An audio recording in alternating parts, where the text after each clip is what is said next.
These people are creating a terrible problem in our cities. They can't or won't hold a job, they flout the law constantly and neglect their children, they drink too much, and their moral standards would shame an alley cat. For some reason or other, they absolutely refuse to accommodate themselves to any kind of decent, civilized life. This was said in 1956 in Indianapolis, not about blacks or other minorities, but about poor whites from the South. Nor was Indianapolis unique in this respect. A 1951 survey in Detroit found that white Southerners living there were considered undesirable by 21% of those surveyed, compared to 13% who ranked blacks the same way. In the late 1940s, a Chicago employer said frankly, "I told the guard at the plant gate to tell the hillbillies that there were no openings." When poor whites from the South moved into northern cities to work in war plants during the Second World War, occasionally a white Southerner would find that a flat or a furnished room had just been rented when the landlord heard his Southern accent. More is involved here than a mere parallel between blacks and Southern whites. What is involved is a common subculture that goes back for centuries, which has encompassed everything from ways of talking to attitudes toward education, violence, and sex, and which originated not in the South, but in those parts of the British Isles from which white Southerners came. That culture long ago died out where it originated in Britain, while surviving in the American South. Then it largely died out among both white and black Southerners, while still surviving today in the poorest and worst of the urban black ghettos.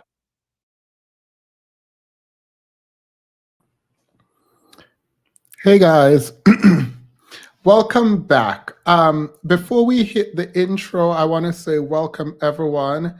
I want to do a survey, right? So here's the two criteria.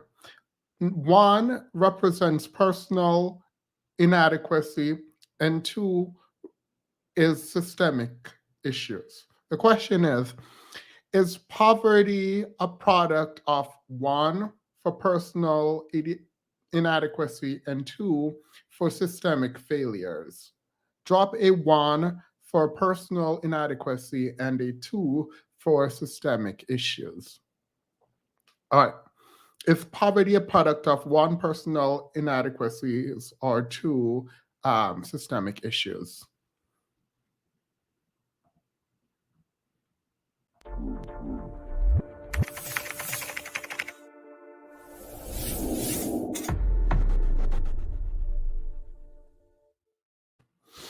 Welcome back to Themis and Thoughts. Grab your coffee, water, tea. This is Cersei tea. I don't know if you guys know what Cersei is, but it's a really bitter, really bitter tea. Oh, that is so disgusting. All right, so I think I see a lot of one and two. I'm going to open the panel earlier than usual, I hope, as we get into this discussion. So, a couple of things that I want to do. A couple of things that I want to do, right? When we think about responsibility, we are in the age of responsibility. It's a liberal / neoliberal sort of approach to individualism and culture through individualism. And one of the things that I want to talk about is this invocation. I do it. Hopefully, a lot of you guys do it too. The invocation of sort of the individual's personal responsibility when it comes to poverty, welfare, and enterprise generally, right? Some of us look to the individual as the main cause for their own issues and the issues in the community. Some of us look to the system as causing some of these problems. But what has been true for generations is the group within the subgroup or the group within the main group that gets the blame for how their community comes together or falls apart. Maybe we're in a new age now where women do have the power and men don't. But for generation, this burden laid at the feet of men, is that fair? Is that true? And also, is that taking away from the responsibility of the common, the social contract between the individual people in a society and the government through which they provide tax and things of the sort? So let's marinate on that while we go into the first video. Now, I was about to have an entire sort of academic live stream. I realized I shouldn't do it with this topic. I shouldn't do it because this is a conversation, not a lecture, and I'm going to attempt to not have these kind of lecture topics. But that's not why I chose not to do it today. Today, I chose not to do the kind of lecture PowerPoint approach because of a video that was sent to me. And also because I've been working a lot and I didn't put up the reading, so it would be unfair to ask you guys to know certain things when I didn't put the reading forward. All right, so this is the video that I saw, and we're going to watch parts of it together, and I'll explain why it changed my opinion. US. It took me a little while to come to grips with the reality that my race really changes a lot of different things when pursuing women. Now, there's nothing special or unique about me, but it would be disingenuous of me not to acknowledge that my skin tone does have advantages and disadvantages within the sexual marketplace. Now, growing up in a military family, race didn't really seem to play much of a role in of anything on base, at least not as far as I could see. From what I saw, the people and the families were judged strictly on credentials, and the ranks were posted near the doors of the family living quarters just below the family name. Now, because of this, I was just about as oblivious to the racial issues of the outside world as one could be. But all of that changed when I became a civilian at 16 years old due to my parents splitting up. Back when I first found this community and started talking to women on the regular, however, I had that same mentality. I never once asked myself, is race a factor with girls? I mean, sure. Thanks for reviewing this, Themis. You're welcome. You're welcome. I'm going to cut in and explain something.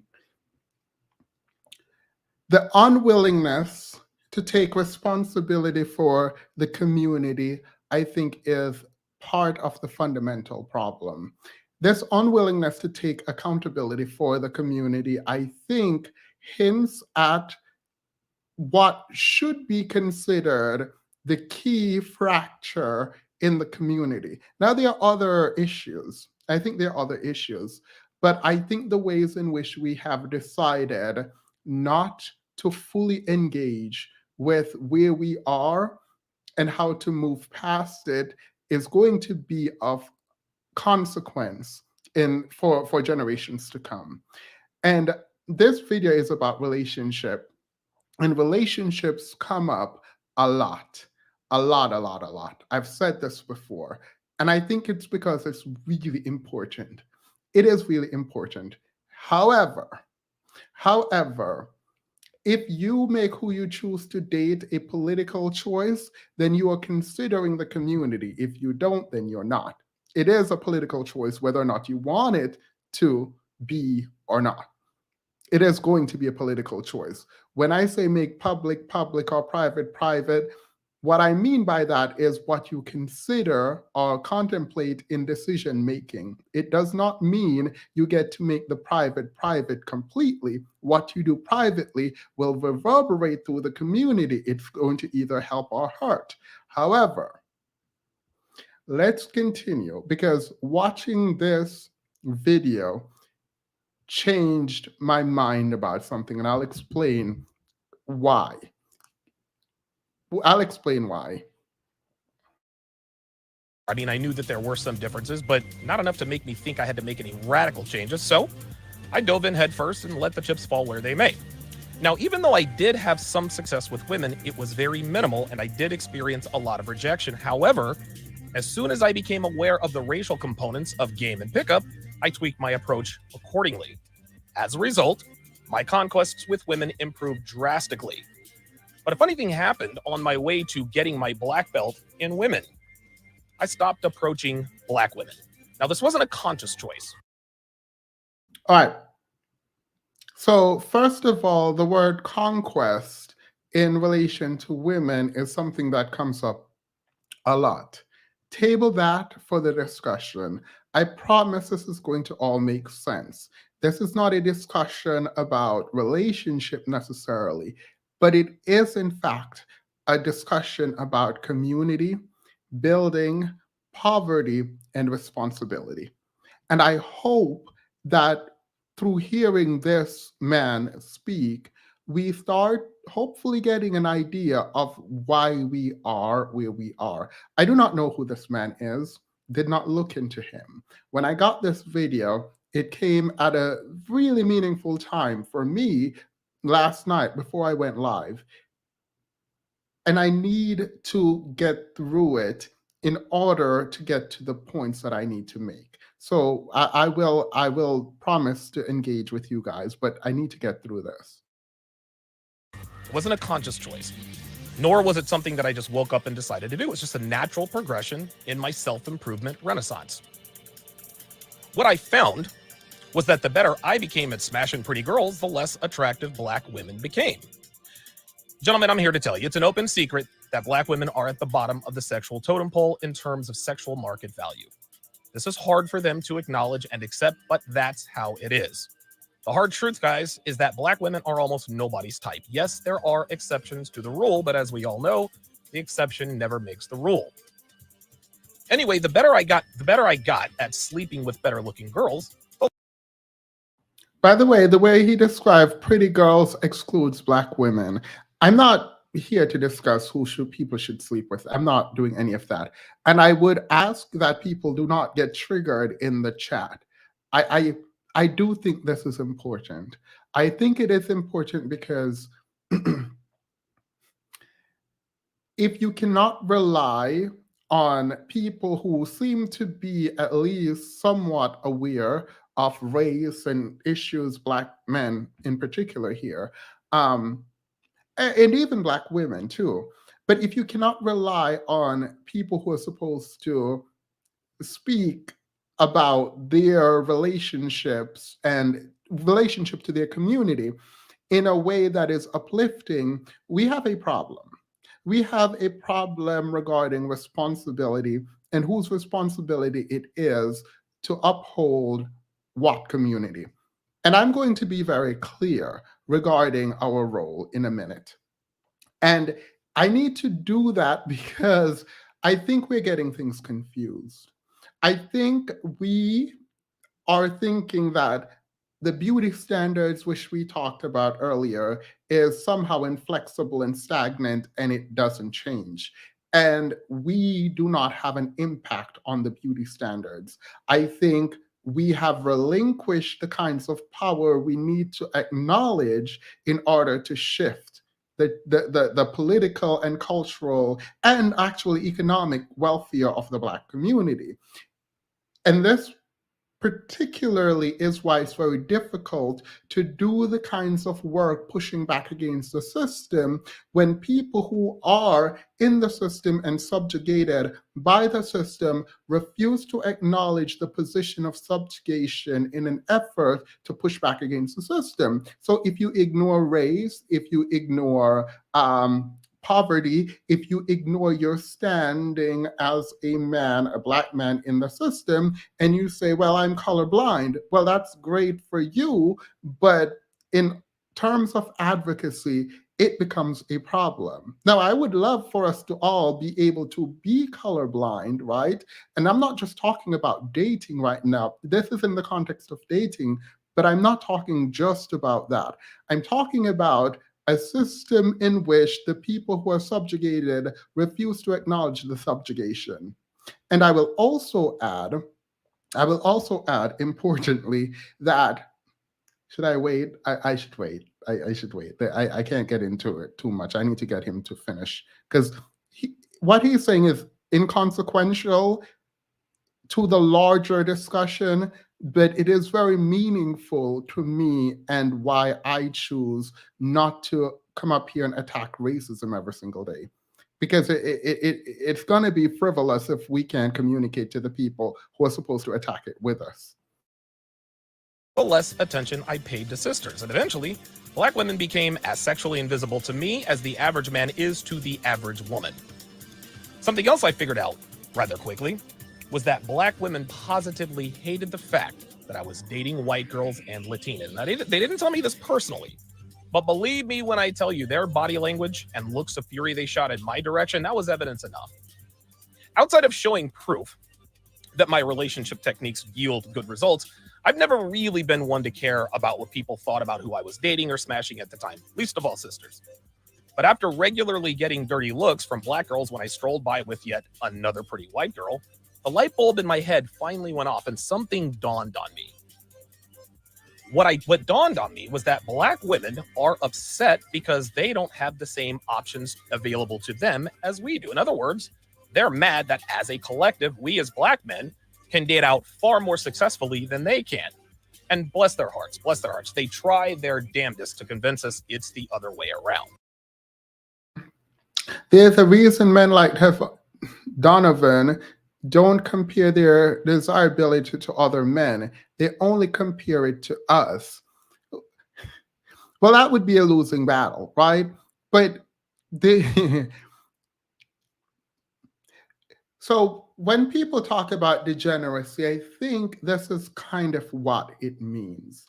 Because it was his articulation of bedding women is through this sort of lens of conquest, right? And so he is teaching men how to sleep with more women, i.e., create more single mothers in a lot of cases.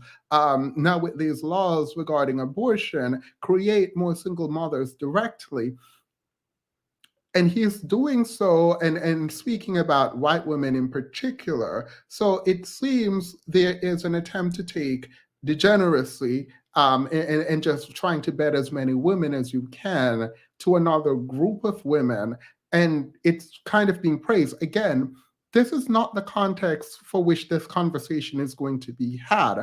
But please do remember this idea that we are conquering women and we are getting the pretty women, and the more I'm betting more women, that all implies a kind of movement towards sleeping with as many women as you can. That is important when we think about the community and who is to be blamed for the state we are in. On a sort of cultural and individual level, this is outside the context of the system. I think this is quite important, but I want him, I'm going to speed him up because I do actually want him to finish. I'm going through all of this, which is his preliminary sort of introduction, because I need you guys to get fully why I don't generally talk about the system. But just because Prince Harry made the egregious mistake of marrying Meghan Markle doesn't mean that white men are lining up around the block to wife up sisters. Now, on the other hand, it appears that a lot of black men seem to think the same thing. That is, most of us believe that we can't date outside of our race as much as we're actually able to do. But black men as a collective, what we need to do, we need to understand that as black men, we have more options than the average rank and file black woman. Yes, a lot of black men understand this, but it appears that most of us do not. Most of us are grossly unaware of the fact that there are greener pastures out there for us in terms of our options for short to long-term relationships. But I'd like to quickly rewind back to when black men and black women were racially loyal to each other and to sort of find out when and why this divide took place. At the height of the civil rights movement in the mid-1960s, black women were absolute ride or die for black men. They stood by their black husbands who were shot, beaten, stabbed, and endured just about every inhumane, prejudiced treatment imaginable. Black men were appreciative of their women for sticking by them through tough times and rewarded them with their undying loyalty. But second-wave feminism was also in full swing. This is not true. The late 1960s was when you were able to marry out as a general matter, right? So if you are pointing to the civil rights, there are too many factors for why it became possible, right, for you to not stick by the quote-unquote black woman. I'm not saying you should or shouldn't. I'm saying that you don't just dive head first into feminism is why, look, black women, the feminist movement didn't really change much regarding Black women because they were not the stay-at-home wife. In his articulation about the women being out there indicate that they weren't the stay-at-home wife. They were fighting hand in hand. I mean, to the extent they were fighting hand in hand, they were fighting hand in hand, right? But let's continue. Theme is Black men need something over Black women. I wonder why. The issue, I think, runs really, really deep here. To acknowledge the difference in culture, to acknowledge the difference in position of the communities involved, to acknowledge that is to accept that as a man, you have you don't have the position of leadership in the community, not just the Black community, but community at large. I think there is an unwillingness to accept that. And so the denial of it makes it very difficult for someone like me who would much rather talk about the system. But before and during the civil rights movement, Black men were at the Supreme Court trying to get access to throwbacks.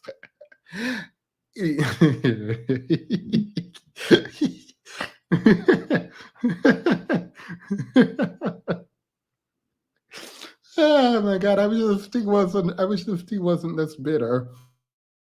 And winning the hearts and minds of both Black men and women countrywide. Unfortunately, Black women fell prey to this influence, which started the precipitous decline of the American Black woman. Fast forward nearly 6 decades, and it appears that a lot of Black women are insufferable at best and absolutely radioactive to Black men at worst. As a result, brothers have started checking out in droves, and an increasing number of Black men who are giving up on pursuing Black women grows by the day. Now, it wasn't always like this. By the time second wave feminism really hit its stride and began to influence sisters, Black men were still under the impression that their women would still ride for them through thick and thin. But by the time the 80s ended and the 1990s began, we started waking up to the harsh reality that a lot of sisters were starting to become a lot more trouble than they were worth. The juice, as they say, wasn't worth the squeeze. Now, in 2022, with the help of social media and the internet at large, Black men are far more aware of the true nature, licentiousness, and overall toxicity that so many Black women embody. And as a result, a good number of us started dating other races of women and have completely abandoned pursuing Black women altogether. Now, this new dating strategy has spawned a lot of men like myself, who routinely discuss the advantages and disadvantages of dating non-Black women, as well as our negative experiences with dating Black women. Naturally, this has caused a fair amount of pushback from Black women and the Black community at large. However, their characterization of our talking points would have you believe that all we do is bash Black women, and nothing could be further from the truth. Yes, there are some SYSBM content creators out there who do nothing but bash sisters, but their First Amendment right to freedom of speech allows them to do so. Now, I'm not going to sit here and pretend that I've never been critical of Black women, because All right, so that's where I'm going to stop. I just wanted to hear that.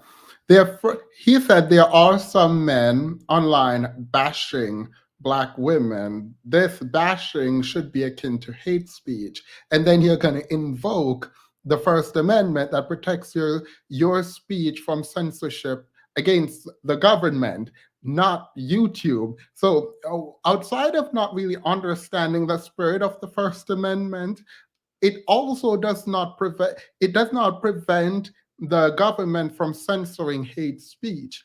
And even if it did, this is not in the same application to YouTube. But I'm going to step back. It is okay in his mind for Black men to bash Black women because of the First Amendment. That is his approach, right? So when we think about the system, now we have a problem. We have a problem because the conversation about reparations comes up, the conversation about sustained trauma comes up, right? The conversation about redlining comes up. All of these conversations are coming up in relation to the poverty rate in the Black community. Who is to be blamed for it? Where does it come from? How do we get over it? And then the answer seemed to be the family. Now, that is a simple answer to a very complicated question. The family takes a lot of responsibility away from the system. However, I don't think it is completely off. There is something about the family structure that provides what we need as human beings to go out into the world and develop as human beings and productive people in our society. But if we can create good families, good family, whatever the word good means, then we also have a problem. We have a problem, and the problem is whether or not we recognize it, the destruction of a community. So here we go. Let's start the first important video.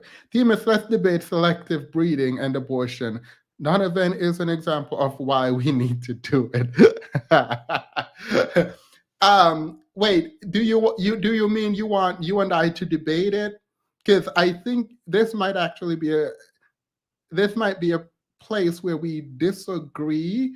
But I don't think a debate between you and I on this would be significantly important because I wouldn't push hard at all.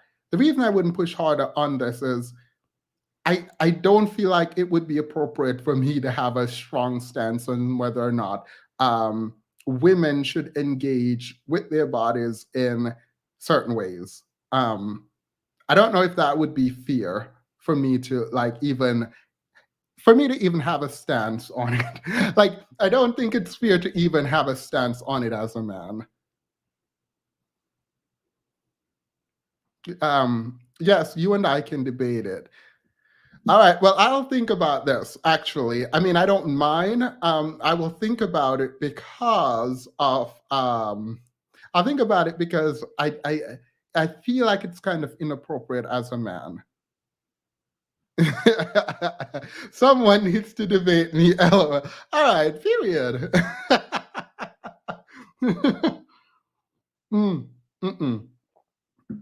Because you're going to ask a question. All right, let's step back from this video for a minute. You're going to ask a question, and the question is going to be, what good is creating more Black men? That's going to be your question. And there is no way that I can win if you ask me that question, because while I can talk about potentially, hey, Mahogany Pink, hey, welcome back. We missed you so much. Okay, when you ask the question about are we productive, I am going to have to concede that 5.5 hours, I believe obviously is real, right? The dragging down of Black women's image by Black men online, I'm going to have to also accept that that is too real, right? And the undereducation, the unemployment rate, the prison incarceration, you're going to be dumping on me the reality is, and any sane person is going to concede those points. And so it's very difficult to argue that the women being killed by men should continue to carry and take care of these men, right? But I still don't. So it's most likely a very emotional place, not me having the full debate by myself. And then you're going to drop in there the $50 billion we're costing the government. Absolutely not. You want me to be taken for a fool. That's what you want. Wait, I'm sorry. This is such an important topic, but not you trying to drag me. Not you trying to drag me.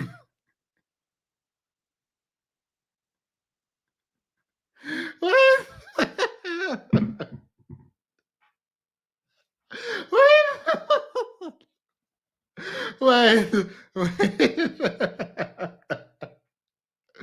None, can you imagine me sitting up there talking about how we need this for our community is super important, blah, blah, blah. And then you play back-to-back clips of Black men talking about this is not a community and they're going to only date white women and Black. Like, if you... now you want to drag me.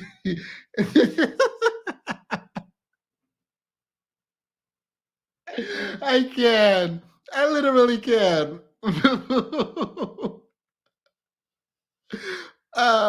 You were already dismantling it, so you are the best person to debate. Um, sorry. Wait. Thank you. I mean, look, we're not going to debate today. But I do think I will go through your channel and I will find something I disagree with you on and we will debate on it.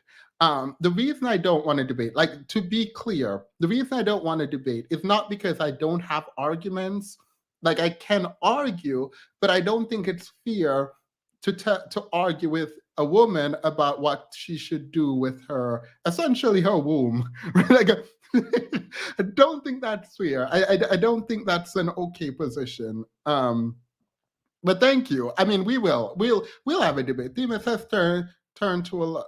If I can just find one other good black man, will you save us? No. We'll talk about this in a minute. My favorite latest plus Themis and his accent all in one house. You know what would be great if Mahogany. Let me not call people up on the panel. I'm just gonna leave this alone. I'm gonna leave this alone. I'm gonna leave it alone. Thank you, Tanya. Yes, Themis, that's a very manly period. You know me, I'm very manly.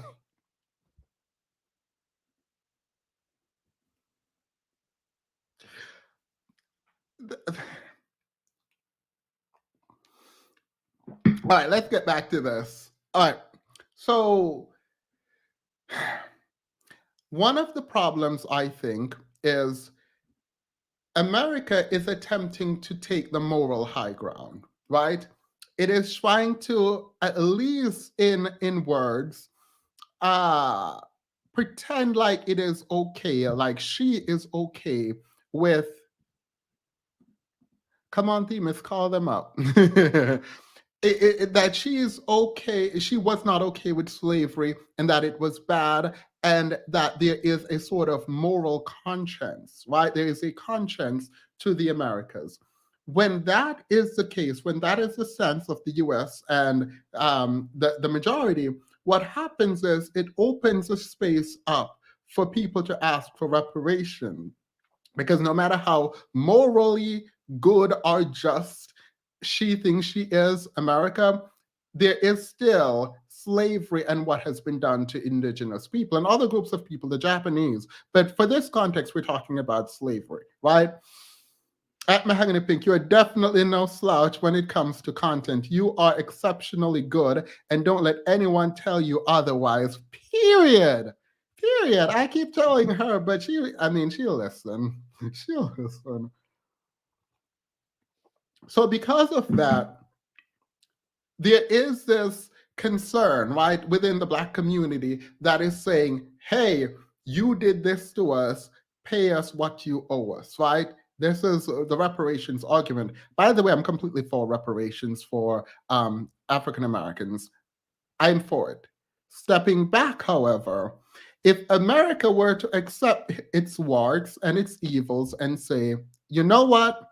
You were conquered, we won, you lost, it was a battle, so you don't get reparation. You weren't an employee that we forgot to pay, you were a slave, and we're not going to pay you. And it is what it is. We don't care about what you think about our moral conscience. That puts us in a position of having to accept our position and decide what to do with said position. I'm not saying this is needed. I'm saying that is a position that one could take. And so when we listen to this reparations argument, I'm going to play a little bit and we're going to come back. And I will open the panel up and we will debate, because everyone seems to think the issue is either systemic or Black men. Except Black man, right? Except Black man. We don't think it's our fault. But as we listen to some of this, you will hear, actually, let's do the reparations second. I'm going to do the reparations conversation second. Let's start with a linguist and an economist. They're both kind of right-wing. And we're going to listen to them discuss the Black community, and then we'll talk about whether or not they're right or wrong, and I'll open the panel up.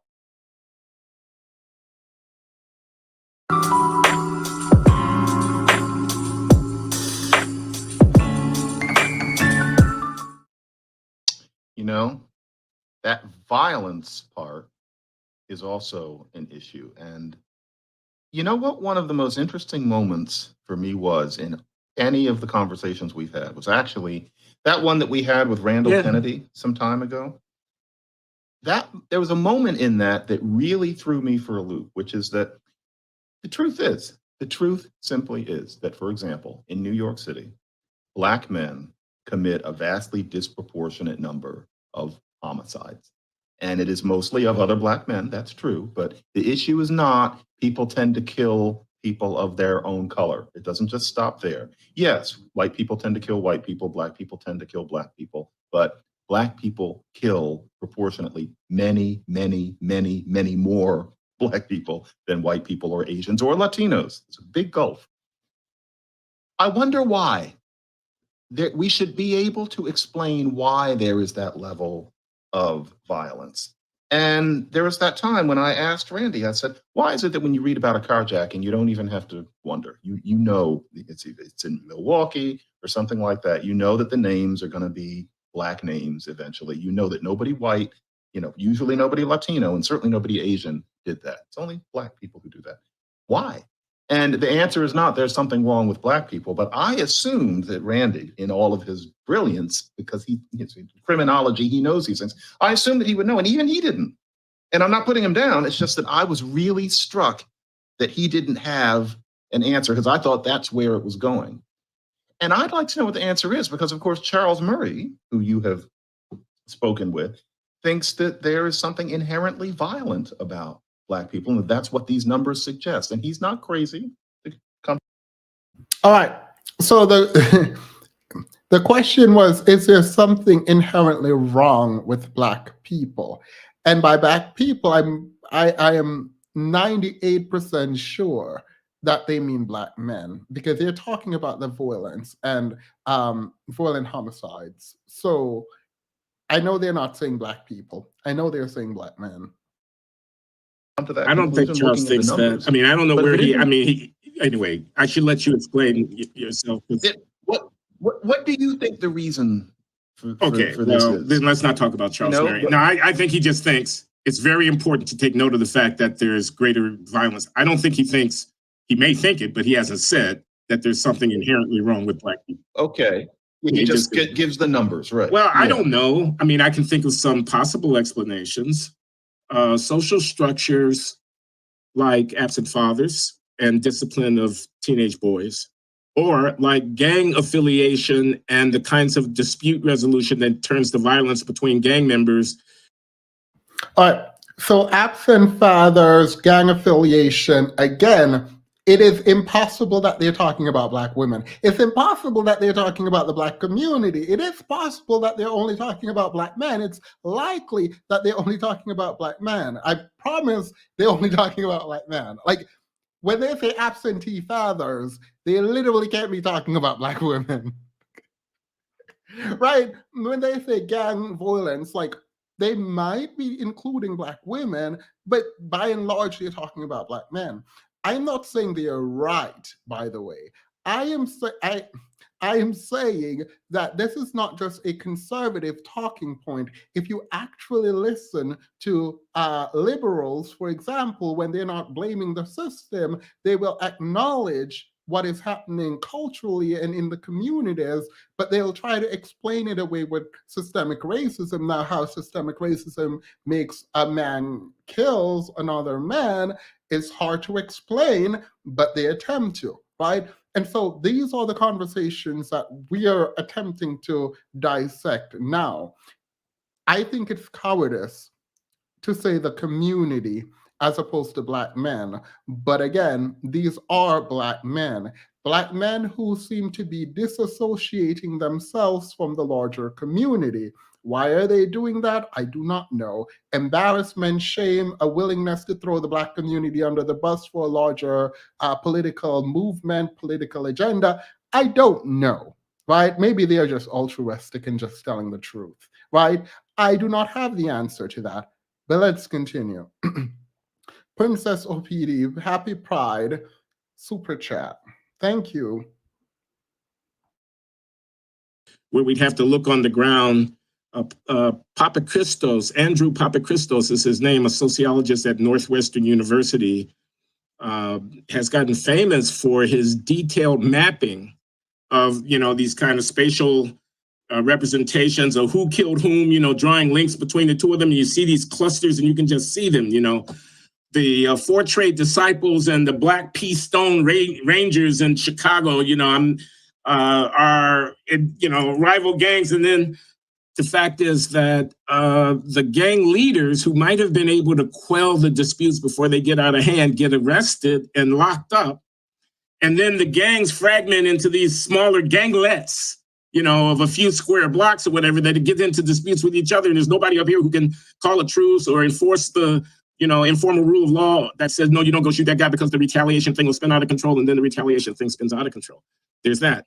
But I don't really know. I'm not going to pretend to having a handle on this. I mean, I will call attention to social media, as you often do, that permits us kind of a coordination of this thing. So these flash mob events that are happening, like in Chicago right now, North Avenue Beach in Chicago has become a place where hundreds upon thousands of young people, mostly Black people, will gather.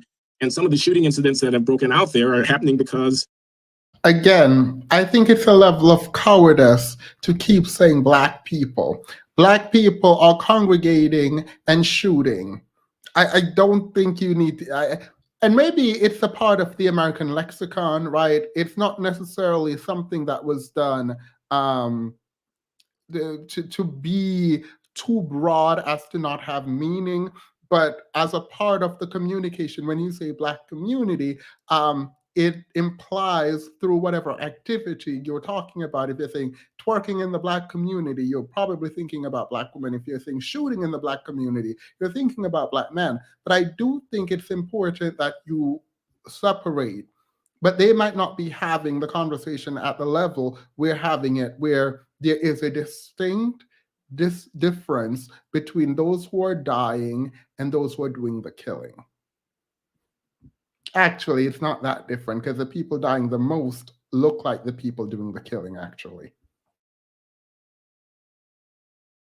The event has happened, and the event is mediated by the ability of people to say, hey, we're going to hang out at 10 o'clock tonight at the whatever.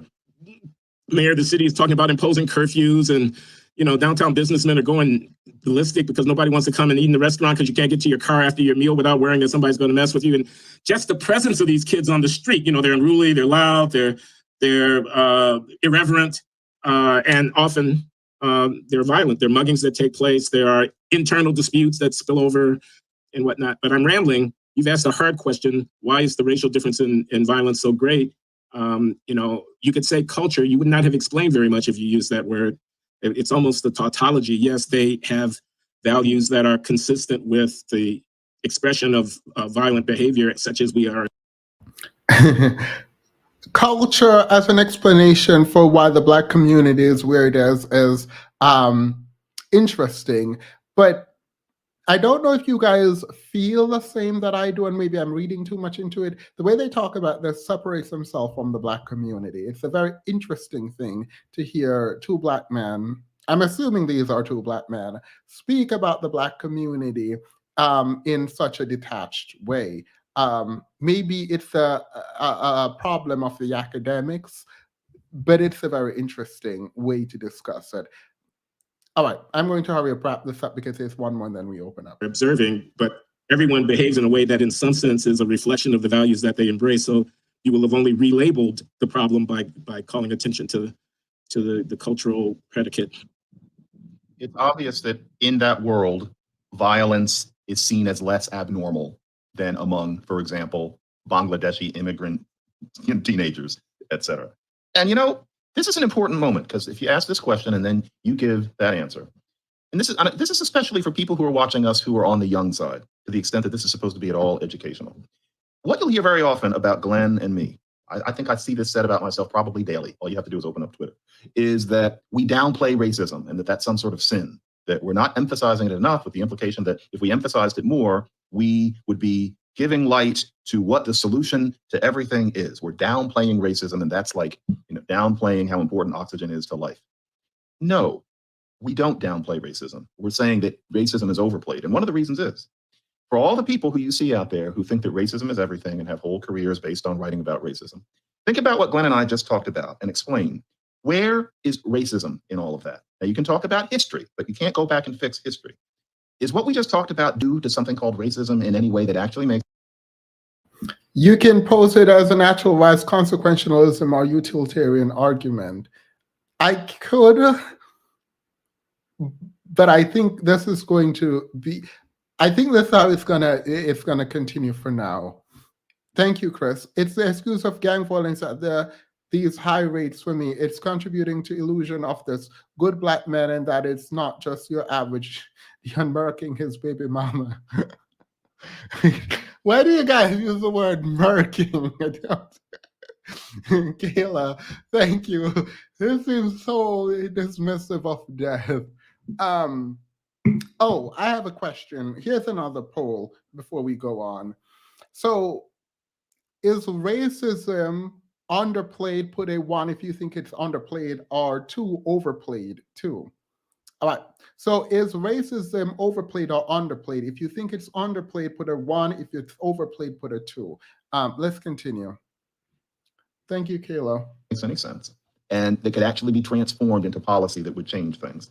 And of course, maybe you can look at the reasons that these kids are doing these sorts of things now and call those things racism. You can play with language, but are you really convinced? If you read those people's arguments, are you really convinced? The simple fact is that racism does exist. It is important, but. All right, for those who said it is overplayed, only for those who said it's overplayed. So for those who said it's underplayed, actually, let's do that because it's a small number. For those who said racism is underplayed, please hit that link. Please hit that link and come up. Only for those who said it's underplayed. So if you put a 1, please hit that link and come up. This level of violence that we're talking about, to say that that level of violence is due to racism and even structural, it's due to structural racism. The question is how? Explain how. And you've got about 25 words. How is it due to structural racism? And you can see that that's just, it's a worthless way of looking at it. And so that is why Glenn and I downplay racism, because there's more to talk about than that when people are really suffering. Racism is not the answer to everything that involves black people. That's very well said. I think the fact that it doesn't lead to any policy intervention that can plausibly be taken as a solution to the problem at hand is key. I think it's a. Hello?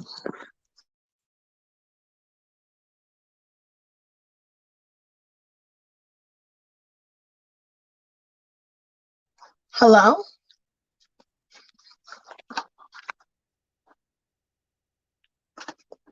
Can you hear me? I can't hear you. I can't hear you. Is your volume off or is my volume down? All right, can you hear me now? I think now I can hear you. I think I was muted. That's my bad. And I was trying to remove you. It's okay. You said racism is underplayed. Yeah, I think it is. But the difference is sometimes the racism becomes internal. It's not necessarily that you can have a self-imposed racism and create a subsystem. You understand what I'm saying? It's almost like, okay, so wait. How is racism underplayed? Because sometimes if you have a self-hate a hate of self, you can try to superimpose the system and become the leader of that system. Does that make sense what I'm saying? Nope. So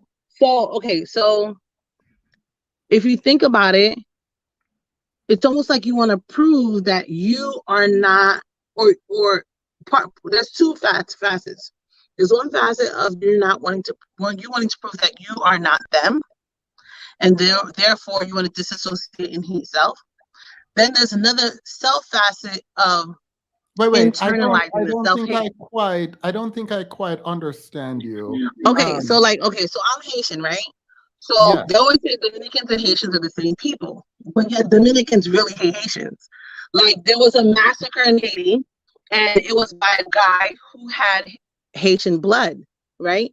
It's almost like you become part of the system, or like when they talk about Hitler, they say Hitler had Jewish heritage. So it's almost the same thing in terms of like with Black people, right? But instead of it being that way, it's the Black man who therefore creates a subsystem. Like right now, there are Black men that have a white supremacist ideal. Like you can go to Florida, there's Black men, and they won't let Black women in. You know what I mean? That is the subsystem of what they're creating. I understand. I don't know where Rose went. So you're racist. You're just racist against your own until you dilute your own. Does that make sense? So there until you don't exist. I don't quite understand. Sin, do you understand? Like you can. It's almost like you other everyone else. Like you hate everyone that looks like you. Wait, so you want to leave the system. Wait, Valerie, let me rephrase. Are you of the position that in describing or explaining what is happening in the world, that we underplay the impact of racism in the outcome of Black people? No, it's not necessary that you underplay it per se. I'm not saying that I'm underplaying it. It's just there's two factions. Sometimes people, they separate in terms of how they relate to the experience. Some people, they relate to the experience and their relation is, okay, we're going to create something new and something better. Other people, they relate to the experience and say, you know what? I must be horrible. I must be disgusting. So everything about me is disgusting, and everything in relation to that is this. I think you're answering a separate question, though. I think I'm understanding what you're saying, and that is we are not fully aware of how racism has affected a lot of us, and in that way, it's underplayed. The question, I think, maybe it was my fault for not clarifying what I meant by underplayed. I just mean by underplayed that it should be used more in explaining outcomes. I don't know if I agree with that per se. No, I mean, I understand the derivative of. No, so that's it. Like I think you can come back when we have the other team, because I assumed as much that you would not be on that side. Yeah, I mean, I don't, because if you think about it, the time period to which these things happen were very long ago.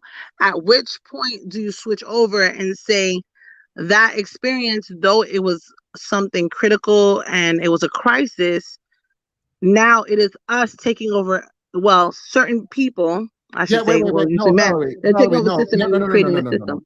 Valerie, like, we can have that discussion in a moment, because I think you are going to confuse a lot of people, because we need to, I want to have the discussion in a sort of sequence that's appropriate for now. But I will talk to you later about that.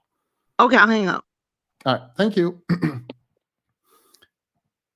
Hey, Cynthia. Hey.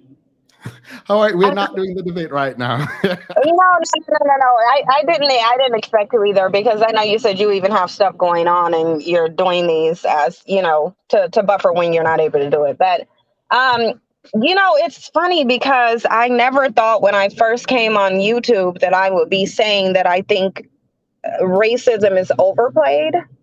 And I think that it is. I don't think it's overplayed by Black women. I think it's overplayed by Black men, but in a manipulative way. I think that Black men know that racism isn't directly preventing them from doing anything that they want to. And what I've found since I've been in this space, and I've talked to, been on many, many panels and talked to many Black men, and I find that they have mixed messages, because in one breath, they will say that racism doesn't exist, they're not subjugated. Like when I would tell them, oh, you're dominated, you're subjugated, they would say, oh no, I'm not. Racism isn't holding me back. There's no other group of men that's subjugating me. I'm free. I can make any decision I want to. Hold on really quickly. I just got to talk to this car wash dude really quickly. Hold on. Yeah, no, go ahead. While you do that, actually, hopefully you're listening to. When you get back, I will directly ask, if you're not hearing me now. I do. Oh, I do. all right. Do you think that that could be an issue of this kind of double consciousness? And what I mean by this is recognizing that you are subjugated in a white supremacist system, but also wanting to first identify with the people who have power, but two, being a man in a patriarchy means that you should be able to do certain things, and admitting that you can't lessens you as a man. So I think it's a combination, because the same men who would tell me, you know, if I say they're dominated and conquered and subjugated, would then, who will say that they're not, they'll then, when I say, okay, well, why aren't you building? Why have you failed to do what other men have done for their community? And then they'll go into the, oh, well, when we built Tulsa, white men burned it down. Oh, well, they won't let us build. Oh, well, they do this, that, and the third. So they'll acknowledge it when they can use it as an excuse for why they're failing to do anything. And it works on Black women. So I understand why they do it, because then Black women will start regurgitating those same things, like Black men are held back. But I noticed even on your debate, when you did the debate between is racism the biggest issue, what the people who were saying it is, they failed to give any example of any policy, any law, or anything that's on the books now that is stopping the Black community from doing anything. Because the bottom line of it is yes, is it a factor? Of course. No one would say white supremacy or racism did not exist. We know it's been refined. We know a lot of it is covert. We know that it's taken on a different form. However, I don't believe that racism is preventing Black people from progressing or thriving. It's simply not. It can make it harder. It can make it more difficult and stressful. But if you can't even tell us what racist policies are on the books right now that's preventing you from building, then you have no argument. You're just using it as an excuse. all right. So can you accept that if you ask a man if they're dominated and subjugated, it's going to hurt for them to say yes? Yeah, no, I expect them to be defensive. I mean, honestly, if someone said that to me and I'm a man and I'm ego driven, and I know I live in a society with men where masculinity and toughness is promoted, then yeah, I would say the same thing, especially if I'm the group of men who, in all honesty, like, Black men's manhood in so many different ways have been stripped away from them. So I do understand their desire to kind of reclaim their manhood, but I feel like they're going about it the wrong way. You don't reclaim manhood by demeaning and degrading the women in your community and blaming everything on them, because all that does is further illustrate how weak and dominated you are. You do that by getting from under the subjugation of another male group. The way that white men got dominance was not by dominating women. It just wasn't. And so I know what they're doing and I know why, but I just feel like it's at this point it's toxic and counterproductive, because, you know, there's some people who, and I'll say this quickly and get off of it because I don't want to derail the discussion. Oh, wait, you're not derailing the discussion, by the way. This is kind of what we're talking about when I get into culture in a moment. But yeah, go ahead. Yeah, I was watching one of your videos, and in the comment section, and look, I understand how it sounds when I say selectively breed or stop birthing a certain gender. I understand that. But when I'm hearing Black women say, well, we don't need to stop birthing them, we just need to repair the community and raise them better.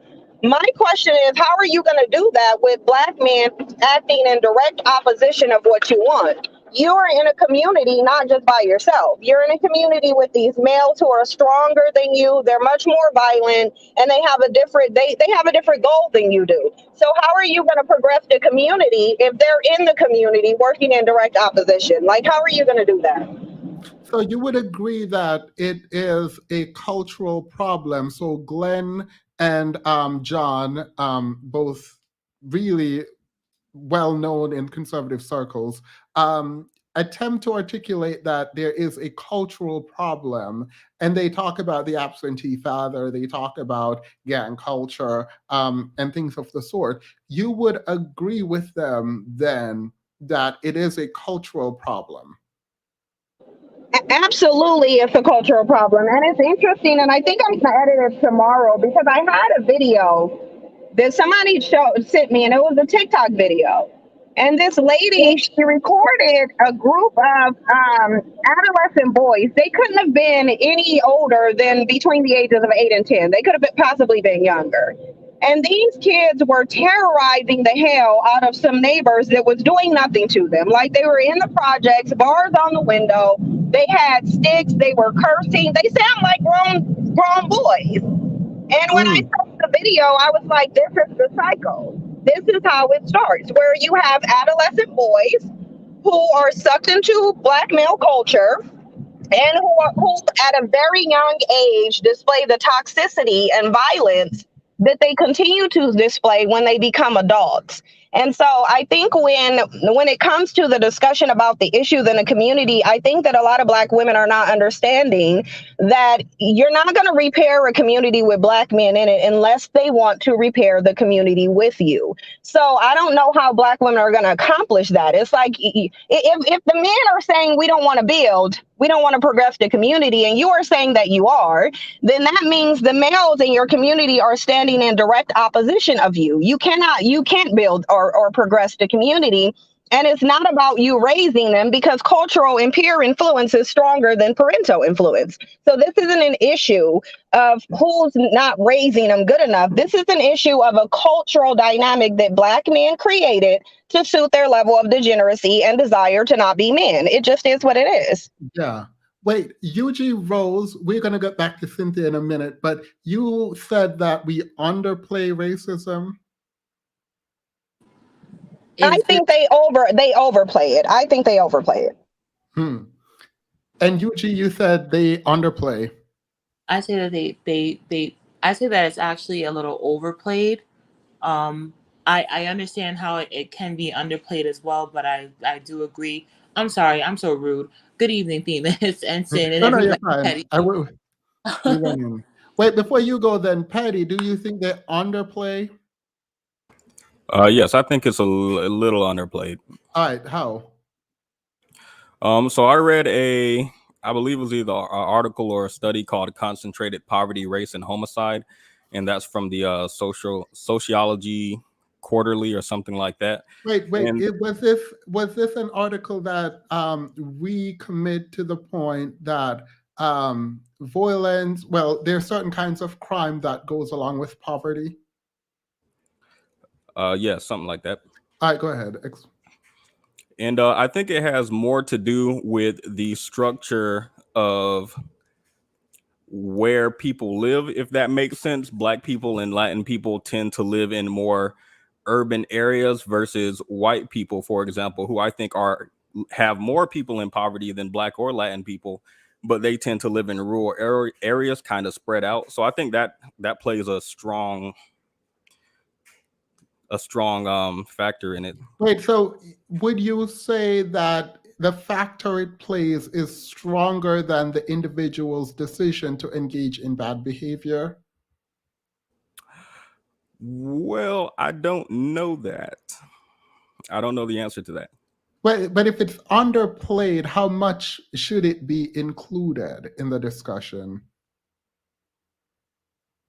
Again, I don't have the answer to that. Wait, what do you mean then it's underplayed?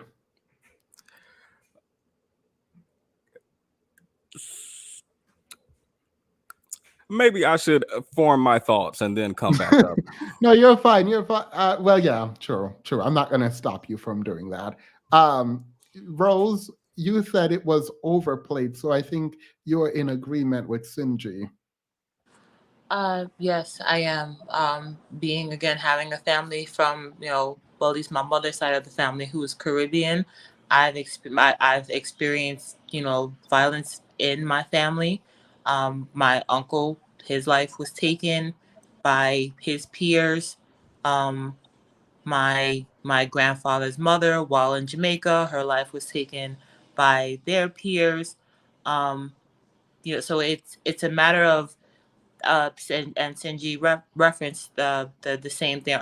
Not to echo everything that she said, but there's a certain level to which you can say that the cards are stacked against you, and then there's a point where you have to take some responsibility for the fact that you are taking the cards in your hand and stacking them against yourself as well.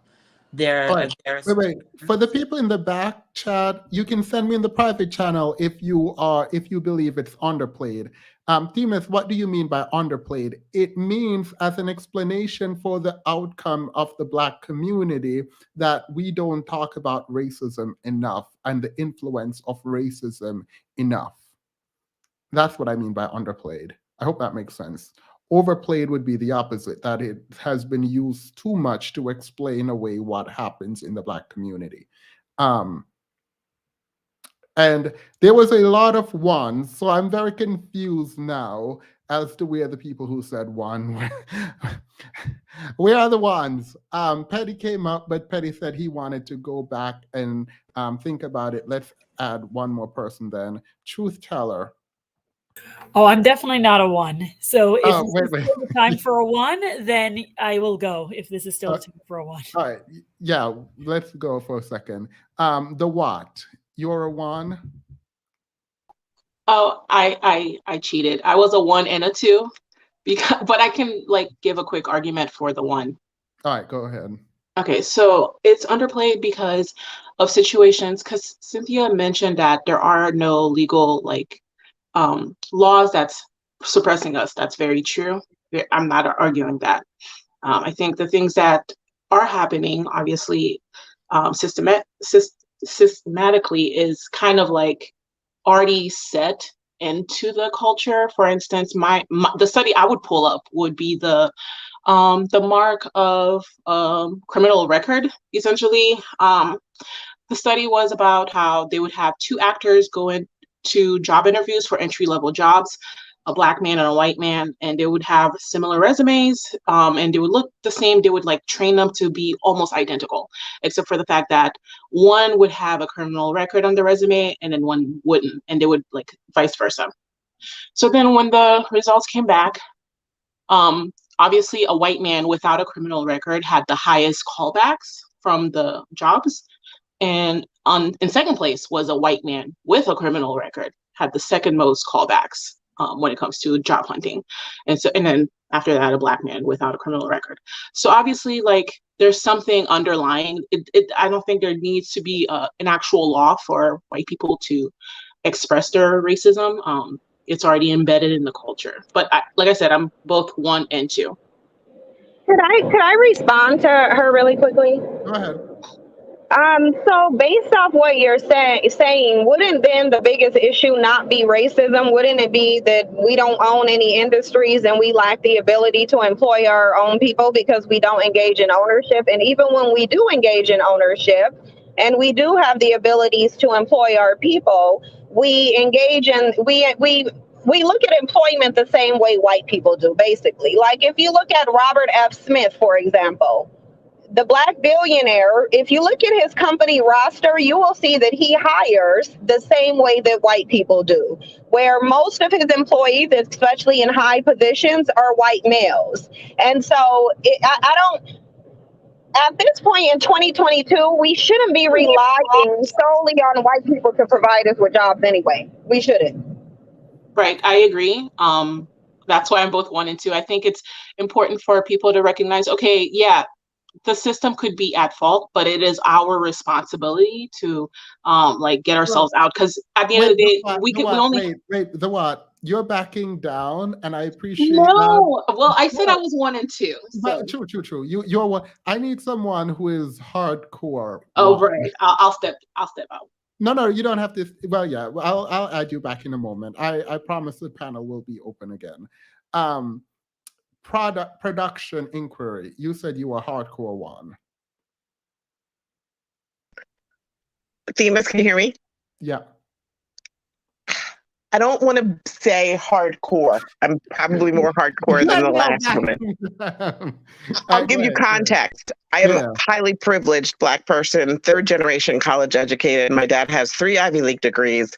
The way I exist is not the way Black people exist in the inner cities. So I can't say that the racism that they experience and their reality is not precluding them from doing things. That would be a hard assumption.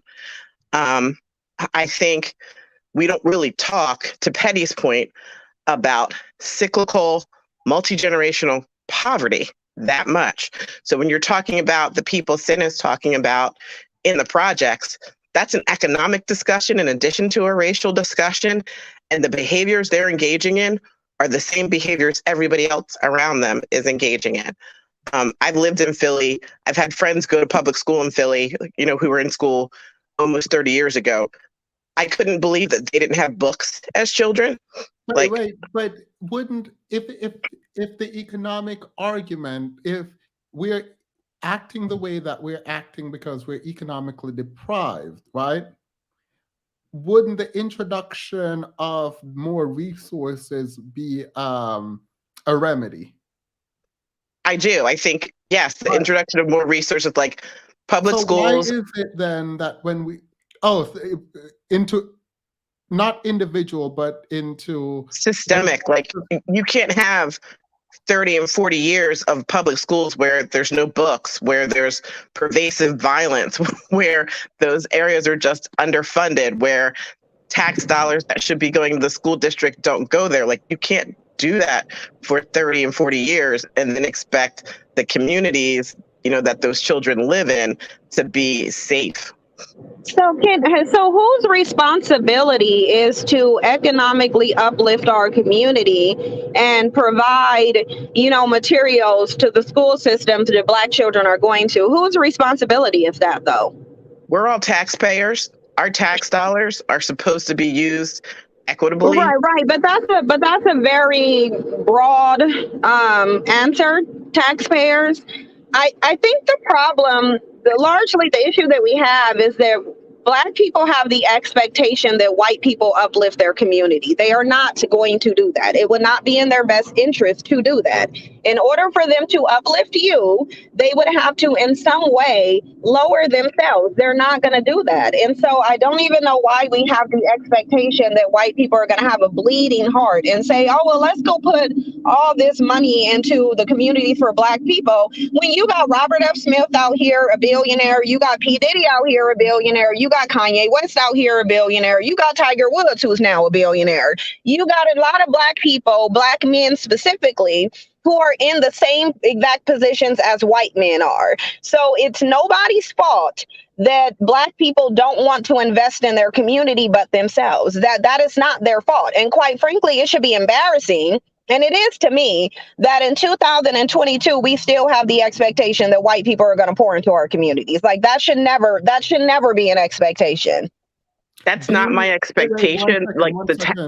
Production, I'll let you respond. But Dean, you're getting called out. You have to now come up or be quiet. Go ahead. Pay people's money. Like taxes, we all pay taxes. That money needs to be distributed in a way that best suits everybody. I don't think white people are bleeding hearts. I've lived around them my entire life, more than I've lived around Black people. If they would like to stop getting carjacked, if they would like to be able to go out in the city and stop facing violence, like what we're seeing is with this concentration of wealth, and Deanne talks about this a ton, as wealth has been, concentrated, the poor are getting poorer and more brazen. With the pandemic, we've seen crime creep into areas where crime has not been before. I don't know what just happened, but when we look at the Black community and what the government should and should not do, I think that's the question of political activation, right?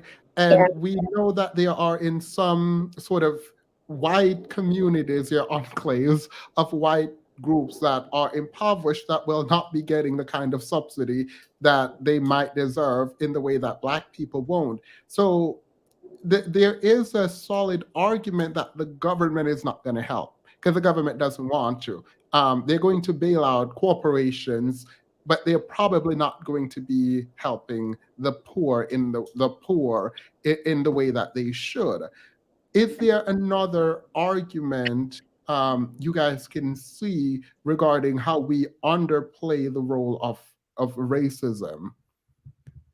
And go ahead, Impossible. I think, I don't know where you stand on this. No, I do stand on the position that, wait, can you hear me? First Yep. of all? So I'm on my phone, I'm not sure. Okay. I do stand on the position that we underplay it, and I say that obviously with, I don't, because sometimes I think with these conversations, we begin to polarize ourselves into a false dichotomy where someone's either saying it's all racism or it's all self-accountability. And I think that obviously these two have an intersection in a lot of places. Nonetheless, the way that I do see that a lot of people, especially when it comes to, like, say, for instance, the question on gang violence or juvenile criminality and stuff like that, I do see that we underplay racism because of the fact that we look for racism in the wrong places. Like earlier, Ms. Cynthia said that where's the racist policy that's on the books? This is something that I've heard Ben Shapiro say many times. I'm not trying to make any sort of contention by association or anything like that. But the thing that I'm saying is, I think that's a logically fallacious, if you will, way to look or to track the presence of racism in the country, because you probably won't find a racist law or statute on any book. Wait. I do want to ask. Let me clarify the question then.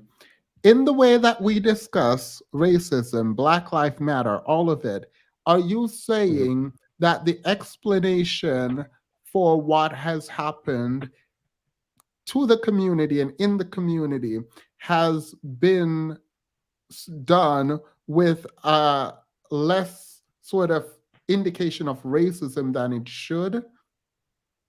Because that's the question. Have we used racism appropriately or too little in explaining what has happened? And on the other end, too much. Does that make sense? I think I know what you're trying, what you're asking. Is just that, like I said, I think that because at least the way I would answer it, it's like other people before me have said, it's more nuanced than, like, because if I were to, like, just answer straight up, I think people would probably visualize in their minds that I'm trying to say that people have left the explanation of racism to the wayside as an unimportant thing to talk about. And that's not what I'm saying. There has been given a lot of what has been given to the issue of racism. However, like I said, I think that we underplay it specifically in the fact that we track it sometimes in the wrong places, and therefore we begin to say that, oh, there's no racism here, it's y'all fault. And the thing that I'm getting at, like, one of the things I brought up, because I was actually one of the debaters for the racism debate for the team, yes, that racism is the biggest problem in the community, and that's actually my personal belief. The thing is, I think that racism obviously is not just what's actually on the books of the law, but how the law is executed, how the law is actually enforced, and or not just like the law, but also just how policies and the ethics of different institutions are executed. So, for instance, one of the things I brought up in the debate was the fact that when it comes to, say, the school assistance pipeline, her name is escaping me right now. I believe her last name is Zakaya Jabbar. I forgot her name. It's a Black woman. She's the leader of the Dignity in Schools campaign, and she brought up the fact that in public schools, the use of school resource officers actually would, one might expect it would increase the likelihood of student arrest at the school, and the overwhelming majority of the students who get arrested by school resource officers are Black and Latino students, and with the emphasis on the Black. Impossible. So. Yeah. Simply put, you disagree with the statement that we use racism as an explanation in our community a lot. Rather, we don't use it enough. That is the stance you take when you say it is underplayed. Yeah, I think that there's ways that we don't credit certain issues, certain outcomes to racism enough. I'm not saying that we don't talk about it a lot, but I think that there's also so many ways in which we are not tracking the actual person's racism. Usually when people think racism, they think of somebody calling a black person the N-word and killing them, or a police officer killing a black person. And it's like, yeah, that's a more overt and very glaring, like, camera attracting type of incident, but it reveals itself in many more ways. Not like building upon what the other caller said earlier about how many black people, even those without a record, get less callbacks than. Yeah. 1 second. For the people who are trying to come up, the studio is full, so I'm going to give everyone up like 30 seconds. Obviously, if Mahogany Pink comes up, then that's obviously different, because I actually want to talk to her and Cynthia G. So you guys will have a minute uninterrupted, so I can get everyone in. I apologize. Okay. I didn't realize there would be any interest in this topic. I'll try to be quick then. So the thing is, apart from just the fact that many black people, even those without records, don't get less callbacks in jobs than white people who have records. There's also the fact that, like I was saying, as Zakia Jabbar said about from the Dignity of Schools campaign, is that school resource officers increase the likelihood of student arrest. Majority of those students who get arrested are Black and Latino, and they are not arrested for doing something that's actually criminal, because school resource officers are not trained to deal with students. They're trained to deal with, like any officer is. So they treat students like criminals. Students are getting cops put on them and arresting them for petty misbehavior that normally you would think, one would imagine a school administrator or a teacher would be able to reprimand. But Black and Latino students are getting cops called on them a lot more often. And this actually trails into the fact that in the field of psychology, there's a Pygmalion effect, named after the Greek myth of Pygmalion. And it's basically the idea that when you treat a person a certain way, they're going to begin to act that way, especially when they're more young and impressionable. So if you treat students like criminals, they're eventually going to fulfill the role of the criminal.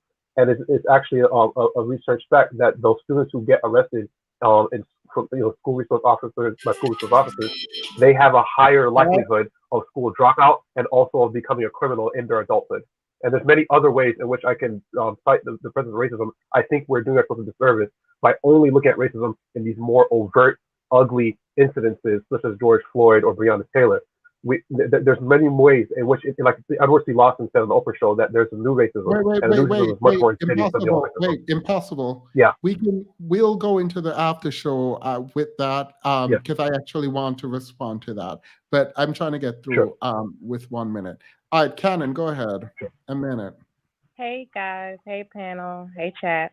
I think that I agree with the previous caller in that I think that the way that we discuss racism and understanding how nefarious it actually is more of the problem, because I think now it's become kind of so nefarious that we can't really put our finger on it because it's not as explicit as it used to be. And I'm going to give a personal, it's personal, I don't know how generalizable it is, but I'm from Chicago, and I found out after the fact that I was growing up in one of the most segregated cities in the country. I just so happened to go to an all-black school for up until like 7th or 6th grade. Then I went to an all-white school for 7th to 8th grade. Once I got to 9th grade, I went back to a black school, and we were learning things in that black school that I had learned 2 years prior in 7th grade. It was overcrowded. There were no books. It was like all of these different things. So that was like my first kind of realization of how different things were, depending on, where you lived and stuff like that. Okay. Well, you can finish your statement. You can finish your. Yeah, but basically, what I was gonna say is that it wasn't until. Then finish your statement, not change it. No, I'm just gonna finish out. I was just gonna say that I didn't realize how much racism affected you on an internal level until I moved to Atlanta, and I realized that I didn't think that I could do certain things. I didn't even realize that I thought that. Right, until I saw other Black people doing things that I didn't see where I was from. I did not even realize that was inside. So I just think that we don't understand that part enough. That's all right. Thank you. Go ahead. Wait, before you go, disagree that a thriving economic or otherwise Black community is a bad thing for the white community. Economic wealth is not a zero-sum game. I don't completely agree in the capitalistic form we have, but I do agree that Black people doing well should not upset the system. We don't make up enough of the population for it to be upsetting to the system. But I've Did I talked. miss anything? Because I had to run into the store. No. You're wait. What did you just ask? I didn't hear. Did I miss anything? Because I Oh, had to no. run into the store. No, well, Impossible probably will come up and we will have a debate, a three-way debate with him, because he did bring up the school to prison pipeline. And I think that's interesting to address. But I want to give it time, and I want to give everyone like a minute to like get through their thoughts so we can actually go into a discussion. Carrie, was it Carrie or Ifoma? Go ahead. Hi, Carrie. this is Ifoma. Oh, All right, sorry. go ahead. Go ahead, Ifoma. You spoke first. Oh, okay. So, I was still on the fence, but I decided to just argue the stated camp, because I can. And while we have many examples, and we can all go into anecdotal examples about racism, in the bigger sphere, specifically in Black America, the racism that we're talking about is against ADOS group. And it is important to make that distinction in lineage, because then we don't get lost in the racism that is overt towards all Black people. And a direct way of... Pause. Let me pause your time. Wait, what is the distinction again between ADOS and other groups that we need to make? I don't want to mess up. ADOS are American descendants of No. I know chattel what they slavery are. in America. Yeah, I know who they are. Other Black people in America, Black immigrants, for instance, like myself and you. So we all, as Black skin folks, experience overt racism, but the American specific racism against ADOS will be fixed, or the path to fixing it would be reparations. So when I say in the camp of it being understated. I don't agree with this. Wait, okay, that's fine. That's fine. When I say in the camp of it being understated, excuse me, I would say that in the broad scheme of other Black folks included, we are not, and even ADOS folks, there is not sufficient knowledge of the systemic nature and how deep it goes, as well as the political nature. And I have some questions about maybe there might be laws that indirectly write the racism against ADOS into American life. But that's it. I'm going to let you finish your statement. I actually wanted to have a conversation outside the context of your timer, but I can't because you just kept going. And I actually wanted... it's all good. It's all good. I'm sorry. It's all good. I didn't catch that. It's all good. I'm done talking. All right. Thank you. Carrie. Thanks. Hi, Themis. I just want to start by saying I'm extremely terrified right now. Oh, don't be. Not because I'm afraid to like express myself, but because I understand that my accent is very strong, and I'm just scared of being recognized on the internet. But Before you continue, I'm going to let you stop and take a breath. And while you do that, I wanted to respond to Ifoma because I wish she had stopped so we could actually talk. I don't think reparation...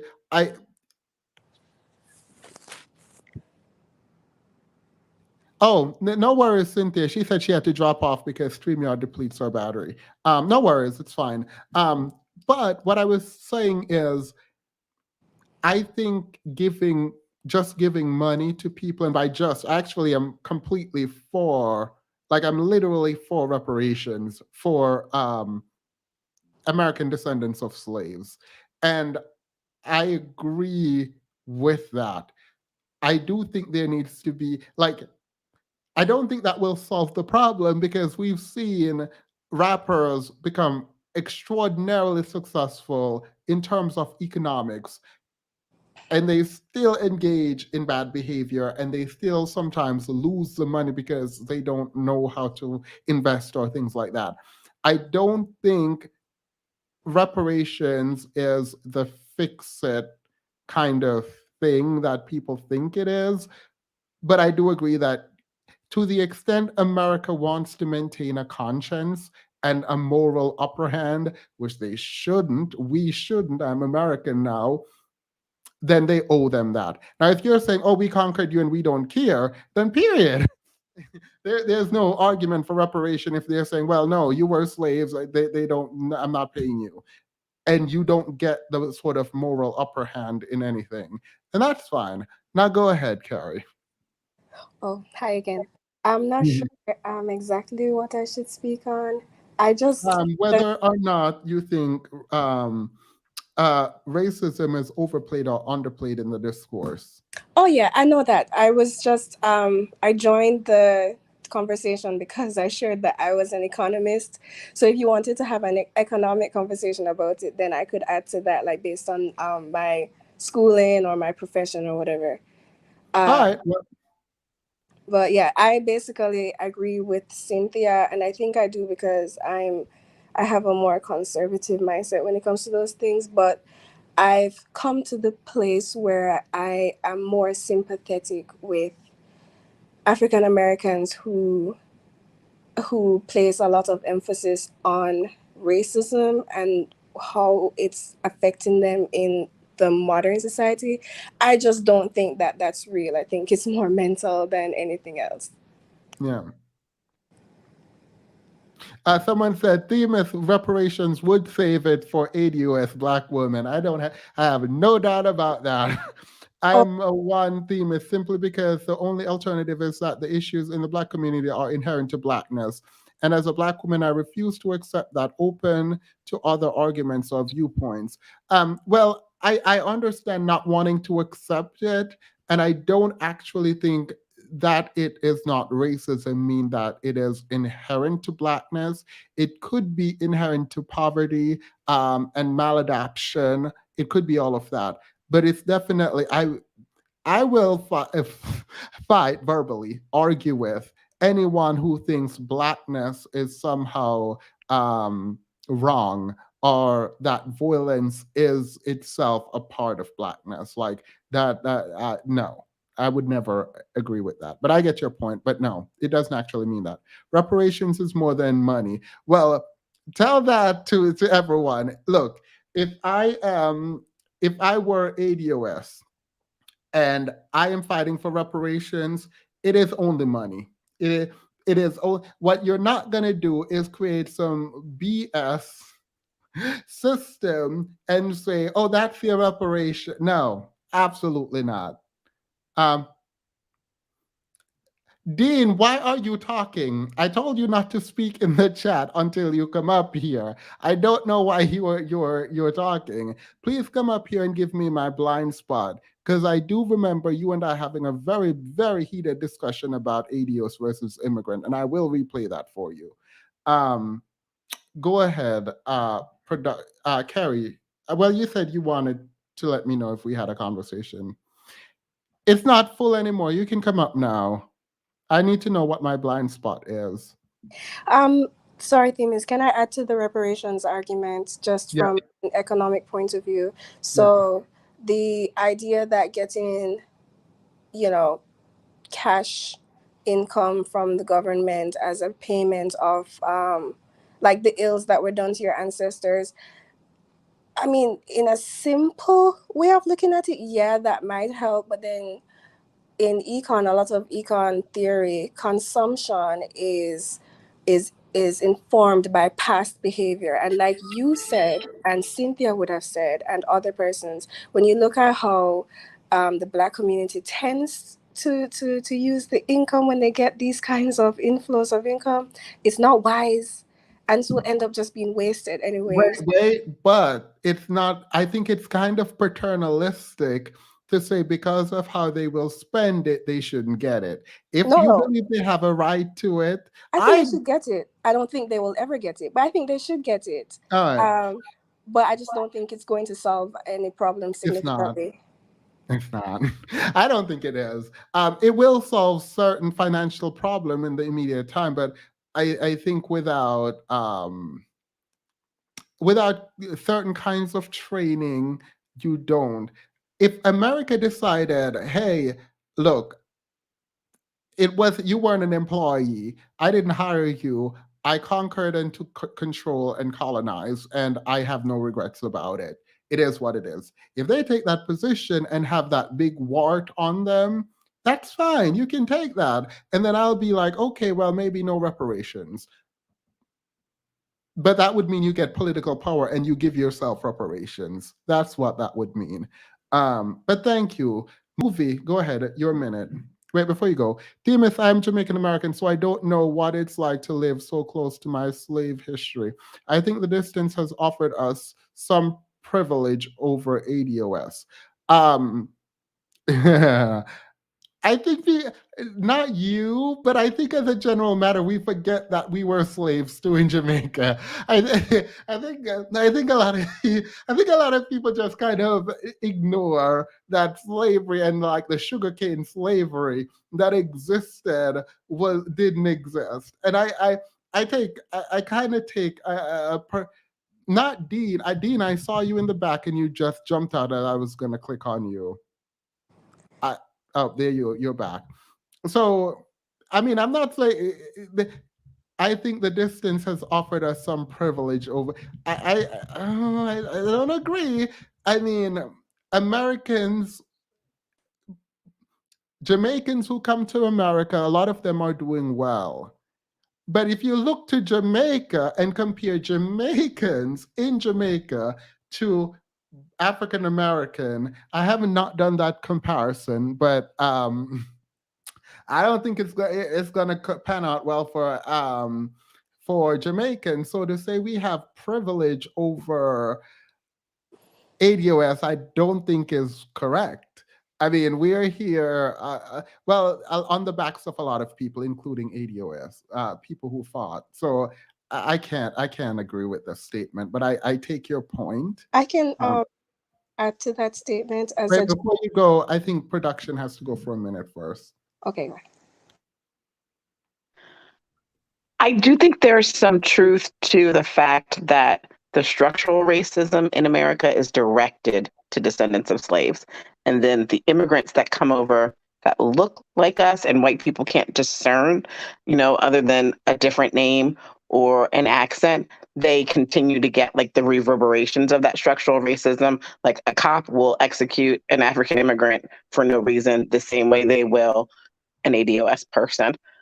I think we all know as, ADOS, our culture is the culture we created. It's not the culture that we came here with and we're allowed to keep and perpetuate. So psychologically, I do think we're in a different space and position. And a lot of the striations and the differences, particularly when you're on YouTube and see people having conversations, you see amongst ADOS is because our shared culture, as we have been integrated more and more, and class has separated us and the church has separated us. We're different. There's a lot more differences between us than you would see an all Nigerian YouTube community. Yeah, I mean, there is a lot of differences, and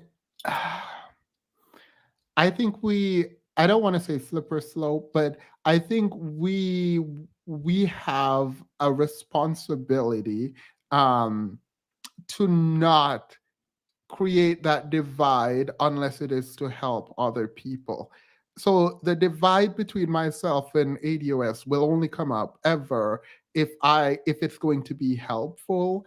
But to the extent that it's going to hurt my image, I don't shy away from the community as being a part of the community. And I think a lot of immigrants, in my experience, anecdotally, have weaponized being immigrant as somehow different, and in a lot of ways it is different than ADOS. And I think it's to our own disservice that we do that, and to the people who have worked for us to have space in America that we do it. And so I want to be careful about that distinction, but I do recognize that there is a distinction there. I don't think racism care about your accent, but that's just how my that's how I think. People might think you're more idiotic because you have an accent. So I'm not even going to go there. But I'm just going to leave that there. Dean, please let me know what my blind spot is. Oh, hey, am I coming in clear? If you ask that one more time, I'm kidding. You are. I always do because, and I wish, to be honest, I wish some of, not you, Themis, but I wish some of the other panelists would, because it can be rough on the airs. So I'm being considerate when I ask. So Natalie Allen, I agree like 1,000% with what she said. I'm sure you agree with whatever I disagree with, but go off. Well, it's not necessarily because you disagree with, but that was the blind spot I was talking about. And I think. Hey, what is my blind spot? Please explain it to me. So when we're talking about racism, we're not talking about racism from a global perspective. We're talking about racism in the United States. And racism in the United States has a specific insidious nature in the way how it affected ADOS people. And I used to have that blind spot. I shared on this channel, and I even though I said I love ADOS people, I shared on this channel that I used to have that same level of thinking. These people complain about racism way too much, but it wasn't until I got educated on the insidiousness and generational impact that it has that I said, okay, you know what? There's some validity to what people are talking about here. So that's what I'm talking about. Wait, how is this my blind spot? I'm asking a question. I haven't given a real opinion on this. It's a blind spot because you're forming an opinion on something where you don't generationally have the same impact. If that makes any sense. I don't know. It does make sense. So you have an opinion, but I can't form an opinion. So you're dismissing racism, right? I've never dismissed racism. Well, what's your position? Is that it's overused? I did not. Did I say that? Okay, maybe I am misinterpreting or leaping to conclusions, because that's what. Am I the only one that thought that that's what you were saying? That you were considering that it's overused? No, I called the people up here who said it was underplayed or underplayed to explain themselves. Yes. And I was about to call the people who said it was overused or overplayed to come explain themselves. But they started coming in at any point. So it just okay. Well, my bad. I should do a better job listening. I would tell you should do a better job listening. But when in the greater conversation, do you believe that we don't use racism enough as an explanation for what is happening? Before you go, think about it. Of course, that's where my empathy comes from, because I am not Jamaican in Jamaica. I am in US. Gotcha. Thank you. Yeah, I mean, I try not to separate myself too much. We have to remember that Jamaica is a third world country, so I see ADOS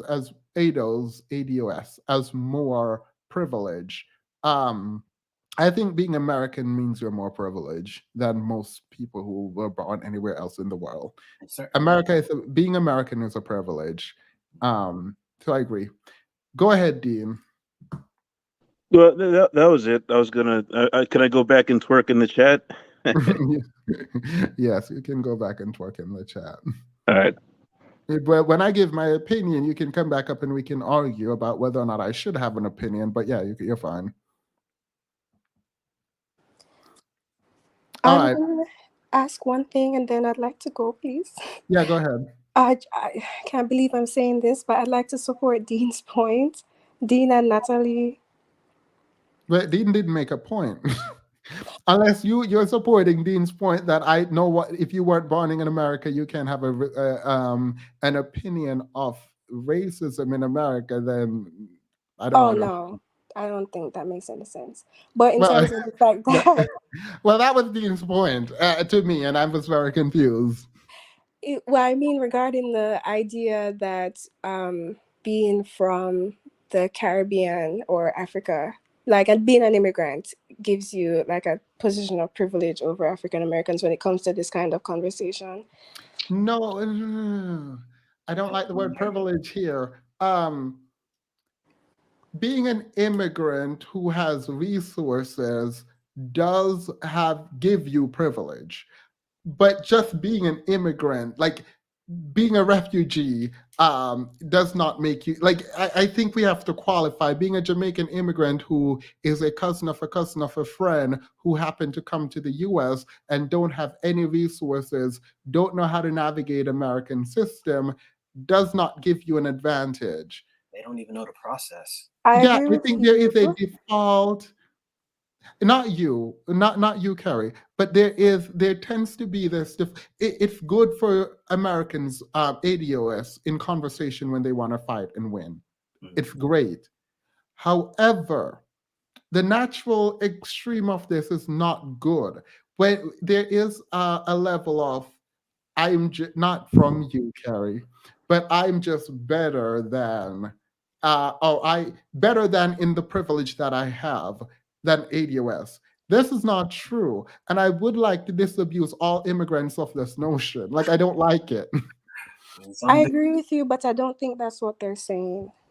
I What are they? think that what they're saying, and Natalie, and if I'm on the ball, please let me know. I think that what they're saying is we didn't grow up juxtaposed to white people, so we don't have the same chip on our shoulders. So when we're talking about these sorts of issues and we're offering our ideas of what a solution is, it's hard for African Americans who have had to deal with racism all their life to look at what we have to say and take it kindly, because But then that makes it purely mental. When you say that we don't have the chip on our shoulder, it makes it sound like the ADOS don't do it because of the chip on their shoulder, because they are juxtaposed with white people all their life. And maybe that's your opinion. Maybe your opinion is that psychologically, and maybe it has to do something. I don't know how much of a thing it does, but juxtaposed to white people and being treated differently will cause you to not act a certain way. And then if the door is not open for you to walk through, you don't walk through it because, well, you're psychologically damaged in some ways. But an immigrant can come, and having not had that psychological damage passed down, they can walk through the door. So now it feels like and this is me Iron Manning as best as I can the argument that you're making. And so the immigrant can walk through the door, but the reason the Black American can't is not because of racism, because racism would have stopped the other Black person. They're stopped by themselves and their understanding of the world, which prevents them from being able to walk through the door. Is that in any way what you're saying? Not really. Not really. I don't think personally, I don't think that there's I think more like you, Themis, but I'm just going off of what I've come to understand from conversations with African Americans. It's the way that I reduce the severity of my arguments and have more sympathy for African Americans when I'm talking to them. I just have realized that I don't see white people as the enemy. I never will. I think there are more good white people than bad white people, and I think that this focus on racism and white people is not going to bring any long-term solution. However, to an African American who has to deal with this kind of thing and is psychologically affected by this, because So racism you is. just told me that you weren't gonna, that's not your argument, and then you make the same argument. No, because I don't personally believe that it should, but what I've had to accept is that there may be credence to that conversation. We who live in the United States, grew up in the Caribbean or Africa or whatever, and we live in the United States. When we talk about this type of stuff, it what's the word that I've been described as cold and harsh and uncaring and unfeeling. And the only way that I can sound less cold or harsh is to understand that the way that I understand dynamics is because I didn't have the same experience growing up as African Americans in this type of society. All right. Well, I will let that go and have Natalie, you have a minute to explain what it is that you want to explain, and then we'll continue with the minute because the room is now full again. Thank you, Carrie. I'm trying to get one. Can you hear me? Yeah, I'm sorry. I just went back to Natalie because we were discussing her, and I wanted to give her the opportunity to explain herself. And then Thank you for allowing me up here, Themis. I appreciate it. You're welcome. 1 minute. Okay. Maybe privilege was the wrong word to use. What I meant was I look around, like I live in the South, and I'm surrounded by these Confederate statues, displays, kids going to school with Confederate soldiers' names on the building. Like, I wouldn't say I think that I would be a much angrier person if I had to live so close to such displays of irreverent displays of racism. It's not necessarily that I think that, because I'm American. Like, I was born here, I was raised here, and of course I understand. No. I say that because I'm not an immigrant. My parents are. So I say that to say that I'm very close to. I understand that I come from slave history too. I'm sorry. No, you're fine. I thought you were like a whole immigrant. Like, if I were born here and raised and had to live around this, I would be angry. And then you were born here and raised here. No. What I'm saying is that the fact that I have a distance. Like, I have a distance from my slave history. Like, Jamaicans did come from slave, have a severe, harsh slave history as well. And not only that, but Jamaica is a predominantly Black country with Black, like, I don't think there are, besides the Queen. It's a predominantly Black country, but it's not by Black leaders. Right. Besides the Queen on our money, I don't think we're, you have to sit and have picnics under men who raped and pillaged. It's the distance that makes me I honestly think I'd probably be a much angrier person if I had to deal with I don't know how to explain it, the smugness of white supremacy in America. No, I mean, I get you, but I should have more of that distance because you were born here and I wasn't, and I'm always angry. Yeah. You can't tell because I'm always smiling, but I'm always angry. But thank you. No, I get you. I appreciate you, and I do I'm not pretending like I don't. What did your favorite writer say? To be a Black man in America and to be conscious is to always be angry. Yeah. Constantly be angry. Yeah. No, I'm with you. He's no longer my favorite writer anymore, but yes. Oh, well, and also I just wanted to say also I'm being strict on the time to get through because the chat is now full. Oh, I'm sorry. Thank you again for letting me defend myself. I appreciate. No, you're welcome. And I hate this. I hate the timer. I know you guys hate it too. It's a lot. I know, and you guys don't get to talk. True, but in terms of stats, which is larger, economically advantaged immigrants or refugees? I don't know what. I don't understand. You can come back and explain. Ensad, go ahead. You've been waiting, and I apologize. It's okay, man. I haven't been on here for a while, but now I can totally understand with Natalie a little bit of what she was saying about a bit of the change within time. Because I could say, for me, I've grown up I've been in here in the DC area, and especially around PG County, and I can understand what she was saying. If I had lived in the area of like Confederate places, that would make me angrier. My granddad my great grandmother and my granddad, they grew around South Carolina, and that's the South back then. And I can understand of how he could see some racism and decided to go to the military and leave and live in the DC area, to get a better, fair example of how to work and how to move around, especially in the federal government too. Yeah. And some people can display about which is better. Is it better in corporate America or is it better in government? And I can honestly say corporate sometimes takes a little too long to even give certain people the certain types of income that they need to get where they're going. But also some of that is also, are you going to save your money too? And put your money where your mouth is to actually put something together, whether it's school or education or even funding for building places around. That could be, what else, bus systems, whatever, to actually make things happen. Or even fundamentally sound farming that actually has healthy ways to produce food or certain things like that. So it really does depend for us in communities, even in Black communities, since I'm in PG County. It depends on who's going to put their money where their mouth is and actually follow the process, not try to do things illegally, follow the process of what this government puts out there for us.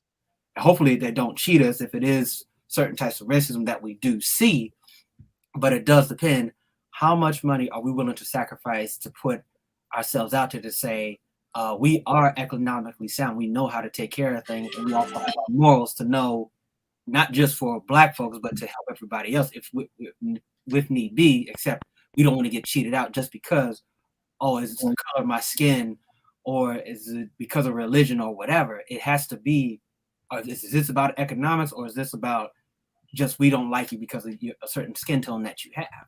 You know? Yeah. Thank you. I would react, but I'm trying to get through, so I appreciate that. Thank you. I can't stay too long either. I got to go and do some other things, but it's good seeing y'all again. You too. You too. Have a good day. You too. Movie. Your minute. I gave Yes. you 2, so. Yes. That conversation about the differences in how racism affects ADOS as opposed to Black immigrants, I think really does tie in really well with the other discussion of, you know, is racism overplayed or underplayed when it comes to, well, that was one of my questions. I didn't know if we were discussing that from an individual standpoint, when it comes to, you know, the choices, the decisions that someone makes, the information someone has access to, or from a more generalized standpoint. But, you know, one of my parents is a Black immigrant, my dad, and my mom, she's ADOS. And growing up in that kind of environment, while also growing up in the South, I think really showed me that racism can only go, oh, there's an echo. Leon, do not get off mute. Leron. Go ahead. Movie. That racism is more so psychological, I feel like, at this point, than it is I mean, it's economic as well, but I do believe that after you reach a certain point in socioeconomics, like once you reach a certain socioeconomic bracket, the psychological effects of racism are still there, and you have to do something to get yourself out of that, out of that like internalized racism. Yeah, so that's just my take on it. And I do. Someone was asking me in the chat if I work in corporate America. Yes, I do work in corporate America, and interestingly enough, you know, I deal with racism all the time at my job, and I call it out every time. And you know, some of my, you know, Black coworkers, they're always, you know, they're older. I'm pretty young. I'm only 25. You know, they always warn me like, oh, you shouldn't say anything. Yes, this is a part of it. But Absolutely not. they don't realize that you can act, there's a system and a process, like steps that you have to go through to address discrimination in the workplace, you know. And it's just having the mental fortitude, and also like the hope and the faith that I can do this, to actually like learn what those processes are and actually do it. Now, that isn't to discredit anyone who has done that and like still was met with a, you know, a wall of steel, you know, racism. That's still going to exist to some extent. But what I'm saying is, I believe that from an individual standpoint, for the sake of our success, we need to be more so focusing on overcoming the psychological effects of racism and understanding like how our society operates, because it's so easy. And I'm speaking from my ADOS identity. Wait. Mm-hmm. Your minute has expired, so I'm Yes, going to it give you has. 30 seconds to wrap it up. But thank you, Themis, for allowing me to share my views on your platform. No, you're welcome. Please, you don't have to super chat for that. I appreciate that, but like you don't have to. I mean literally all are welcome, except those who I block. Go ahead, you have 30 seconds, movie. I'll just say that it's very easy living in this country as a Black person to have apathy or even feel lost when it comes to how to navigate all of these different systems and infrastructures that were never really taught to us. And that is what we really need to focus on to overcome the leftover side effects of racism that's not even here today per se. This is leftover racism from 10, 20 years ago. That's all I have to say. Thank you. By the way, the panel is closed. Only Alyssa will be the last one because there is still one more video that I think, for me, the most important video that kind of make what I'm talking about here very difficult, and I need to do it just because it's so difficult to do. So only Alyssa will be the last one. There's 1, 2, 3, 4, 5 people in the back. So Truth Teller, the What, Devil's Advocate, and then only Alyssa. That will be it. Actually, let me add Truth Teller now. All right, go ahead, Leron. Is it Leron? Yeah, no, Mr. it's a Hill. Laron. It's Laron. Turn me down in the background. I'm going to call you Mr. Hill. Okay. How do I? Let me see how I do that. Or you can just Can talk you hear for me 1 now? minute and I'll not talk. Okay. Can you hear me? Okay, perfect. Okay. So I don't know what happened with my mic earlier. Got unmiked. I don't know. I wasn't messing with this at all. But as far as reparations, that's something I'm very passionate to my heart. I am considered ADOS, and as African American descendant of slave, I feel like it's different coming from someone who has had foundational roots in this country compared to someone who is from the diaspora. I think everybody in the diaspora has an equal claim to when it comes to colonization. For Jamaica, it would be Britain.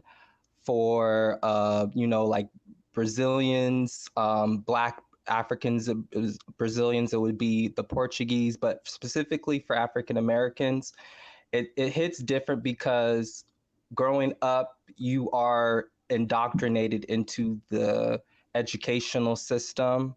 You are taught the system and the caste systems of your subjugation. You're brought up in the ways in which the system correlates to your existence. So I don't think it's fair for anybody on the outside to dictate as far as whether or not we should get reparations. Wait, you said it's not. Oh, I'm gonna mute you. I don't think it's any one of our decisions. Whether or not you can have an opinion, I think is different.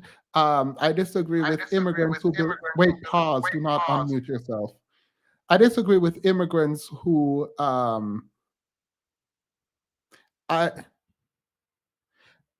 I disagree with immigrants who say you should not get reparations. I think you should, to the extent America wants a moral conscience, or conscience rather, generally. That is from sort of a logical, in some ways, quid pro quo approach, where something was lost and now you have to repair it. I think anyone can have an opinion on that. Like, now, if America says you were a slave, I am literally going to not pay you because your subjugation was par for course, and we don't think to have a moral standard, and we don't care. It is what it is. It happened, and I don't care about it. Then I would not be for people asking for reparations. At this point, you now have to fight for it some other way. But you can respond. So are you saying, based on that argument, if we were subjugated and we were essentially, you're saying because we were forced and taken against our will, this so-called war, there was never a war, but you're saying that their stance would be, we don't owe you because we conquered you and we owe you money, right? Mm-hmm. Okay, so if that's the case, though, if we're talking about us purely, but if you're gonna compare, contrast, then how about, why do we owe, as Americans, why do we owe the Holocaust for the railroads for France that transported them to the Nazi concentration camps? Or why do You're owe... conflating things. Pause. I'm saying if America wants a conscience, they should do it. Like it's like going to your boss and asking him for the money that he owes you. If that transaction is valid, then period. But if there is a concern about the transaction, then there's a concern about the transaction, right? Like if America is like, I'm not going to pay you and stop asking for it, I don't care about your political movement. I'm not saying you shouldn't try to get it. I'm just saying the sort of political, sort of maybe even legal route is not going to work. Is not open to you at that point, because if America decides that she does not have a conscience and that she does not feel sorry for that which was happening, and even if she does feel sorry, but she doesn't care to repair the wrong that she's done, she could look at it from a conquest lens, and then now you put the ball back in Ado's hands as to whether or not they are really gonna get up and fight, actually fight, not metaphorically, for that money that they think they're owed.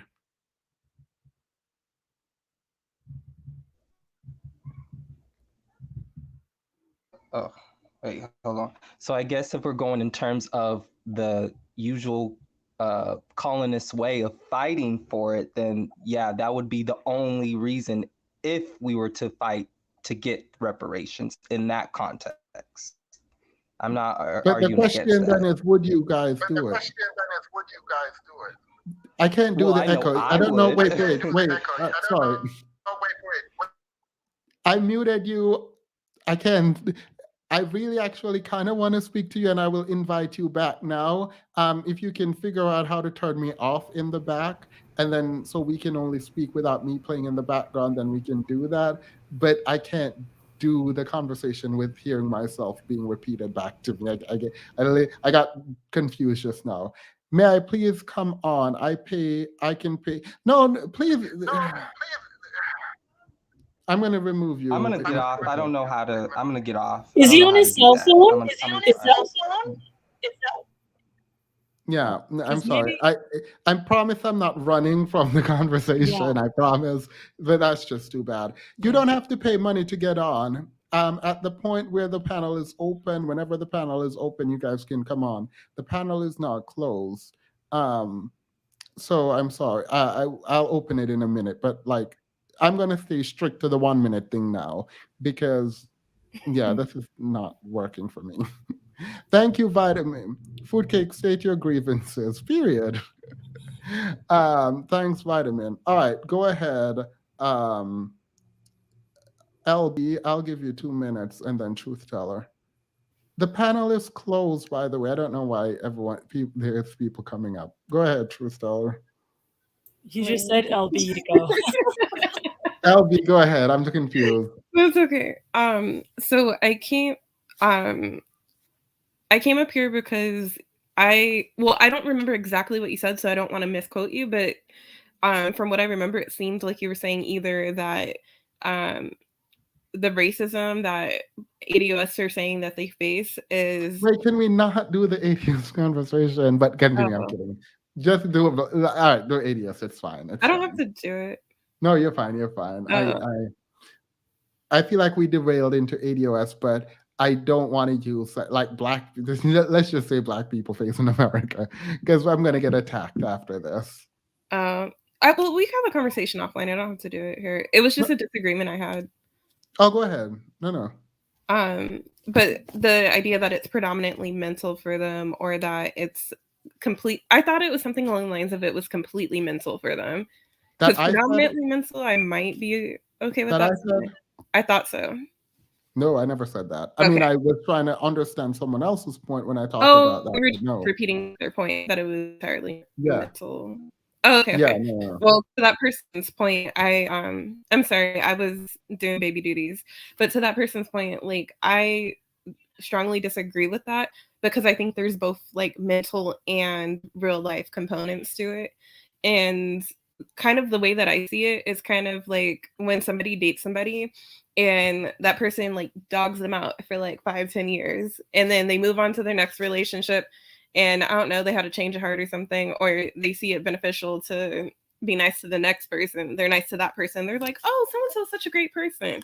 Like, that's not the person that they were to the other person. And I think that what they do is they intentionally pit Black people like across the diaspora against each other. And so we get these like categories of like the special Blacks, like the immigrant Blacks from Africa or from the Caribbean, or the Black people that live amongst like the white people in the suburbs, the ones with the Valley Girl accents in California or something like that. And they take those Black people and they say, you guys are the special Black people. So they treat us nicer than, maybe not super nice, but they treat us nicer than they treat other Black people. And then they expect us to go back to our people and say, oh, you guys are just tripping because like it's all mental. I don't deal with racism, but like we don't deal with racism, so they can prove that they're not racist. Yeah. And also, I wouldn't agree with anyone who says it's all mental. I wouldn't agree with that either. Leroy is the example why I asked my audio is clear. All right, I will never get on you again. Oh, can I say short? Sorry. Can I like summarize one sentence? Yeah, go ahead. Essentially, I'm saying that none of us are the special Negro. Like, yeah.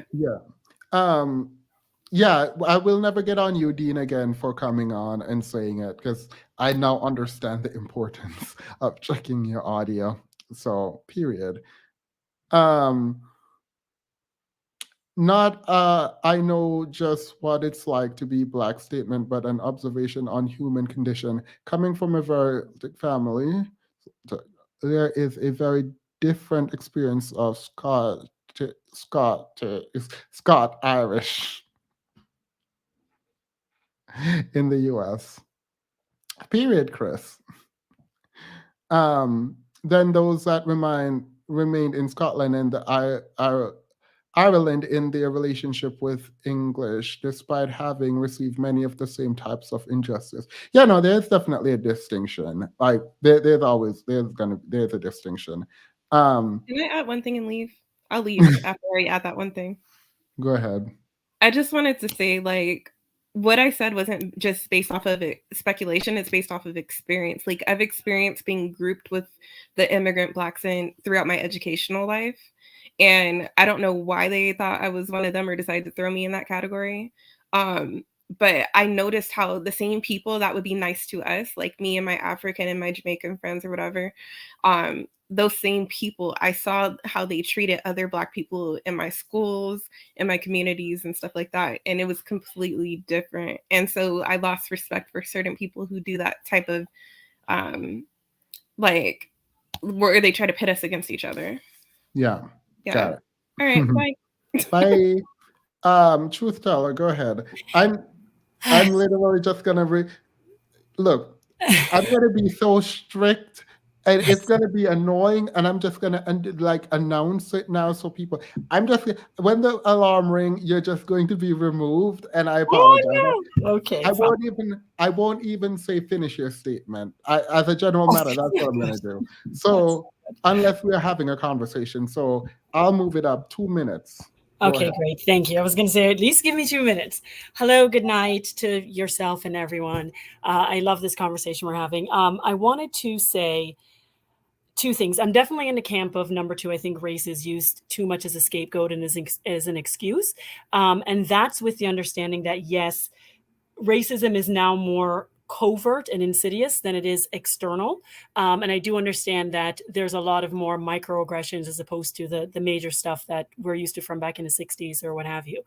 But I wanted to say, with regard to the disparities with schools or whatnot, part of, in terms of the educational system, that is based on like taxes or what have you. And I know there was this issue of, you know, school choice. And like, I remember having a discussion on Facebook years ago where people are like, oh, the Black families are trying to get into this other school district, which is predominantly white, and the white people are not trying to allow them to get in. And I said, well, why are the Black people in the US not trying to fix their school district as opposed to trying to escape and go into another school district? That is the crux of the issue, is that the Black communities need to be developed and to be established. Pausing. With what money? Go ahead. Yeah, well, this is... I'm playing devil's advocate, by the way. I'm playing devil's advocate. No, I get what you're saying, but this is the thing, is that like trying to get into another school district is also not the answer. Right? Because then that still leaves a disparity in the Black community. And then maybe as a policy, the school thing is important, because maybe as a policy decision, schools should not be tied to property taxes. Yes, perhaps that it would be the new suggestion, because I know as it is now, that is what makes the difference in terms of available resources. So then the racism conversation about redlining becomes a very important part of the school discussion. Yes, it does. However, well, yeah, because redlining in terms of driving down the value of the properties. Mm-hmm. Yeah. So, wow, this is going to go like way deeper then with relation to that. This is going to go way deeper. It's going to go way deeper. But here's the other thing too that I question. Why is it that even if, let's say, Black people are like being ghettoized and shoved into certain properties or certain areas or whatnot, it doesn't necessarily mean that those areas have to become ghetto. Do you understand what I'm saying? Like, why is it that you are not able to have communities of Black people, if they want to separate themselves from us, and have our communities also be vibrant, prosperous communities? Because when they pushed us into the ghettos, they definitely did not push us into thriving communities. No, I understand it. But the thing is that, like, what I'm trying to say is that I still believe that there's like agency on our part. And the redlining thing is like a whole different and very layered discussion. Because if you're saying that they're pushing upwardly mobile, educated Black people who are looking to buy, you know, nice homes and move into suburbia or what have you, into a already economically depressed area, then that's a different conversation. But you're speaking ex post, not ex ante. So they're not preventing upwardly mobile Black people from moving now, but they were. Yes, they were. They were. And so that's why I'm saying is that I think Sin was saying, or someone else said it before, and this is where we find ourselves with this conversation at issue. And it's something that I've been contemplating a lot, which is that I understand and I recognize, and even though I'm not American and I live in Canada, I've studied these things or what have you, and I study politics more broadly and how it operates and the decisions that are made at governmental levels and the impacts that they have on the broader community or what have you. So there is responsibility to be had there. However, historical... Wait, pause. Yeah. I am not saying... I think why we're getting disrupted is... Mm-hmm. I believe systemic racism is a thing, and that's why it's so easy to argue on this. And the question isn't whether it exists or whether it causes problems and how important the problems are. It's, do we rely on it as a crutch too much? And to that, I would say yes. Because it's like, you're not... But why? When I ask why, though, don't say, because we can fix our schools. No, okay. No. I was just saying that I just brought that up because someone brought up the school to prison pipeline or what have you and all that stuff. Yeah, I mean, I don't disagree. We're gonna have to fix Yeah. our schools. Like, Yes, yes. we have enough money. Like, how many billions is the Black economy? Like, we have Exactly. enough We have a money. trillion. So Apparently, people say, you know, we're $1 trillion people or what have you, like Black people, like I in like terms of this. Someone spending said, power. Seamus is so smart with language choice. Yeah. Period. Thank you. Go ahead, though. Yeah. What was I going to say? So, no, but I hear you. But what I was going to say is that we do have, always come back to the agency. There are certain decisions that we're making, particularly Black male choices that are being made, that compounds the racism and exacerbates the issues that has been continuing in the Black community for generations. So while there are certain systemic things that needs to be fixed, there are certain things that they can do as individuals in terms of the choices that they're making that can minimize the type of experiences that we're having in the Black community. Like, no one is forcing them to, you know, engage in this degenerate behavior of like sleeping around with all these women. No one is forcing them to gangbang. No one is forcing them to participate in certain derelictions that they've been participating in. They're choosing to do that. But what would you say to the, you have 40 seconds because I restarted for a minute. What would you say to the sociologist that points out that crime and poverty comes together? Well, I would say that there is also countervailing statistics that show the opposite. It's not necessarily Pause. Absolutely correlated. not. What you're not gonna do is say that. Where is this? That says It the does. opposite? It does. I can't bring it up right now, but it does. Girl, not you It does. teller It, no, pulling it does. It not does. you teller pulling a sincere on me here.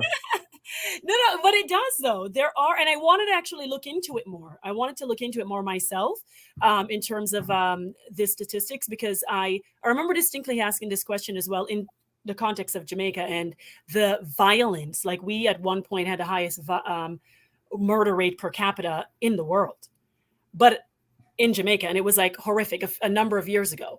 And I remember having this discussion with my professor, like, but why is that? Like, I don't understand why it's so prevalent or what have you. So anyway, bye. But I will find those statistics, and if it turns out to be like, you know, whatever, then I'm fine to We're not having this conversation. Yeah. You can send it to me, email, text message, email. Okay. Okay. Okay. Bye. Okay. Bye. I do think there are people misunderstanding the question. I am not saying, does racism exist and does it have an impact? And even to the extent that you think it's a really big impact, the question isn't that. The question is literally whether or not we rely on it too much. Sonny says it's overplayed and takes away from accountability. Well, that the overplayed part we can come up and talk about, but takes away from accountability, yes.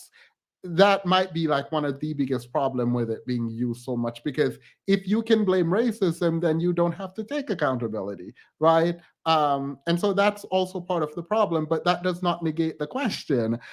We all live in the system, but don't end up the same. Okay, here we go. This is a good argument about hopefully women versus men. And then hopefully men can articulate the ways in which racism affects them differently so that their outcome is going to be different than women. We need another debate. Understand the pathology of the collective. We need another debate. I feel like I'm sensing a debate coming on.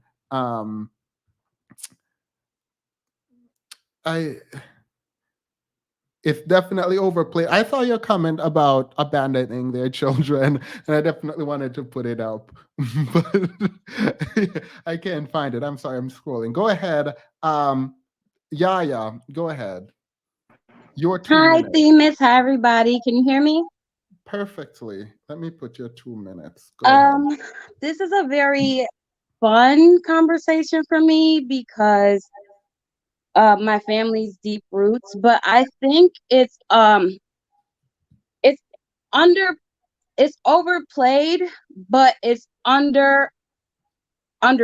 You know what I mean? Mm-hmm. They overplayed the toxicity parts of it, but the understanding of how culturally, I grew up, I am from upstate New York.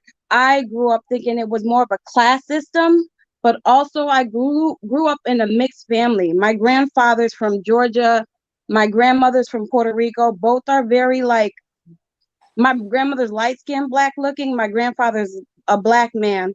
And then my father's Puerto Rican, but he's also dark skinned Puerto Rican with black features. So I grew up with a lot of anti-blackness, assimilation to the white society. No, I grew up with my education and my high honor roll status being played by my own family. Also, like, I thought it was a class thing in upstate New York, but I had moved to North Carolina, and it's a whole different energy and ball game when it comes to how people interact with you when they think you're when they see you, your skin color and stuff. And another thing, I think it's also like dealing with the beauty that we were talking about, and leadership in the Black community. It's like you said, like the not wanting to be accountable, but also I think it's a big fear for men. Well, I'll go by my brothers and stuff. Like they did the whole pipeline school to jail type thing. Also, Not okay, they did the pipeline. sorry. Please come back in the after show because this was getting good. Okay. All right, thank you. Why can't we consider the solution of our being matriarchal government as we are matriarchal system that is ancient and necessary? Black women can build infrastructure, educated, and provide, protect, and let Black men go. Wait, thank you. Confidence with love. If oppression is so bad, why are Black women who are double oppressed able to obtain success, but they can't? All right. If you guys want, please let there be a man in the chat. I would prefer for that man to be Hotep, who wants to come on and do this debate. There is actually a very cute debate here because I actually agree that women are at the intersection of a ton of oppression, right? But there is so I would agree with the statement that the fact that women can do it should mean that Black men can do it also, right? But I've heard a kind of conversation happening about how systemic racism allows for Black women to succeed where it prevents Black men from succeeding. Now, if you are of that belief, it's usually like Hebrew Israelites, I think they're called, who I heard saying that. But if you are here for some reason and you have this belief that men have it harder in terms of racism and oppression, and you want to have a debate, hopefully Cynthia G would like that debate, but I would love that. Like right now, that would be like chef's kiss. But I doubt anyone is here. Dean, where are you? I feel like this is kind of up your alley. I feel like this is up your alley, Dean. All right, go ahead, devil's advocate. Thank you, Yaya. Okay, so about that comment that, yeah, as soon as he hears you, he's over here, Thebes. So, okay. Oh, let me sing to him. He's like, me too. Okay, so about the comment that everyone has different outcomes, even though the same pressure's being applied, I agree with that one because my brother did the whole prison to pipeline thing, and he's not absent in his daughter's life. My dad was an immigrant. He wasn't subject to the prison to pipeline conversation, but he was not there for any of his 9 children. So to say that it's all the system is a bit overkill.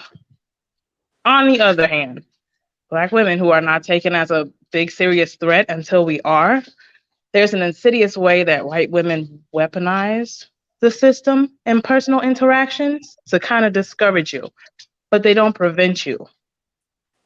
So Wait, if come again, repeat discouraging that. is enough, sorry, Yeah, sorry, go ahead. You have 2 minutes. I'm not interrupting your time. Go you're ahead. good. If discouragement is enough, I don't think you want it as bad.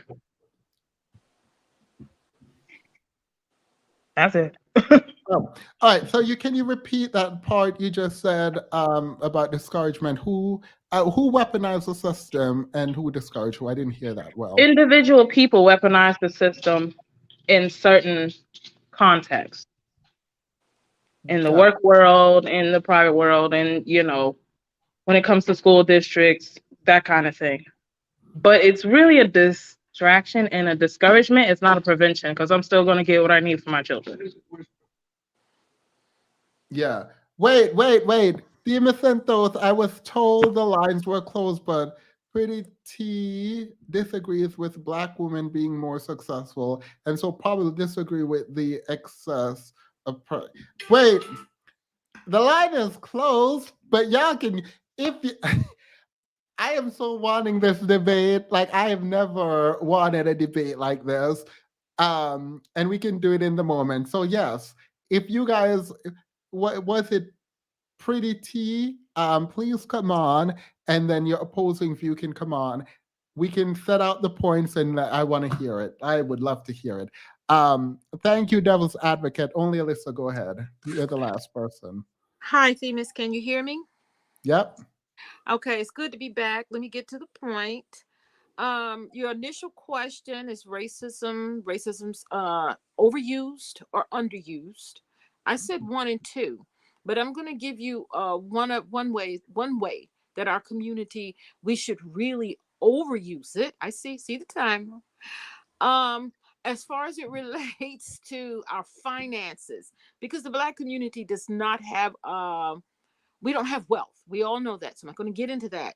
But as it relates to our finances, 2 companies I will use, Wells Fargo and Honda.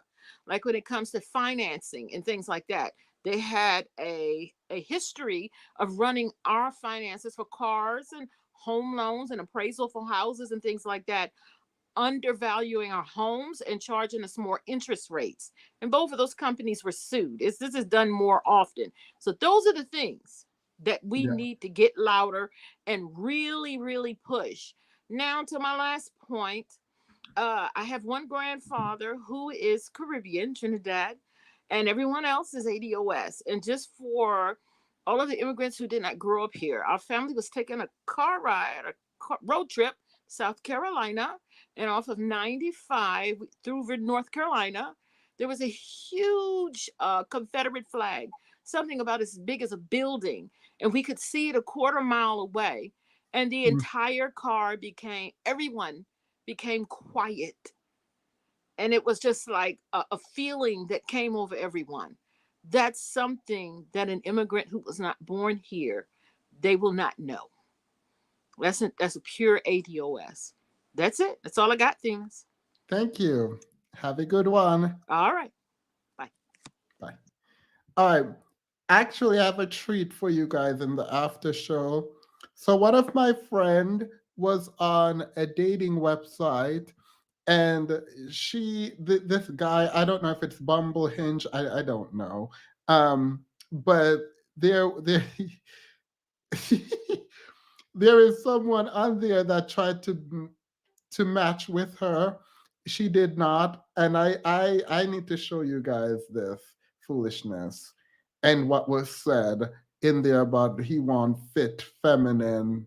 I'm gonna show y'all in a minute. Wait, I'll do that in the after show. I had to put it all together because I definitely have to show y'all this in the after show. All right. So that was the portion of the conversation where we talked about poverty and whether we should really look at it as an individual thing or a systemic thing, as a general matter. However, who gets to speak about this? That's the next question. And I'm going to tell you that I feel uncomfortable first. But second, is it necessary, right? So should white people get to speak on Black the Black community's issues outside of cutting the check? Drop a one. That is so petty. Drop a one if you think they should and can, and a 2 if they should not. So, should white people be able to speak about the Black community? Drop a 1 if they should and a 2 if they should not. If Black women's success is a feature of structural racism, does that mean they're now white adjacent? I can't with you. I can't. Let me look through this chat. Not Chris throwing shade. Wait. So a 1, you said they should. They're part of the problem, so they should. Yeah. All right. Here's the thing. When you say they should, know that you don't get to control what they say. Someone said cut the check. I don't know where I got that phrase cut the check from in this context, but I know it's not my own. 2, cut the check. All right. Look, once you open the gate for conversation, you don't control how people respond and what they say. All right. Not 1.5. Anyone who puts a 1.5, you have to now come up. Before we even start, anyone who says a 1.5, please come up, because this seems like an attempt to tell them they can talk, but only say what you want them to say.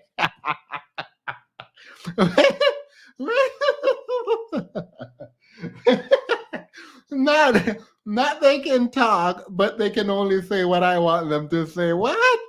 Oh my God, I can't stand y'all sometimes. If y'all said anything outside of a 1 or a 2, please come up. Like we can have this for a moment. Black women's success is because of our willingness to do the hard work. Period.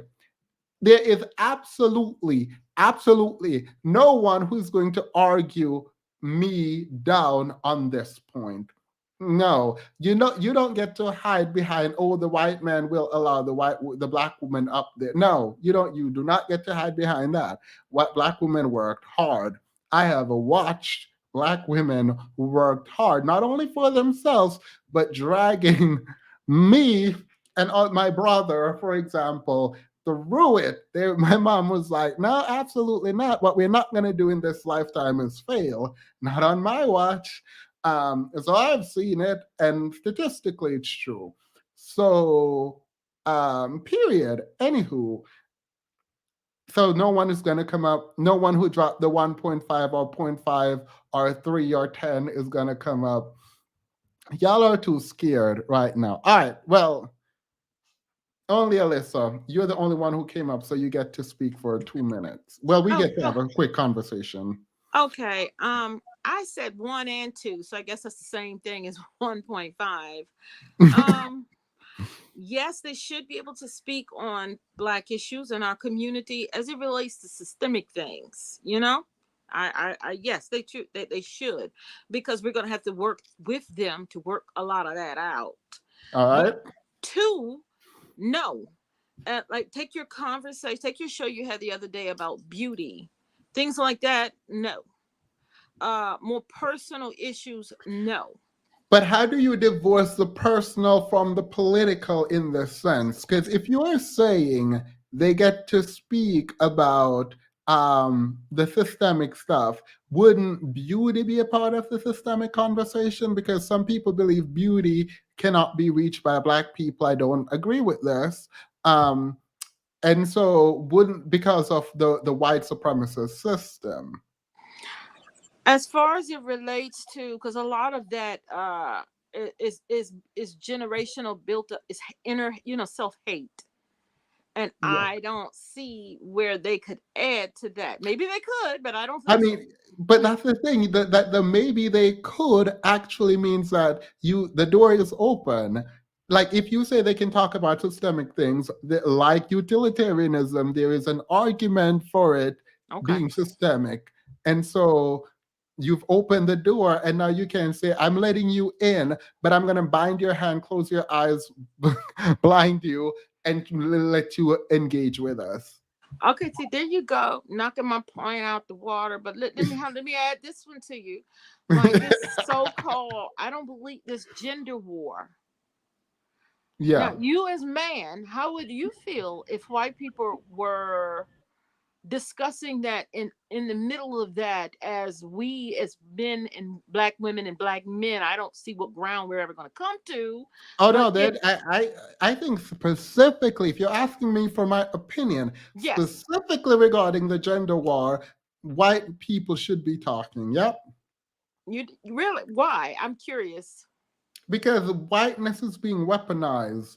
And so you don't get to talk about them and how to engage with them and how you like white women and they're soft, submissive, and whatever else. You don't get to do that and then say they're excluded from the conversation. You don't do that. No, no, no, no. Okay, you make me sick, Themis. You do. Okay. I don't want to say anything else to you, but I still say 1 and 2, yes and no, depending All upon right. the issue. Okay. All right, period. I'm with you. I get you. I get you. Okay. I'm also I don't exclude, as a general matter, your identity does not exclude you from conversations. That's true. That is true. Yeah, that's my stance. No one else has to have that stance, but that's mine. Okay. Thank you. All right, I'm gonna jump off. Impossible. Yeah, I was actually gonna start with what you just said, was just that I don't believe that anyone's identity should exclude them from any conversation inherently. The thing is, I do believe that white people should be able to, chime in on the conversation about black people's problems, with the caveat of there being a healthy level of deference, if not reverence, to what black people have to say. It's like they have to understand that this is black people's problems, this is their lived experience, this is their community that is being discussed. So there should be a greater voice given, I think, to the black people. Like I don't agree with this. Really? Nope. You enter white person at the risk of being called a racist, you get to talk. But you also get the consequence of whatever you say.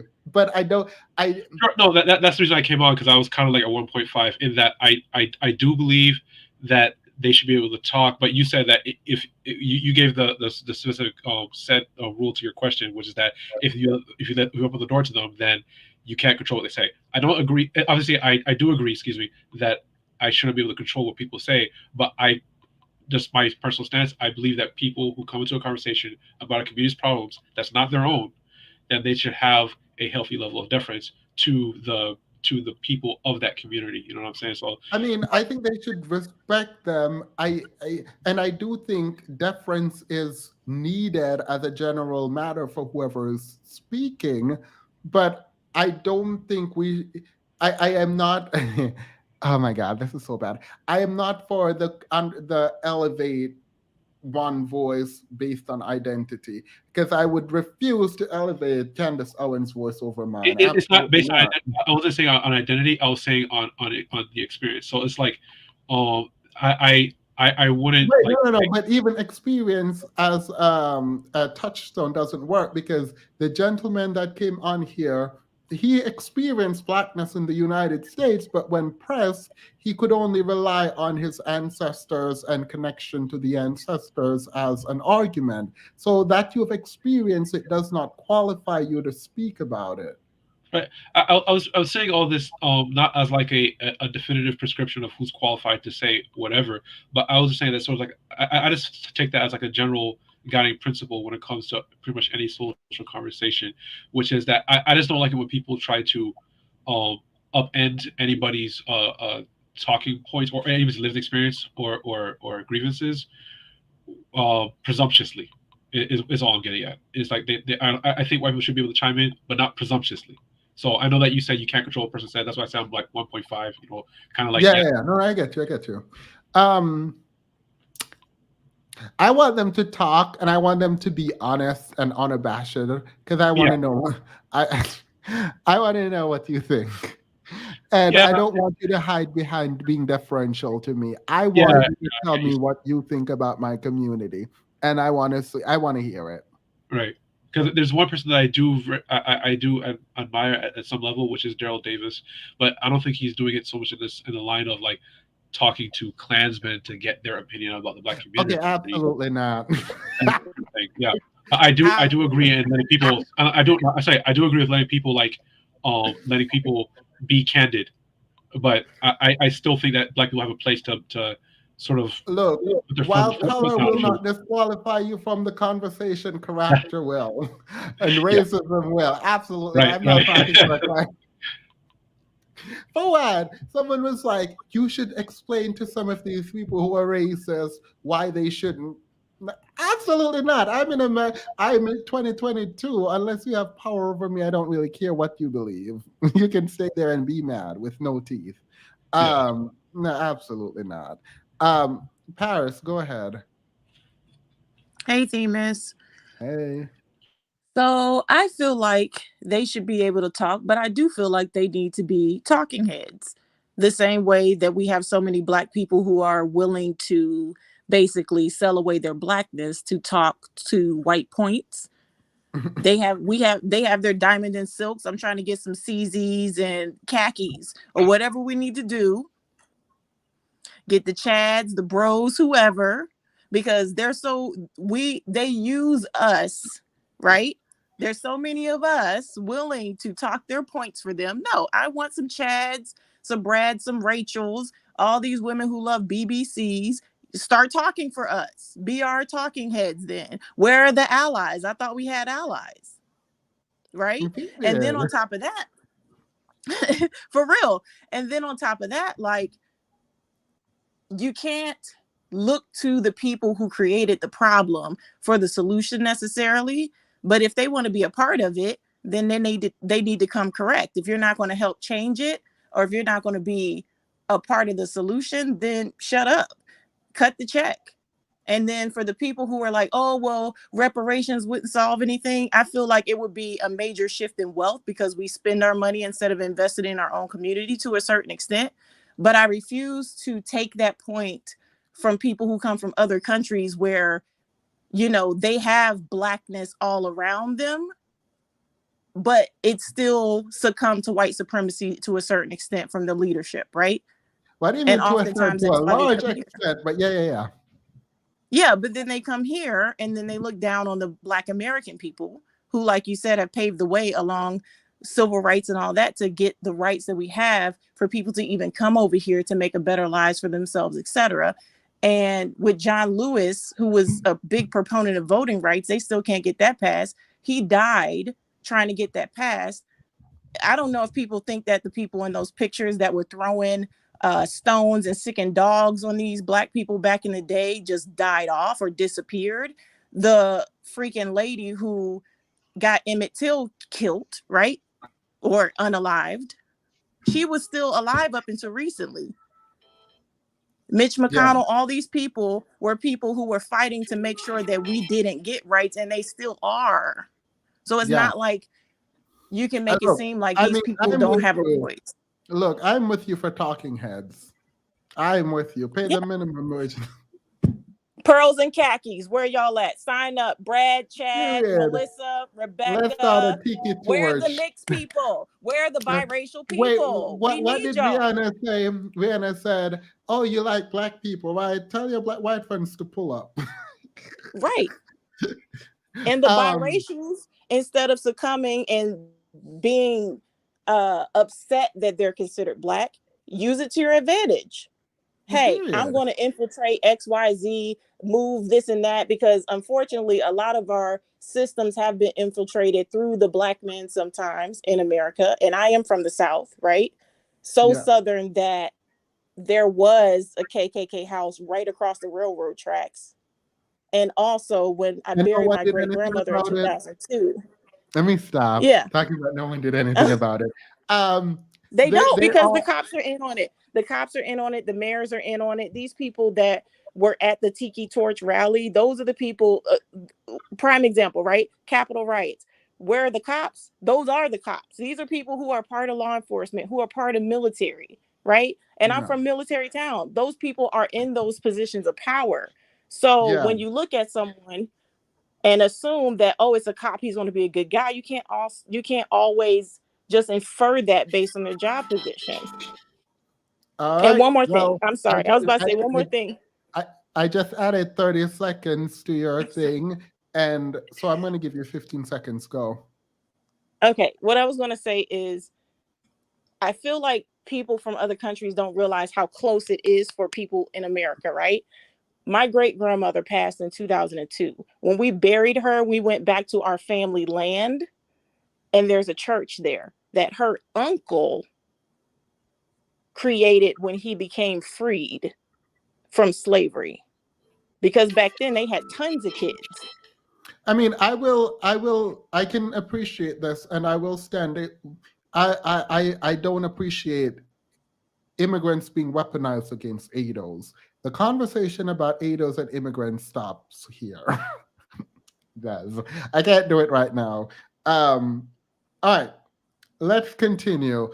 Patty, you said white people should or should not be able to speak. Why not? 2 minutes. They should. I do think it's important to converse with the marginalized community you're speaking about. But like the other wait, pause.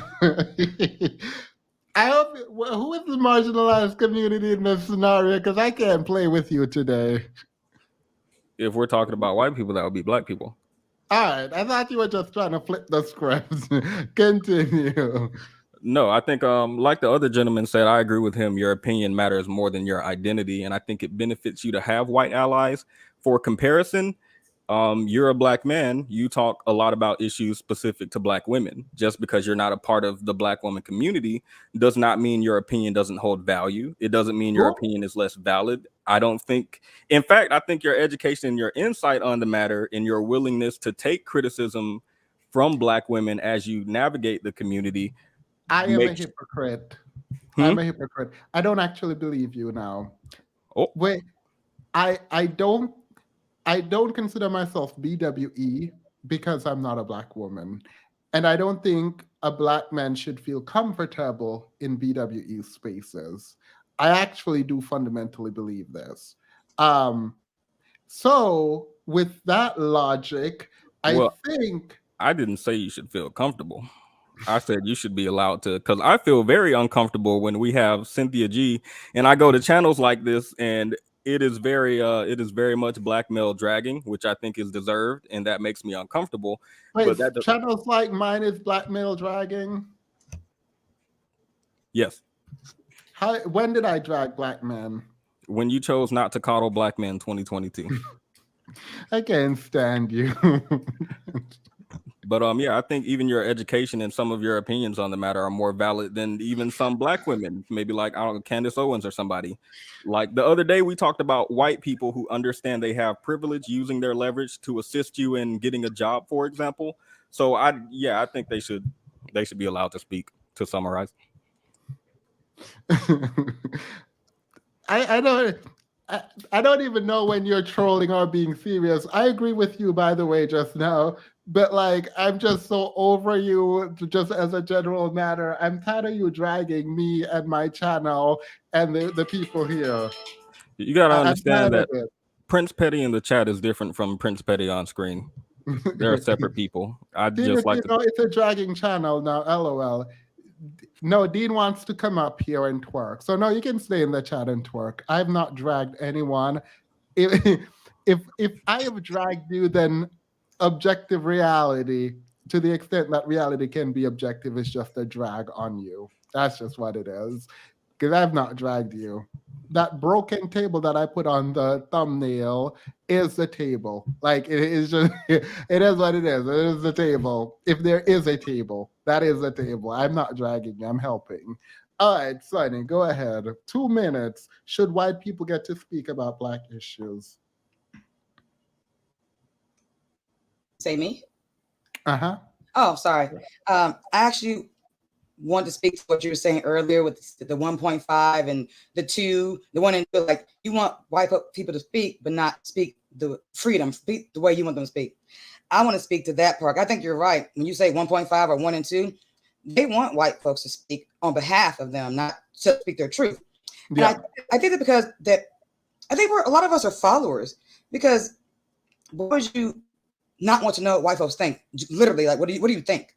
Because obviously they need to be a part of the conversation, because, you know, somebody white or whites is going to be one to make a decision on if you get it or not. So you want to know, don't you want to know what they genuinely think?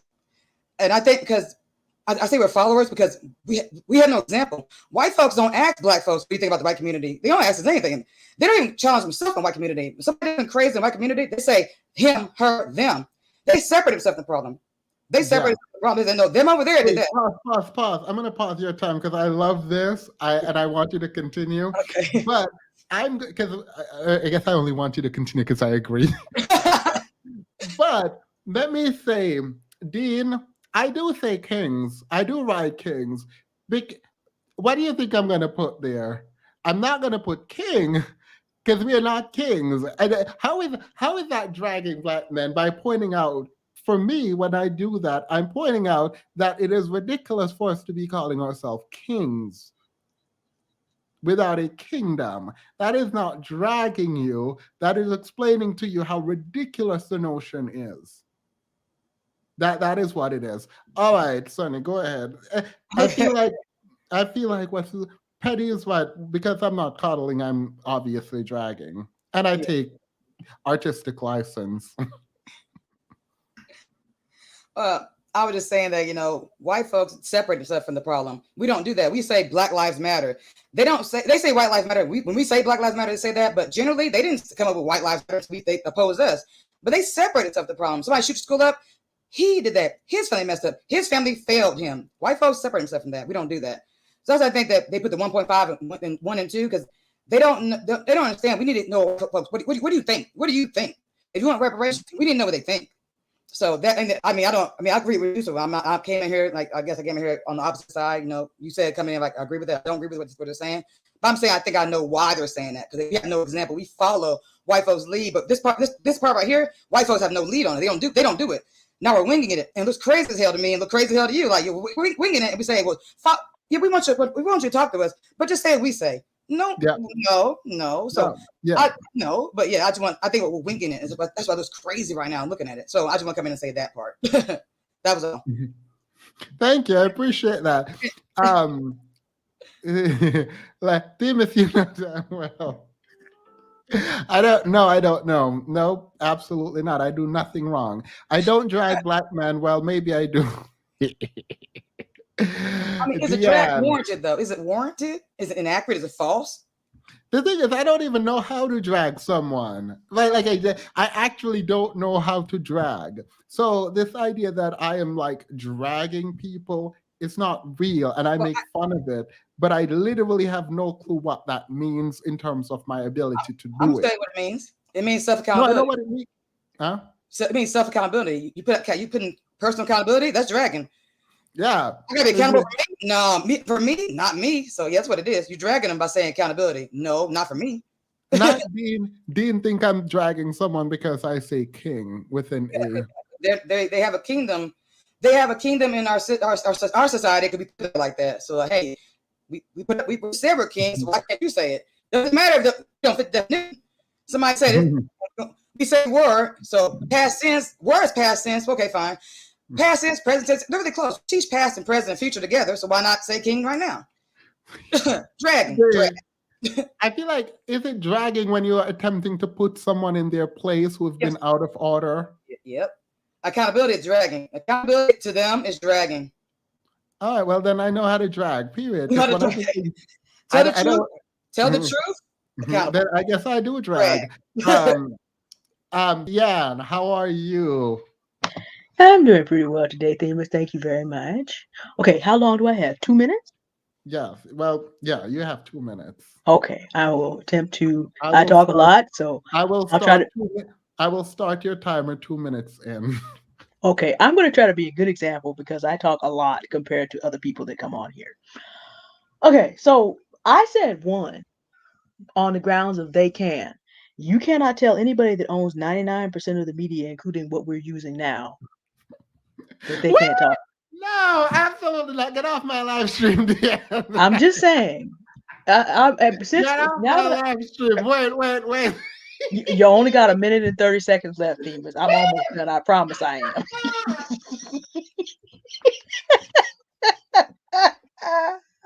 Live stream over.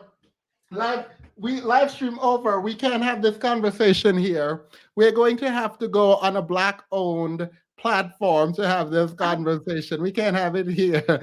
Which this is the second side of the argument is though we can choose who we listen to though. It's just like I don't listen to white people that do not come talking like I'm a human being. They can say whatever they want. I turn that thing off, close this computer down. I don't listen to people, period, who don't do that. I am so So done I with think you. I stopped listening to you. I'm not listening to you. I'm done listening. Okay, to well you. that's what I'm saying. Things you can choose what you listen to. How And dare that's you my come whole on 2-minute here point. and announce to us to remind us that we are on something that is owned by a white person. We So can't do or should. We don't have the actual practical power to do that. But we can choose what we listen to.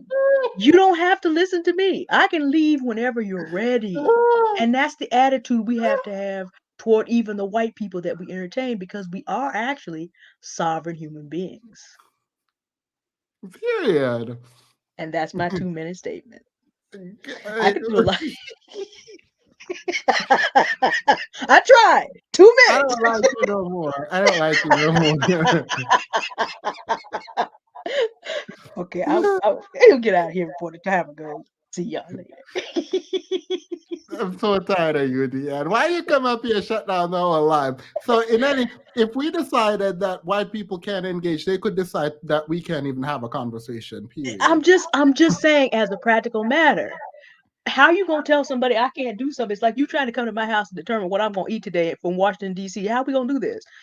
But we can determine what we listen to because we are sovereign human beings. So when white people don't come talking correctly, do not listen to them as much as is possible. And that's our option. We can all do that.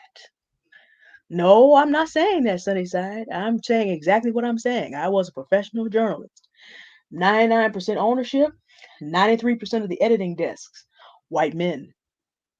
You can't tell somebody that they can't talk when they own all the organs to do the talking. But we don't have to listen to them when they don't come correct. And we have to learn not to follow them so hard that everything they say is important. It is not. They are no more important than any other group of human beings. They just own more stuff. So we just don't give them our ears all the time. No. We don't have to take everything they say as gospel. Deanne and I aren't disagreeing for the person in the comment. She's actually validating my point. I said they should be able to talk. And she's like, even if we didn't want them to, we don't control the means. What we can do is shut them out, decide not to listen. But like we practically cannot prevent them from engaging in the conversation when they own the means of communication. Yeah, I mean, I'm just saying. Yeah. As a practical matter. So since they go, and by the way, when have black people ever done anything when we've been able to keep white people from having an opinion and talking? It would be nice if they understood if they wanted our attention, they're gonna have to talk correct. That we can control. They love our music, they love our culture. We don't have to always let people come into the cookout. Yeah. Everybody who is white around here who has come to the cookout has come with respect. We may disagree on certain things, but they come with respect because otherwise you would not have them there to do their white supremacist thing. There have been a few come into the chat and they've been escorted out. So we can do that, but in terms of being able, no, it has to be as a practical, it's a one. Just because as a practical matter, we don't have the power to make that a two. We just don't. Period. What's the line between uniquely black versus universal human issues? Chris, I'm not going to answer that. I reject excluding black people from speaking on things considered to be uniquely white issues. I also reject racialization of issues in general. Well, we both disagree on whether or not we should racialize issues. Every 5.5 hours is a very specifically black issue. lack of educational opportunities is a very specifically Black issue. So it does go into the white community, but by and large, it's a Black issue. Whether or not we can move into different areas is a specifically Black issue. Stop and frisk was a specifically Black issue and is still a specifically Black issue. So no, they are specifically Black issues that, and I'm pointing things that are more de jure as opposed to de facto that are provable. So no, we disagree on that. But I do think people should be able to communicate regardless of where they fall on the skin spectrum. Makes Thank sense. you. All right. Bye, Deanne. Thank you. KP. Hey, Themis, how are you? Can you hear me? I'm doing well, and I hear you perfectly. Good. Okay, so I agree with you and Deanne, but I'm going to add a little caveat to that, and I'm going to say white men only. We don't necessarily need the voice of the white woman. Because the Black women know how to act, but I believe we need white men, because who's going to teach the Black men how to act? Who's going to correct, mentor, Why and are y'all like teach this? Why Black men? You think other Black men gonna do it? Are we actually gonna ask other Black men to mentor, teach, and correct other Black men? I feel like y'all just decided that y'all gonna troll me tonight. No, I'm being serious. Who's gonna teach these Black men? Who? So you're saying the Black man can, but the white man can, but the white woman can. This is correct. I can't stand you. I can't stand you. But I mean, seriously, tell me, for anybody in the chat, who's gonna teach the Black men out of the Black men population? Dean said if he can choose the white man to speak. It would have to be white men coming in to teach these Black men. You do not degrade your women publicly. Apparently, because I can't tell them. Right? You do not abandon your children. Well, we have a white woman about to tell us. Should I not let this white woman speak? No, you should.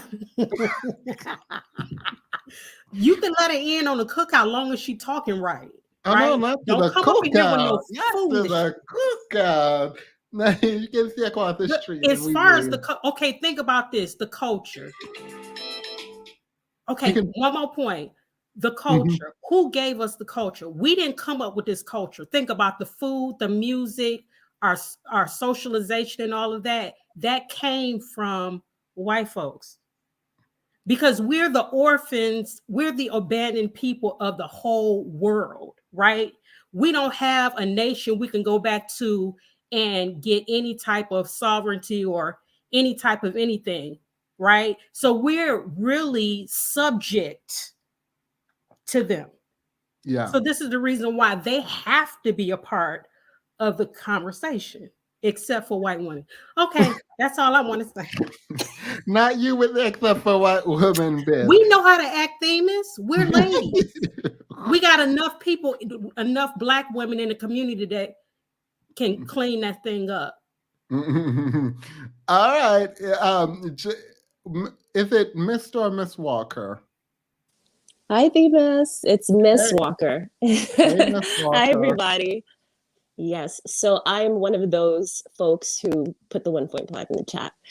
And I will explain why. So firstly, I will say, wait, before you go, the panel is closed. This is it. We literally need to get to the next, where the white woman will be explaining to us the problem in the Black community. But go ahead. Yes, so first of all, people are going to say what they're going to say regardless.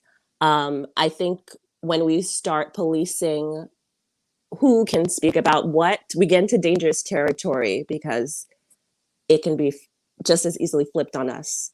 So I think we have to be very careful about that. Another reason is, I think it's, even just from a strategic standpoint, it's very good to know thy enemy. Not that all white people are the enemies of Black people, but I think it's very good. It's very good to know. Wait, hold up. Let me pause this timer.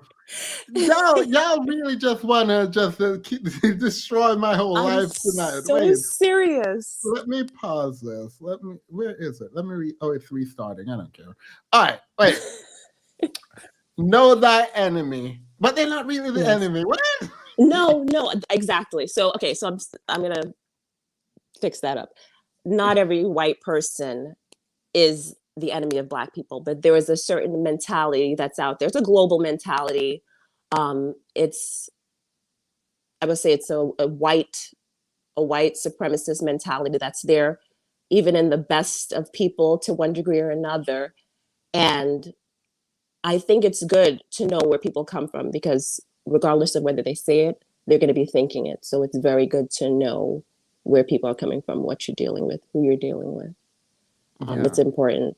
My last point is that I think it can be a learning opportunity for people, human beings, children, adults. It's a learning opportunity when you say stupid things sometimes, and when you say something stupid out loud, and it's an opportunity to be corrected. If someone's there willing to correct you, it can be a learning opportunity. I'll speak from my personal experiences. Some of my best friends are white. Some of my good friends. Well, that's what I was going to say. I think there should be a distinction between a system, if you believe it exists as a white supremacist system, and individuals who benefit from the system. And wish is bad. But go ahead. You can complete your thought. Yeah, well, some of my best friends have been white. Almost family have been white, and I have white friends. I've had white friends. Yeah, I do have white friends. Like, I'm joking, but seriously, and some almost family members, and I'm glad that for this reason, I'm glad that they felt comfortable enough to say certain things, because then I could help them to learn. Give them another perspective, a perspective from someone who's actually experienced as a Black person, who's experienced certain things. And I do know that it did help them to gain a better understanding of what the Black experience is about. And I think it helped to clarify some things for them. So for those reasons, that's why I put a 1.5 in the chat. All right. So thank you. I mean, someone said Demas is about to private this live stream. He definitely is. Y'all are not going to get me canceled in these streets. No, I'm going to leave it up. I need to stand on my principle. I said nothing that I'm ashamed of. Words of a poet. Go ahead. Hey, what's up? You can hear me all right? Yep. No feedback? No feedback. All right, I just want to say 2 points. All right, the first thing about like the cookout business, I would say this much, that how you always see when white people do, like white girls do rap videos or dance to hip hop, Black people are always quick to say, oh, they invited to the cookout. But when you see a Black person that's a good pianist, you don't see white people saying, come to my bar mitzvah. So we always like to invite people, and there's nothing wrong to inviting people when it comes to discussions. You can get all sides of the story and see what's going on. But at the same time, you could have tethers coming, or people that have just negative energy that don't want to accomplish anything. So it's a kind of halfway thing, that I think that, you have to be careful. You don't see Black people making tacos and the Spanish people talking about you can come to my quinceañera. You know what I'm saying? So we need to stop every time white people do something that look cool and stuff. We quick to say, come on, because them same white people could be the ones that racist. And the second thing I want to make, and I'm making it quick, yes, I agree when Cynthia G and everybody say, as far as women working harder, enrolling in school and starting more businesses outweighed by Black men. That is true. But I went into deeper research, and when I look into it, it also said that those black women, and I work in mortgage, right? So I deal with commercial and housing accounts, and I speak to a lot of single black women every day that's like going into foreclosure and stuff. And there's a study that shows that yes, everything is true what y'all said, but on the downside, when it comes to Asian women, Hispanic women, and white women starting their businesses, that black women businesses fail the most, or they're always like struggling check to check. So I'm not saying that. Thank you for saying I'm right. So I'm not saying that to negate the fact that black women, you know what I'm saying, work harder. It's true. I mean, that's why Cynthia G shit don't bother me, because it's weird, because I listen to her and I listen to Kevin Samuels, and it's like I can listen to people bullshit, but I can also take what they're saying as true. I'm just that type of person. Fuck it, that's just me, right? So he has. Wait. So I like this. Why did you bring up the fact that black women's business fail at a high rate? Because that's not actually the research. All businesses who in the first 5 years, we know how good businesses work out in the first 5 years, because most of them, not black businesses, but most businesses tend to fail in the first 5 years. See, I'm not denying that fact. I'm not denying that fact, Venus. I'm not denying that fact.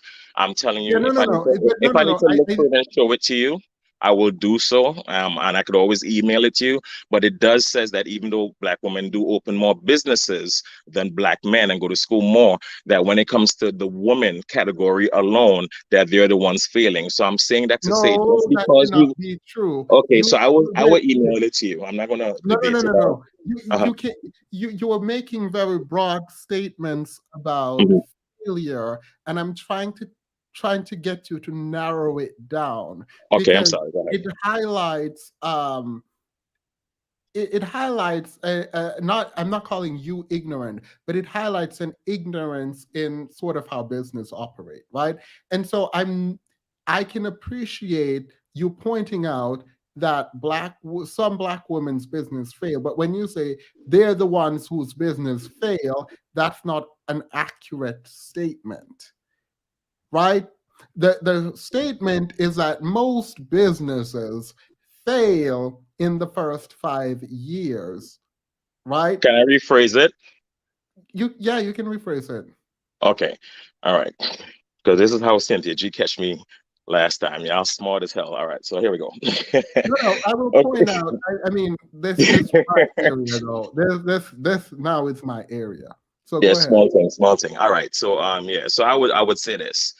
Okay, taking black men out of it. If you're just in the category in the website I went to, and it was like, I'll find and show it to you. But anyway, so they had the business, and what you said is true about the first 1 to 5 years it failed. That is true. But when you just lay all those women out like I just did, that black women businesses fail the fastest than in the other 3 categories. Just in that. So even though what you're saying is true, when you break it down to it, and I swear to God, I could email it to you. It says that out of their counterparts. What is the name? I can pull it up now. You know what? I just Google is a black woman businesses more successful than other women and stuff like that, and you would see a whole bunch of different stuff on it. I mean, if you're comparing black women to other women, we don't have the community support. But so that they fail isn't. But then, Cynthia, you just come out and say that how if black women can do it, why men can do it? So why say you can do it or try to achieve it if you want to get it, but then say you're limited? I mean, you fail, that some people, not all, that some people fail in the pursuit does not mean you shouldn't try. And that more black women are trying and investing. I don't know why you are pushing back on that. No, I agree with that. Remember, that's what I started with. As far as businesses and in school, you guys are definitely beating black men because we're not doing it. I was just pointing out the fact that saying just because somebody has a business. And that's also another point. Like, obviously, if black men aren't starting business, there is no metric to measure whether or not they would or would not fail because they didn't start any. But continue. So what I was saying is that you know, even though that's what you're saying is true about the woman having more, you know, aspirations and trying harder than black men and actually achieving stuff. I totally 100% agree with that. I do not say, you know, but what I'm saying is not about checking black women or trying to bring it down. I'm just bringing out the No, point it that is. No, you're fine. No, no, no, no, no. It it's is when fine. somebody No, no, no, wants no, to no, no, no, say, no, no. Wait, you said black women failing business, and I don't see that coming up. So black women compared to white in business.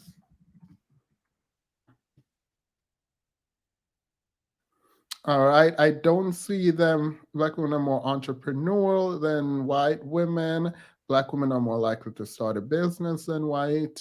Black women in business, why black women are succeeding in business, how to be like black women in business. Black women make 1 million less than white women, even though their business do better.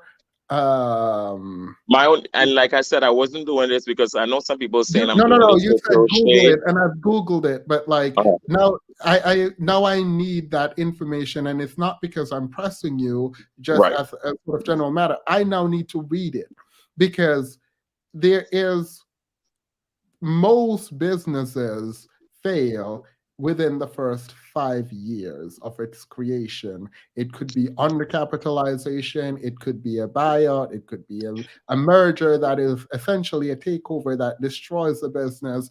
All of that is fine. And I can see this world, where black women's business do not succeed because of the lack of community support, right? As opposed to all the connections that other groups may have.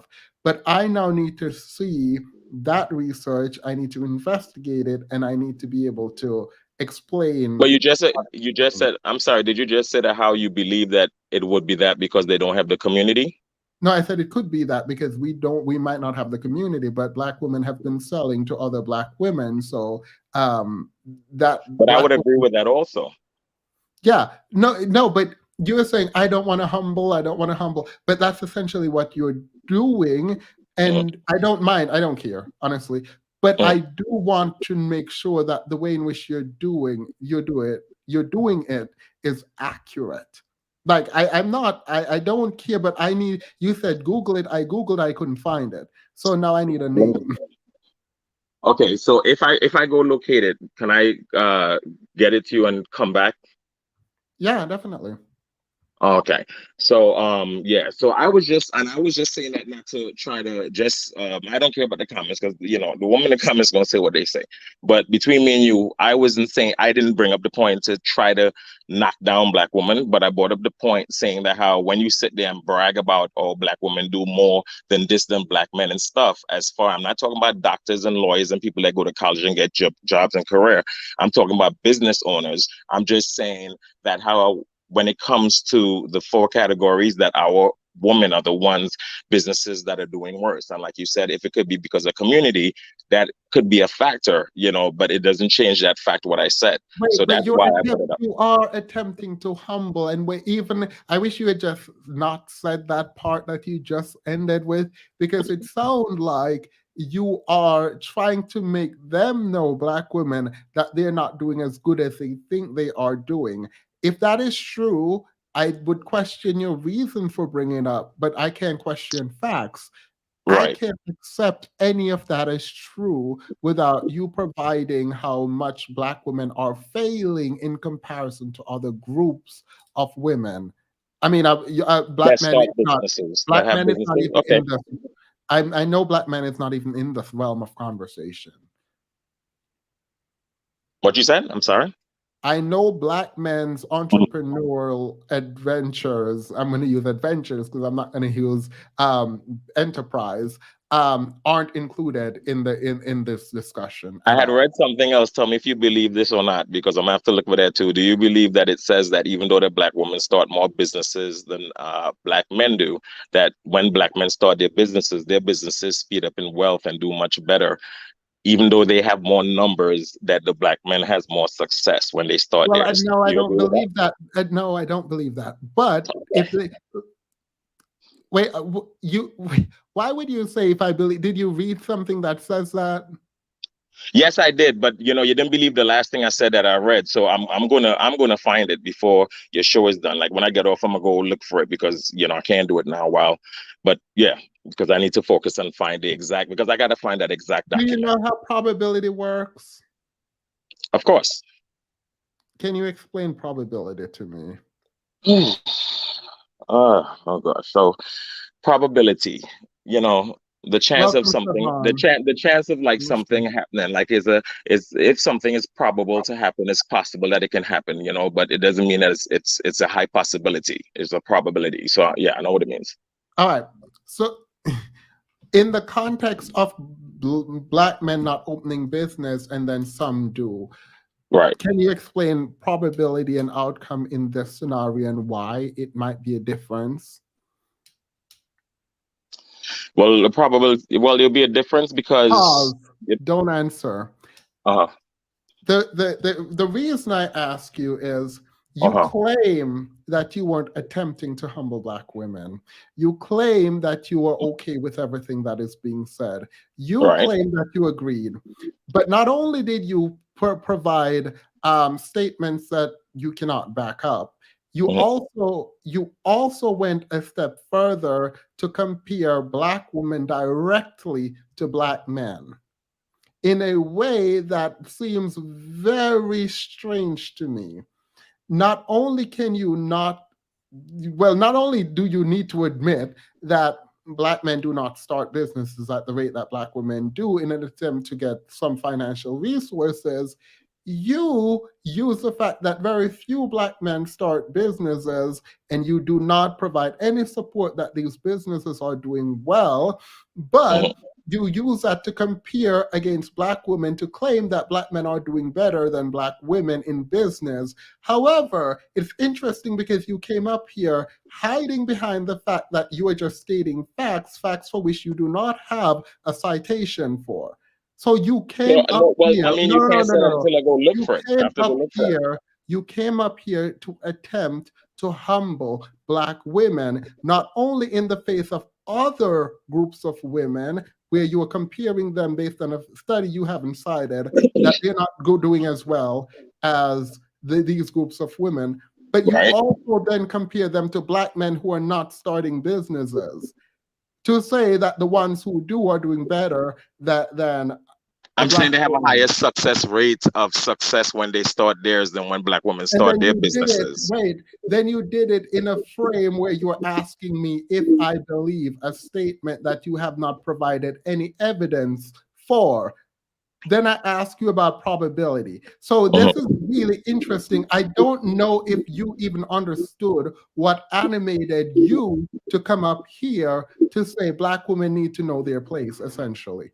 I don't know. No, right. It was the. So you said it was the humble. Yes, it was the humble. Did I not say that? How when she made this? I'm glad you were admitting that it is to humble, because you just argued with me that it wasn't to humble. You literally just argued. No, I said it wasn't to throw shade in like a hate. I didn't mean. I didn't. No, you said I am not trying to humble black women. I asked you point blank if you were attempting to humble black women, and you said no. But I'm accepting the fact that you are admitting now that you came up here with the purpose of humbling black women. Why? I think anybody should be humble. Answer this question. Right. Why we are not competing with black men? Stop. Exactly. But why did you feel the need to humble black women?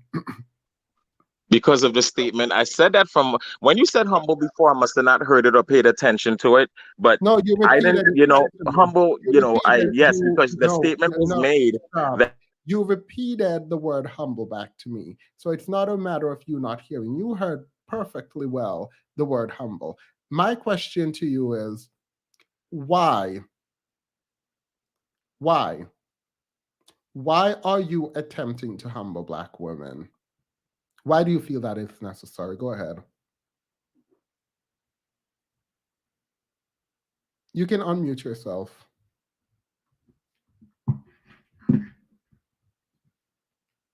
You can unmute yourself. I'm not muting you. Okay, I'm sorry. Yes. So what I was saying, as far as the humbling, yes, because when she made that statement that how black women are doing much better Pause. successfully, We are beyond whether or not you're trying to humble someone. right? We agreed. Why is it your place to humble black women? Please explain that to me. Okay, so don't you humble black men and every Nope, woman that's in the chat? I have never attempted to humble black men. In fact, I would love black men to brag about things they accomplish. I think that's great. Why? And black women weren't bragging just now. But Why? do you all right? And how much do you? I don't hear you bragging much about black men accomplishments. You agree with the woman. What accomplishment should I be bragging about? You, I didn't mention Wait, any can you specific turn me down in the accomplishments. You brought background? up the word accomplishment, and I'm telling you that. Pause. Turn me down in the background. No, tell me what you were saying. You're muted.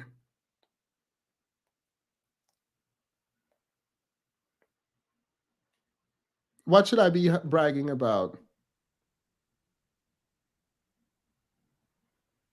I didn't bring up accomplishments. You did. We were talking. You said you came up here to humble black women. Why? Can you hear me? Hello? Yeah, I can hear you. Oh, because there was in a chat bragging. That's why. About how successful they are and how better they are than men. So that was my point. Wait. So, words of point. You heard black women talking about their accomplishment, and you decided to be triggered and come up here with some study about how their businesses fail. That's what you decided to do?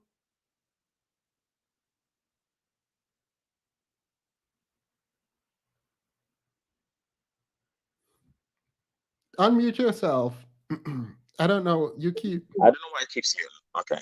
So what did you like to say? I'm sorry.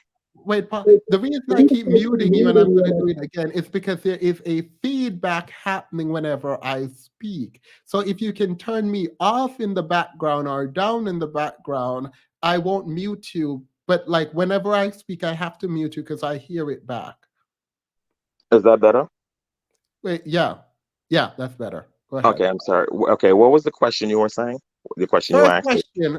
Are you Jamaican? I feel like we've had this conversation. No, I'm Trini. All right, period. Thank God. All right. No, because I would be very annoyed. No, because you're coming up here, not even Dean comes up here. I mean, Dean comes up here and twerk, but like I've never heard someone just so triggered that they come up here and say, wait, why have to be triggered though? If that's the case, I can say that the women in the chat are triggered. I can say you guys are triggered about black men. The women in the chat. Oh my God. And I am like the fruitcake. I don't understand. So whether it's the woman or it's with you, you agree with them. You're right. You agree with their comments. Okay. So yes, agree with my comments. So you got upset. Wait. Words of a poet. Let me get this straight. Women are bragging about their accomplishment in the chat, and you got upset, triggered, so you decided to come on here to humble them. So why did I get upset? Where did you get that from? Are you got triggered? Is triggered a better when word? When you say triggered, what do you mean? You said that men need to call in. I was sitting down in the chat. I found your show, and I decided to call in because to come take accountability. I've never told men to come in to come humble black women. I have never. So what's? But I mean, what's wrong? Is there something wrong with the humbling black woman? Yes. Do you know what it means to humble someone? To humble someone? I mean, I don't want to abase nobody, if is that what you mean. But you know, I mean, as far as bragging, when you're bragging about stuff, if you're gonna brag about stuff, and you know what I'm saying, it's a legit 100%. You know, don't brag about stuff and say men ain't doing shit and that women starting businesses and doing all of this. But then when you look at true? Stop. Isn't that true? Aren't women starting businesses and men not? Yes, and I said that from off rip. All right, great. So why you don't have an argument unless you can provide me with the research that you've had. You Which I'm gonna get. No, you don't wish I'm going to get. You have to get it No, no, first I said before you make that which statement. I am going to get for Yes, you. and Right. you need to have it before you come up here to rebut something and quote unquote humble someone. Why do you think it is your place to humble women? That's what I ask. And why do you think is it your place to agree with Do women not to answer talk my about men about question. Do not. accountability? I You am a know, it's like man. asking, it's like the same topic with the white woman where I ask people. Stop talking.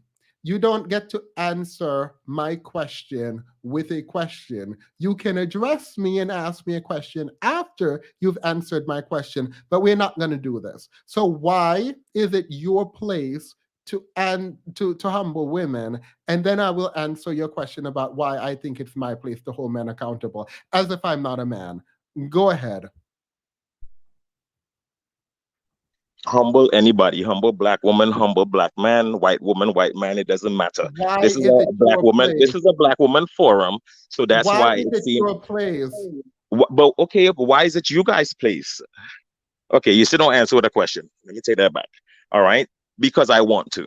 Just because, like, you guys want to, like, you want to have a channel and say what you say, and like how the women want the men to have accountability and say we're fuck ups and we're not good, that you see consistently all the time. The same reasons they do it is the same reason I do it. It's the same reason any human does anything they want to do because they choose to. Am I wrong? Yeah. No, you're not wrong, but you either be subject to your nature or you overcome your nature. Because you want to do something doesn't mean you should or that you are right in doing it. It is the feeling that you need to act on every single inclination that you have that has been driving a lot of us in prison and toward death. I You didn't think I don't was get hurting to anybody. stop speaking when I am speaking. I did not interrupt you when you just spoke. Do not interrupt me. You don't have to speak up every single time you feel like a black woman needs to be humbled, specifically coming from a person who is not doing that which the people in the chat are doing. If black women want to brag and you feel you have the authority to tell them to be humble, then you need to provide that which you have done to show them that they need to be humble. You don't get to come up here and make up some stat and not be able to back it up. For every single business, most of them fail within the first 5 years. Black women are not exempt from that statistical reality. Black men, even though they are not starting businesses at the rate that black women are, and most other groups are not excluded from that reality. White men, white women, Asian, to the extent we're classifying it as a race, even though it's not, Latino in the same way, they are not exempt from that statistical reality regarding business and failure. So you coming up here to quote humble black women, you are out of line. Now go ahead and ask me your question. Do not respond to me, ask me your question about accountability. You said a lot. What question you asked about accountability? You I'm said, sorry. why do I think it's my place to do something about black men and accountability? Okay, you just asked me why I feel I need to do what I needed to do. All right. So do you agree that there's negative comments outside of us knowing that black men fall short or whatever the case may be? Do you agree that outside of that, there's hatred, almost disdain comments that you giggle and you laugh at in the comments? Right? That's why people call in and say they feel like it's a hateful channel. And you're like, no, I never hate. Prove it. I never hate. But when you control something that produces that outcome, look at the words, look at the chat, look at them. Disdain, hatred. You understand what I'm saying? When you have that stuff that's there, you're gonna have people that think that that's what it is. So you guys can do that. So you guys can do that. But when I call in to humble, no, no. Even the reason for their failed business could be access to capital. Not in his famous voice, right?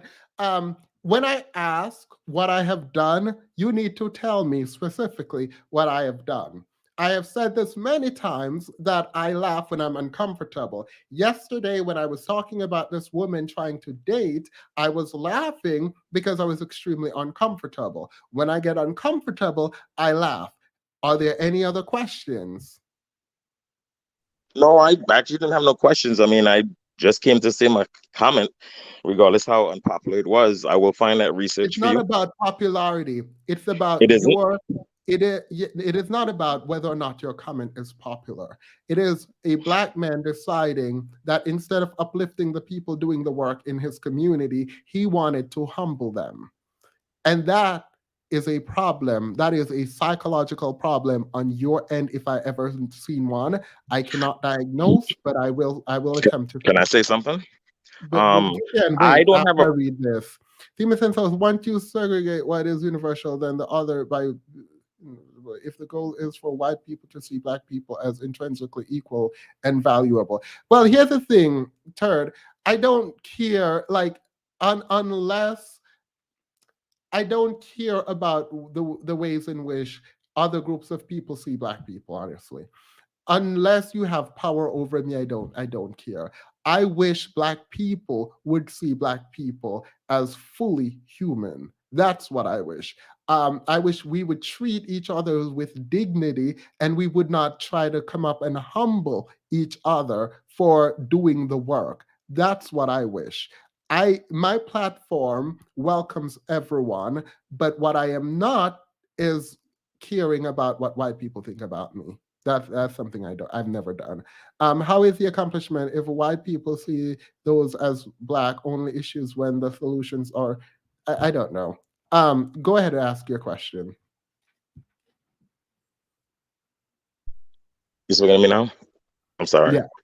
I was saying something. You said something, and I got cut off, and you responded to it. I forgot what it was. I just said I was going to look for that thing for you, the report that I read. Yeah. But yes, No, when you no. said, oh yes, you said about yes. Now I remember. You All said right. Wait, things that stop you said. talking. This is not going to work for me. If Wait, you I'm not remember finished that, talking. I had to remember what we was talking about. You was talking about yeah, tell you but about the don't time talk when you. over me to do it. Go ahead. I'll let you go. Okay. So when you said tell you a time when you talked about like men in a negative way or whatever, like there's Wait, when something did you. go ahead. Whatever. Well, it's you told me this. You told me to ask questions. Go ahead. Go ask away. No, it's cool, man. Let me just get a report for you. No, All right. ask me. Tell me. Go We would, ahead. Tell me. because you throw me off because when I have an idea and you read the comments and with the super chat or whatever, you know what I'm saying, I lost track of what I was going to, and that's where I'm like, you know, not focused right now because I you took long with that discussion down there and I lost the track I was on. But you were asking me, I was talking about the way how the women speak of the men in the chat, and you were saying, tell you a time when you say when you laugh, you're uncomfortable, but I'm saying that how it is negative energy. And I understand accountability because somebody said that how, oh, accountability me, we're in our feelings. No, you can talk about accountability without saying shit like a bored Black man or they ain't shit Who like said? you made a. When did I? Oh my God! When did I ever say about Black boys? Not you, not you, not you. I didn't say you specifically.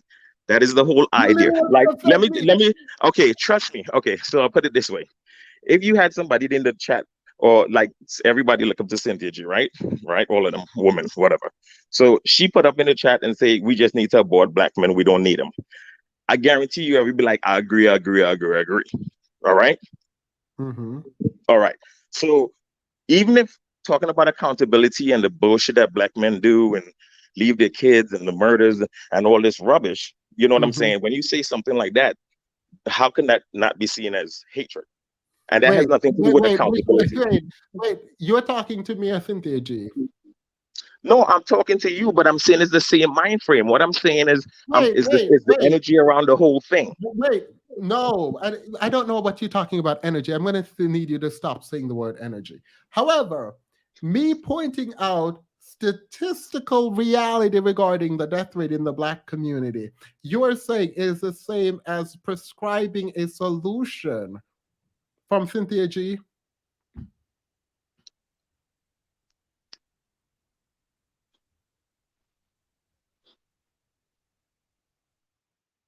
Sorry. Hello. You heard me.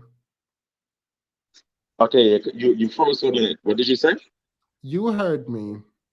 No, I swear to God, I didn't hear you. My phone froze for a second. You went mute. All right. You're saying me pointing out a statistical reality is a bad thing. Why? And how is that similar to a prescription? Okay. It's not you talking about facts.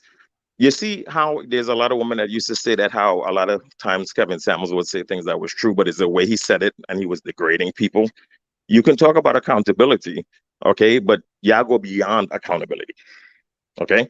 So maybe I'm saying hatred and disdain and not using it correctly, I guess, because I'm using the wrong words. It's too strong. So But the you point feel still like I remains. hate, how do I hate black men now? What did I do to make you No, no, think? no, no, no, no, no. I never said you hate black men. All right. You said not to use the word energy. So I'm not using the word energy. But the conversation, the group, the gathering, whatever you want to call it, you know what I'm saying? The cult. I'm just saying that how whatever it is you want to label it, sir, that is not just about accountability. Is accountability, yes, but it's accountability with comments like, I don't even know why you deal with black men, period. And you have said that out your own mouth.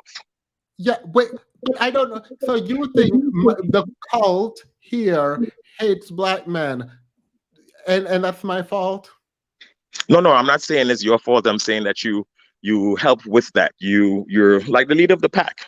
Like How? Stingy is the leader of I'm her pack. trying to It's your understand platform, your how. show. They love you, How? famous. How? No, don't Would tell me you- you love me.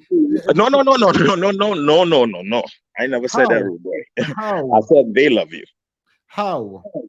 How am I adding to it? How you're having the shows and the topics and the platforms. You're making the comments. You're agreeing with the comments that What people are being comments? made. You are being so vague. You literally came up here and say, Okay. "Oh, how? How am I doing this?"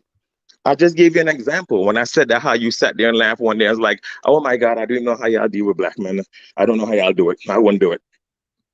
I watched that show. I never said I wouldn't do it because I have to deal with black men generally in my life. But when did I? What did So I so say if so now? if I can pull up your show you did, I think it was last week or week before, where you specifically verbatim said what I said. Said I Just could never deal with black men. and I don't know how y'all do it. Correct. Yeah, no, I That's fine. definitely said I don't know how y'all do it. I'm not speaking to the black man that I was I know speaking. I wouldn't.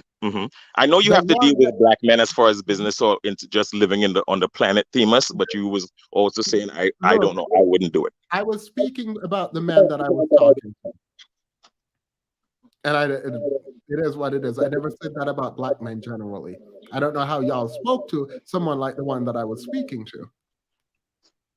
Well, I was just saying that how, that all that talk about it, accountability is one thing because I agree with a lot of it. And I don't care. I You have so do much. care. You care No, no, no, so no, no, much no. that No, you no, no. care You so cut me much off before I that could even you finish. came up here. You care so much that you came up here to quote unquote humble black women. Well, Black I didn't women finish my sentence. celebrating their accomplishment was so triggering While towards you. putting black men down. Finish the sentence. Thank you very much. Black women celebrating their accomplishment pushed Whilst you. putting black men down. What did they say that was putting black men And there down? you go. Read the comments. No, Don't you know what? what? Yeah, I No, wouldn't even no, say no, read no. the comments now because the comments now are all based. Stop talking. I mean, I'm gonna. You can leave if you want now, because you're just repeating yourself. You were triggered to come up here based on what they said. How can you be triggered and come up here and not know what they said? What did they say? And I don't want to hear energy anymore. Themis, you were supposed to have checked Cynthia when she said abort black male babies, but you didn't. You laughed. When? Today? And I literally just said I'm opposed to it, but I cannot debate her on it because she wanted to debate with me. I said I cannot debate her on it because I'm not going to tell a woman what to do with her body. Now, the you laugh thing, I told you I am the person who will absolutely laugh at a funeral. So Go how are ahead. people supposed to distinguish a laugh when you're really laughing and it's funny, and a laugh I don't when care what you distinguish. you're Let uncomfortable? me be Of course you frank. don't, because Let me it's be logic. frank. I do Mhm. not care how you distinguish what you distinguish. I am here asking you to tell me what comment triggered you to come up here. It's not about triggered. I thought about what was said. I see all the All right. degrading, So what and I was see said? is, and I see What the was degrading. said? Uplifting Please. yourself is Oh fine. my God! Shut the hell. Like, what was said? That's my question. Tell me what was said that got you up here. When Cynthia G had said, and it's not they're trying to make it seem like I have something about against her, but she let the same that exact comment, and the rest charged agreeing with her. But she made the comment that how basically black women, black men don't do shit. Black women have all the businesses. We do harder. We do stuff, and Well, I black don't men. remember her saying. I remember her saying black women have all start all the businesses and all of that. I don't remember her saying black men don't do That ish. she may not have. Okay, so she may not have said it in that one sentence there. It was like, so I was reading all the comments, so it was going by, and it was just the What comments. comment? That's what I'm saying. What It's not just her. comment? It What was a comment comment? specifically saying that black men don't start businesses. They don't do shit. Only black women go out there and have successful businesses. Okay, so that being said, on top of what Cynthia said and other comments, that's what I'm saying. It wasn't just Cynthia's. Okay, but that's the one that was a super chat. So I pointed out that one. But that was my point. You're So I'm all like, over if the y'all can place. sit there and brag about that while degrading, black men, well, let me talk about what I read. That how, okay, even though you guys have more businesses, group of women that your businesses are either failing, yes, the humble. Why not? I hate black You women sound, because of that. If it was a who, black man doing it, I would have do it to Timus. Real talk. who said you hate black? I've never seen you on any manosphere not talking, but you keep coming up here saying, "Oh, I came to humble," and I'm trying to figure out. Well, I can't humble nobody. You know what I'm saying? I can't. I mean, you can't. You don't have the position, resource, or the anything to humble anyone. So Exactly. what we're doing right now is just an exercise to It's the hopefully same way how they stop say Cynthia G. talking over me. Now, I don't mind. Again, you've been here for I don't know how many minutes. I'm trying to figure out what this research was that you found. So that is what I need you to provide for me. Yes, I'll go get it. That's no problem. I'll look for it and I will give it to you or send it to you in an email, or I would come back in here and just tell you whatever the case may be. So you know what the thing says, but you don't know where you found it, No, who did I the know exactly where I found it. study. Like I said, I had watched one of Cynthia's shows, and it was about a discussion about that how black women start more businesses than black men and stuff. And as I was reading, I started hitting links, and then So one of them wait, was so talking. you read something, but you don't know the author, you don't know the title, you don't know the institution No, it that was an they actual read. government site. It was an actual government site that did a study on it. That's why I said, let me go look for it Wait, because what government I'm good at side? How do you researching. forget the CDC, the FBI, the CIA? Like No, well, the CDC is for diseases, and the FBI is the Federal Bureau of Investigation. exactly. So I So I don't think need it to was them know. two. So I need to know which one, where did the Better Business Bureau, like where did you get this? No, it wasn't the Better Business Bureau. Let me go find it. All right, I promise you, I'm gonna get it. Um, this was a good discussion, though. You know what I'm saying? I have no No, hatred or it nothing. wasn't a good discussion. For The real. discussion is not good when a man feels so triggered that he will come But you on a keep saying public triggered. platform. That You did someone it. will be so triggered that they come on a public platform to quote unquote humble black woman. This, by the way, your energy, the attempt to quote unquote humble black woman is what is feeding the manosphere. Just an FYI. I don't know why you are here. I can hope you're learning while you're here, but it is that sense of needing to humble black women that drives the manosphere, at least for the last year when Kevin Samuels was leading it. That is the problem. So the urge to come up here, not to come up here and say, hey, you know what? Black men, we're doing this, this, and this. And maybe I don't know what Black men are doing, but this is what I am doing to help my community. And this is what I plan to do. No, you don't do that. Instead of acknowledging your own success, you decided that you were going to drag Black women in comparison to other groups of women, where you literally cannot compete as a group of men with the women you decided that you wanted to humble. That don't make no sense to me. So when you find that research, you can definitely come back, but as of now, you can't say anything more. Goodbye. All right. The guy needs to spend all this energy on volunteering in the community or read a book. Yeah, like the fact that he even admits that I came up here to humble Black women.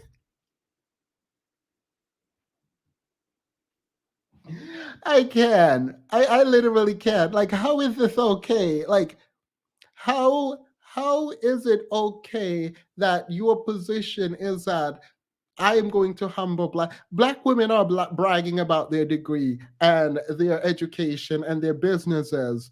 Okay, period. Come brag about yours. Like, come brag about yours. I don't understand. Like that seems such an easy thing to do. Why do you feel emasculated that the women are doing well? Like, I don't understand that. And then you're all over the place talking about abortion as if I've said vehemently that I oppose abortion, and I'm pretty sure Cynthia G heard me say it, and she said she wanted to debate, and I said, no, I can't debate you because I cannot debate a woman with what to do with her body.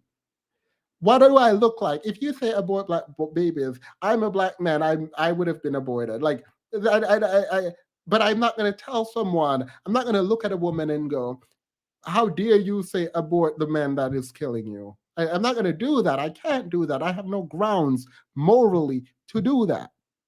Even if I'm arguing that I am the exception, which I've never done, even if I did, I still wouldn't make that argument. I have said many times about being a horrible content creator. I will accept that. Part of why I am a bad content creator is there are certain topics that require you to be serious. If I am uncomfortable, I'm going to laugh. It is what it is. It could be a good discomfort or a bad discomfort. I'm going to laugh. I was still laughing heels. And when I went to finishing school, everyone told me I needed to change my laughter. And so I leaned into it because I'm not about to change it for anyone. So it is what it is. Go humble Elon Musk, Bill Gates, or Jeff Bezos. Leave Black women alone, right? And they don't see this. Dean, please be here. I'm dropping the link only for Dean. I need verification on something, because I'm going to start making some changes around here. Absolutely not. I think I need to become more radical. I need to become more radical, because this is not it. This is not it. But I think these people are too comfortable. I think it's too comfortable. You come up here with fake research. Absolutely not. The caller validated every point Themis made, then only to contradict himself, only to provide more evidence of the point Themis made to begin with. By the way, this idea that he did not, like, he came up and said, I'm not trying to humble Black women. That's not what I'm trying to do. Like, what? Dean, if you're in the chat, please come up. I do have a question for you. Please come up. Because I got too excited when he said he wasn't Jamaican, and maybe I need to humble myself. So I'm willing to humble it. I need to get Dean up here, because maybe he was here trying to humble women too. And I need to know. I'm not even gonna finish this. Let's watch 2 minutes of this, and then I'm done.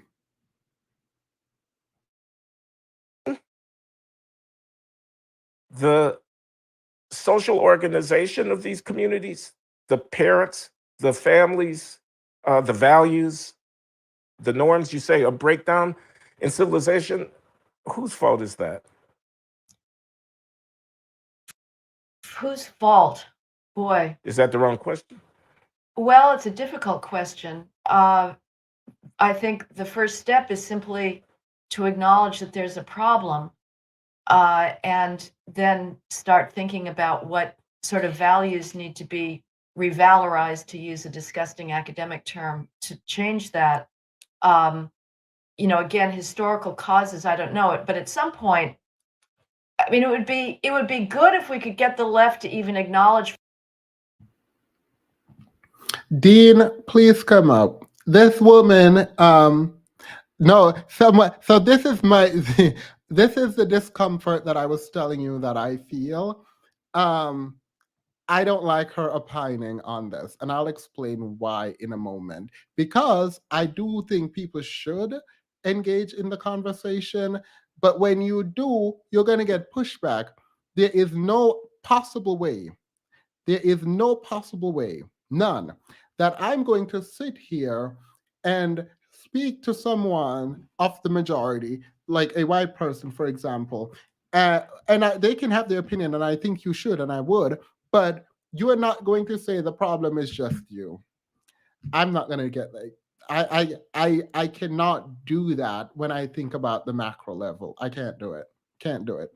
I can sit with a black woman and do it. I can sit with a black man and do it, because I think personal accountability is required in a system, even of white supremacy, for us to move forward. But I can't do it. I can't. I'm going to have pushback. I'm going to have pushback. But let's hear what she says. I'm going to start over. Dean, it's not a call out. I do actually need to talk to you live. I have a question. Not to talk to you. I do have a question for you, because I know you heard that, and I do actually want your opinion on record. Organization of these communities, the parents, the families, the values, the norms, you say, a breakdown in civilization. Whose fault is that? So the question is, whose fault is it for the breakdown in the community and the family? Whose fault? Boy. Is that the wrong question? Well, it's a difficult question. I think the first step is simply to acknowledge that there's a problem, and then start thinking about what sort of values need to be revalorized, to use a disgusting academic term, to change. So it is our values. No, I don't do it. Look, I do think we need I do think where is Dean? I do think we need to shift our culture and make it not be more hip hop.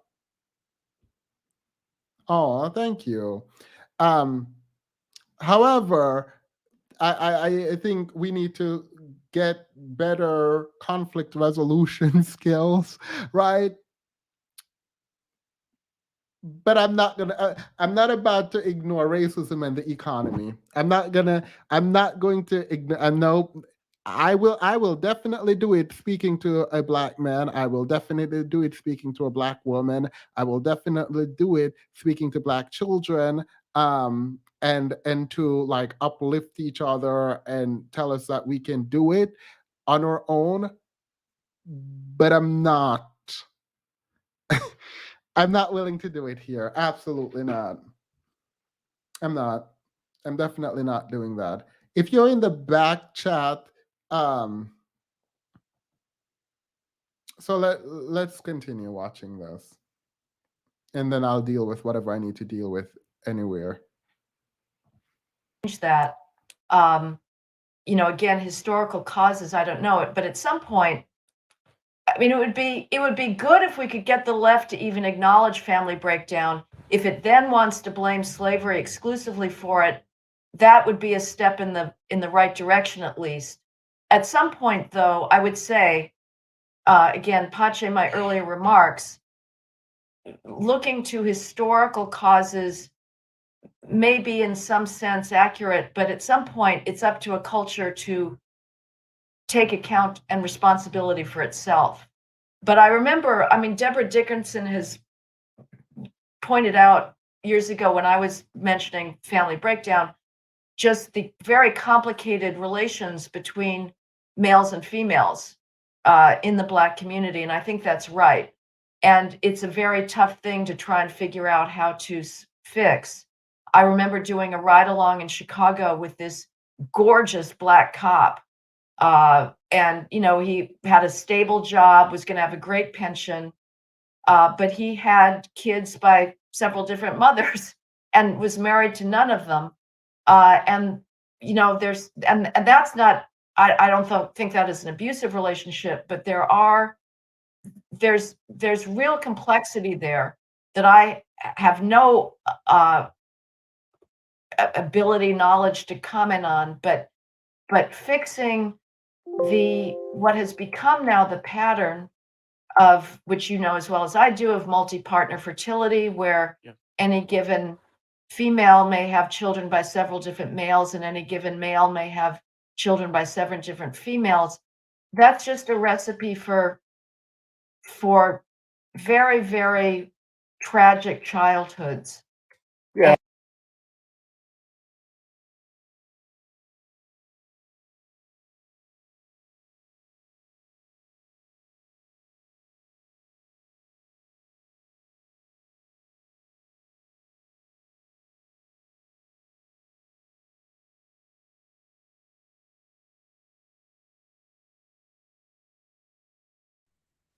There we go.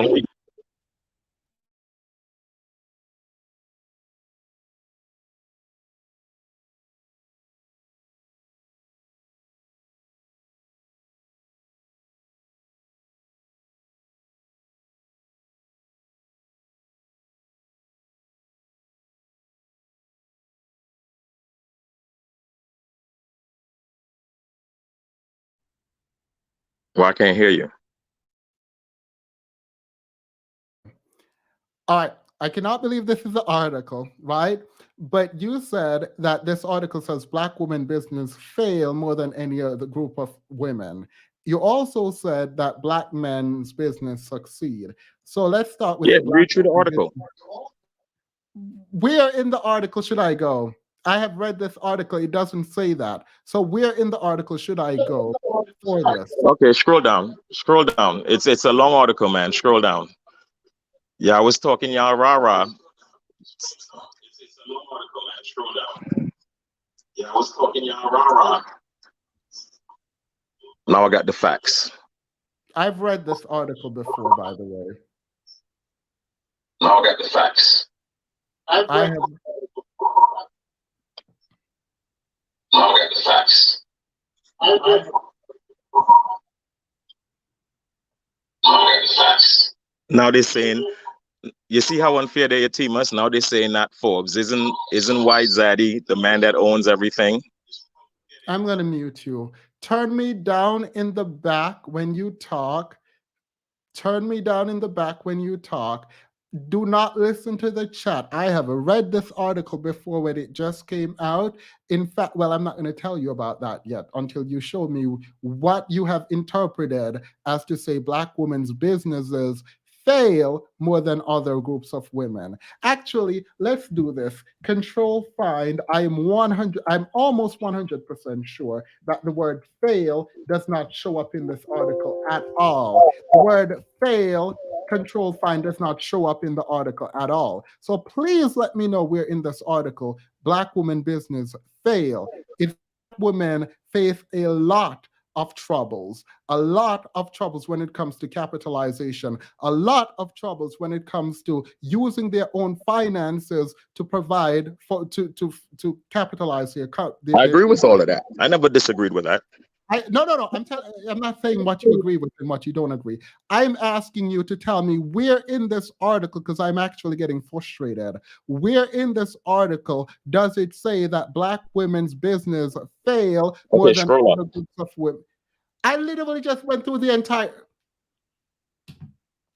I wasn't looking at what you were scrolling at. I was, scroll up. Sure It's on that first. It's on that first page. It's like somewhere in the middle paragraph. It is one page. What do you mean it's on that? So Look, that's what I'm saying. It's one of, if you say it's at the bottom, one of 4 free articles. It's on look, this but let me page and stop it's you right towards. there. I'm gonna stop you right there because you're not about to waste my time here. Let me say this to you. What do you mean you weren't looking after you told me to scroll down and I am scrolling down? Because I'm walking around. I'm not in one room. I'm doing different things. I'm multitasking. Then why are you telling me to scroll if you're not looking at the screen? Because when I came in the screen the first time, you said you couldn't find it. You said you read the article already. So from the time you said you read the article, I walked away because you read the article already. So you should have known where it is. But it's towards the middle where it talks. There's a specific, is one small paragraph that specifically says that the Black women, even though they use their own finances and all that, like you said, that they, out of all their woman group, their businesses do the worst as far as either failing or not being successful. It's in there. All right. The worst does not show up in there. The word fail does not show up in there. What other keywords? Make sure you spell fail right, because when you typed it in before, you typed in FAAIL. No, FAIL. So you're focusing on the word fail, and I'm focusing on my point. I proved my point, and my point was only.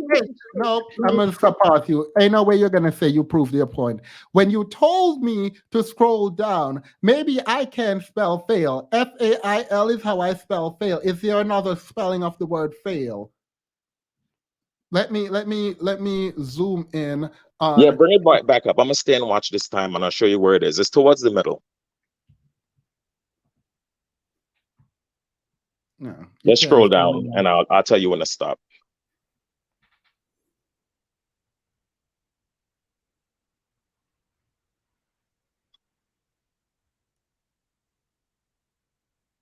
Let me zoom in. Let me see. Wait. Go back up.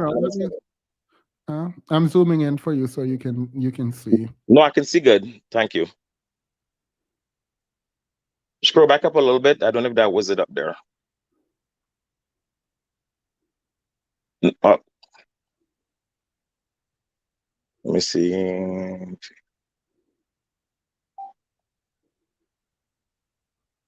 Why we just can't reach it fast? Let me see. Okay, women-owned top. American Express found the gap is widening between average revenue, business, blah, blah, blah. For women of color, average revenue dropped 84 thing, while non-minority business revenue drove thing. The gap between African. Okay, go down some more.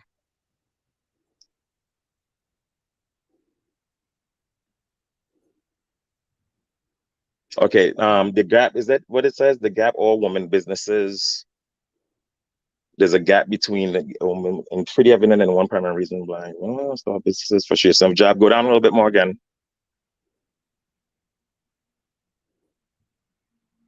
Jeopardy music, funny. It's pretty evident one primary. Average annual sales at businesses owned by Black women are 2 times smaller. Okay, keep going. The next lowest demographic group, Hispanic woman. Go ahead. I think that's it right there.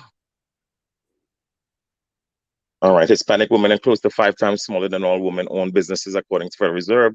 The average annual business owned by Black women was most figure compared to for a woman as a white woman. Gains are just likely shifted jointly since this thing. Okay, so that's it right there, where it says that how their businesses are lower than all of their females groups. So my whole point of doing this, when you say I was triggered, no, absolutely not. You are not about to change what you said.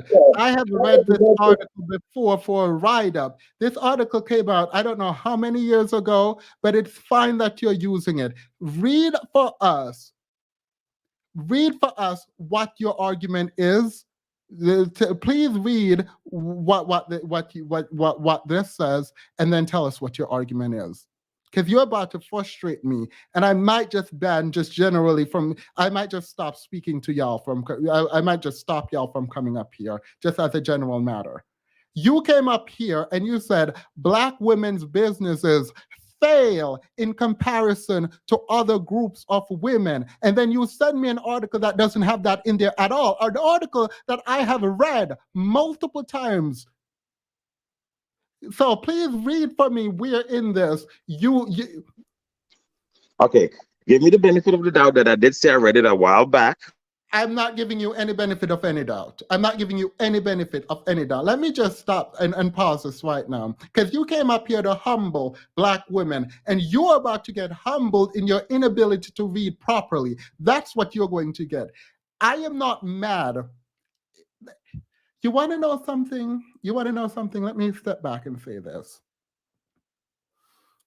Can I just say one thing and I'm done? No, wait. The fact that I am more frustrated that you are wrong is a problem. And you actually might believe that I hate Black men. I hate that I'm consistently embarrassed by the inability to actually do any kind of academic work. The rigor is so low that you could have just ignored this.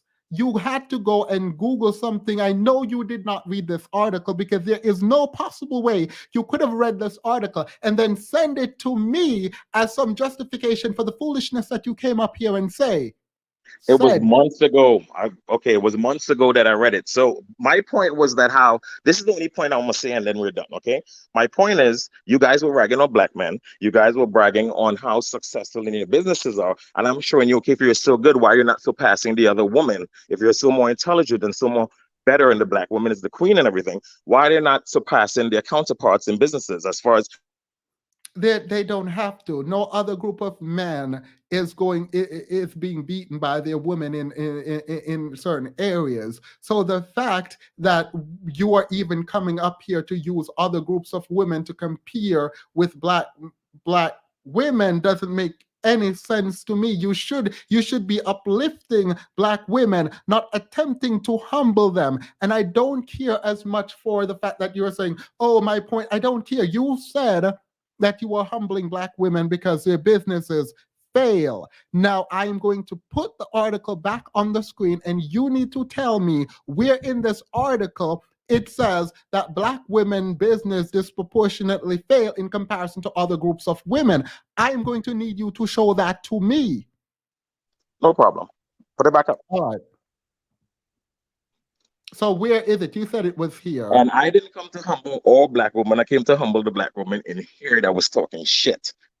I just want to clarify. There's a difference. I don't care. Don't clarify anything more. I don't care. I don't care at all. I am frustrated, and I think you think my frustration is in defense of Black women, and I promise you it is not. My frustration is the amount of embarrassment that I have to go through time and again because you guys come up here and you tell me all this foolishness without ever being able to back it up.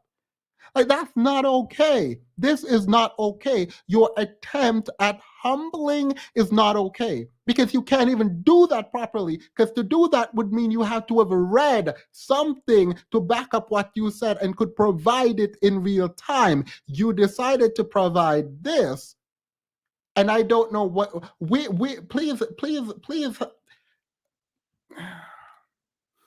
You still don't understand why I did it? I don't care why you did it. You can't do it.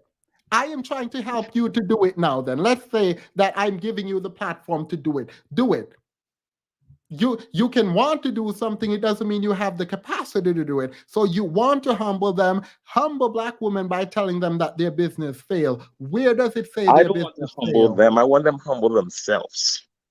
No, they don't you have to said you came brag up about here- the success. No, don't change it now. You said you came up here to humble Black women. You Well, said technically speaking, you used the word humble before I did. Yeah, and you agreed with me. I came So to no- speak no- on facts about business. Goodbye. Absolutely not. Goodbye. No, I'm not doing that.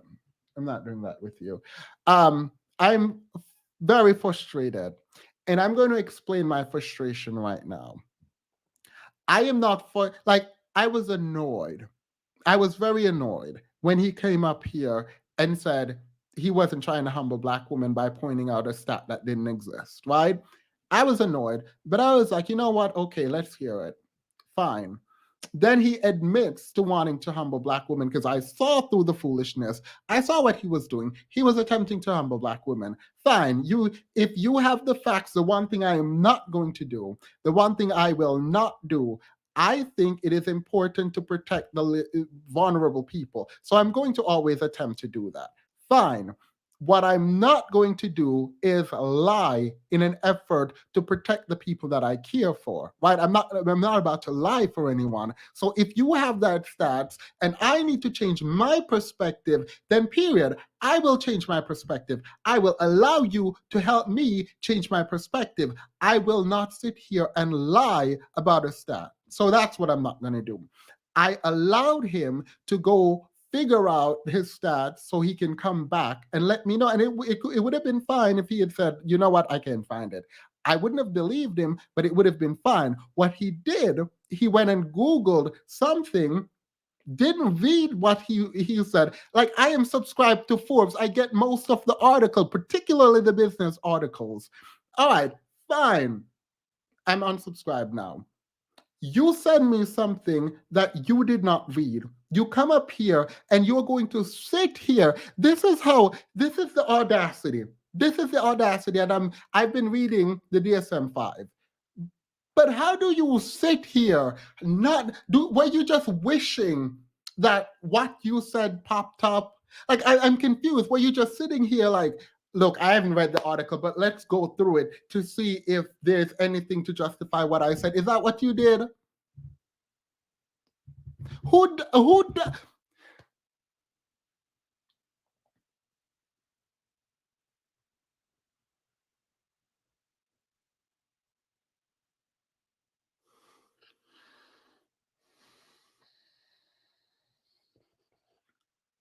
does that? Who does that?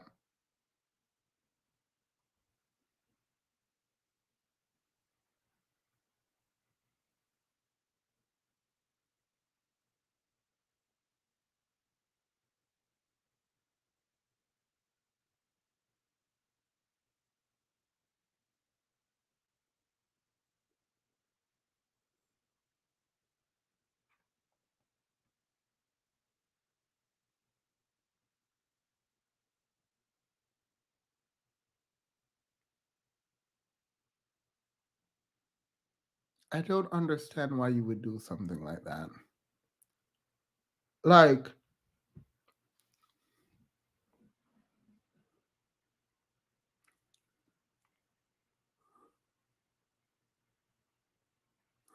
you came in,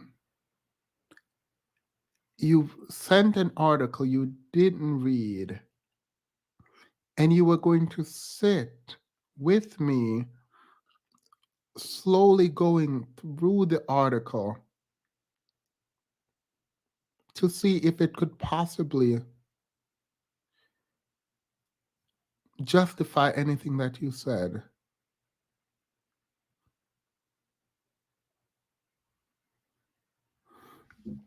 He's a clown. No other women have to do it alone with their male counterparts working to sabotage them, right?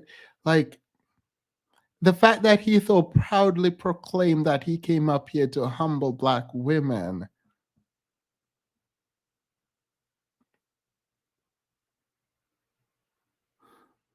Demas, you have a lot of patience. When he ran through the article saying that Black women was doing less in sales, in his mind, that correlates to fear. No. He didn't read any of it. He didn't read any. He probably typed in, he did like a key type for like bad things regarding Black women's business, and he brought it up without reading it and then provided to us without reading it. And he was about to, like, how do you know you lied? Sit there and just wait for an answer to come to you.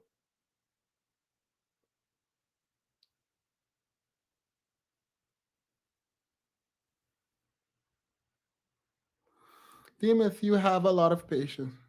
Yeah. When he ran through the article saying that article 4 years old, a liar, manipulator, and showed comprehension issues. Well, if you read that, this is like, just the comprehension is not there. It's not there. Yo, this is bad. this is bad. He was triggered by women celebrating their success and each other's success. So he made up a stat. He made up a stat. He made up a stat. Yo. How do you talk to someone who is just not operating in good faith? He just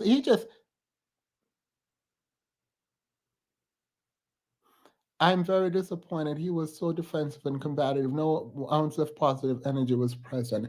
I mean, I could be blamed for some of that because, I mean, as soon as he said it, I knew where he was going. And so, I mean, if he's defensive, it's fine. I was also defensive, and I'll take ownership of that. But no matter, there is no amount of defensiveness that I can become that would have me lie about a stat to prove a point, and not even to prove a point, just to humble someone else. Like, who are you? Why do you feel it appropriate to attempt to humble? So I'm going to stop talking about this because I do recognize something. When you don't have a platform and you are contributing to someone else's platform, I think it is it's not good for other people's mental health. His, for me to continue to talk about him in this way. I'm not doing anything wrong, but I will take that into consideration that it can hurt a lot. It can hurt a lot. I need you. I know. I need you. I need you. I'm so. Hold on, let me. This is not it. Okay, This so is hold on. not Let me it. turn myself down in the back here. Okay, there shouldn't be an echo. Themis, I came up because you need someone to tell you that you just experienced what you experienced. That actually happened. That's the second time it happened. At least his data was only 4 years old and not 30. Went to the top of Google, because that's what I did. He went to the top of Google. Reese Richards got there before I did. She sent me that same thing. I read it. So we know that he went to the top of Google, and that's what he pulled up, and no, he didn't read it. Themis, I keep trying to tell you, some of these men want to be powerless gods because God resists the proud and gives grace to the humble. So whenever you deal with a man who has that kind of complex, the place in the DSM-5 that you want to look at is megalomania.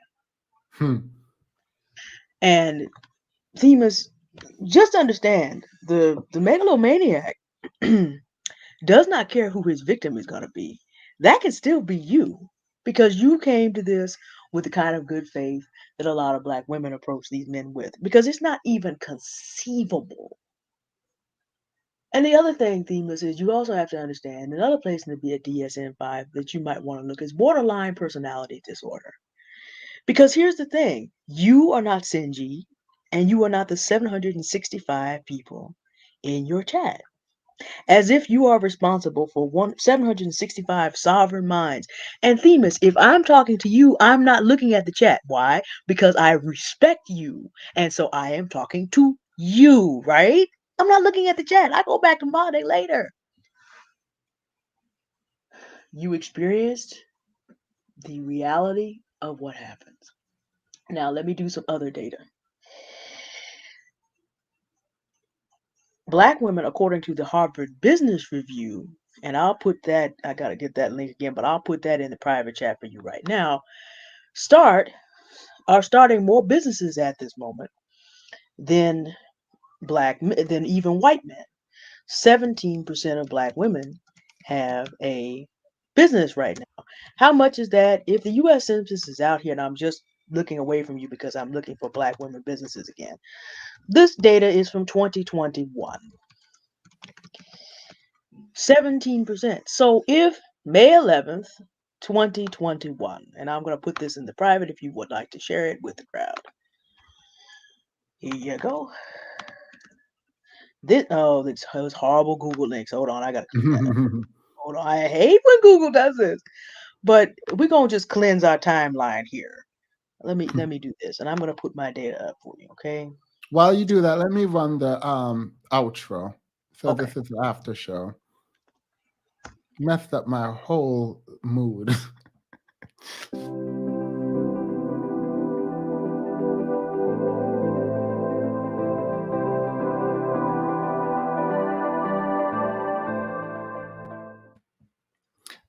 Let me make an announcement.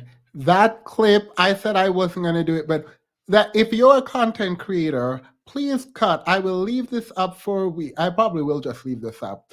Cut that clip of that conversation. Whoever wants it, you have my full approval to react to it and talk about it. I would actually implore you to do so. Go ahead. I see the thing. Let me go there. So the data on black women starting businesses, according to the Harvard Business Review, and this data dates from May 11th, 2021. So it is a year old. But 17% of black women actually are, the title is We're More Likely to Start a Business Than White Men. And to really get the sense of how much that is, there's only about 17 to 18 million of us. And if 17%, 17 times 17 is 289. So darn near 3 million black women. Now, what happens to us is that we can't always get the capital that we need, and that is confirmed by the Forbes article, also says that further down in that paragraph. So what happens is we do start, but we are from a poor community, and it just needs to be said as long as we're putting out stats.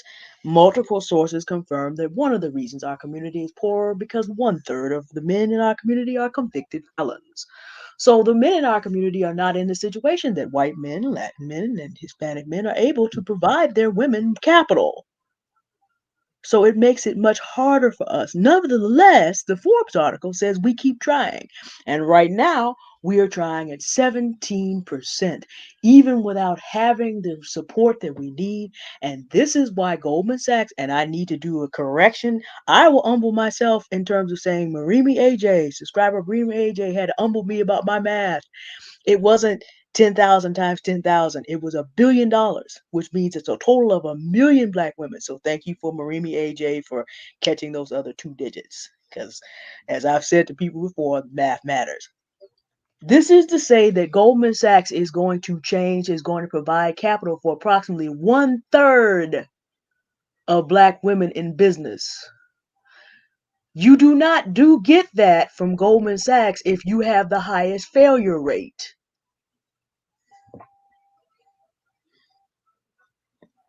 So, Themis, you were being gaslit. You were being mistreated, bamboozled, run amok. And there's plenty of data to show that.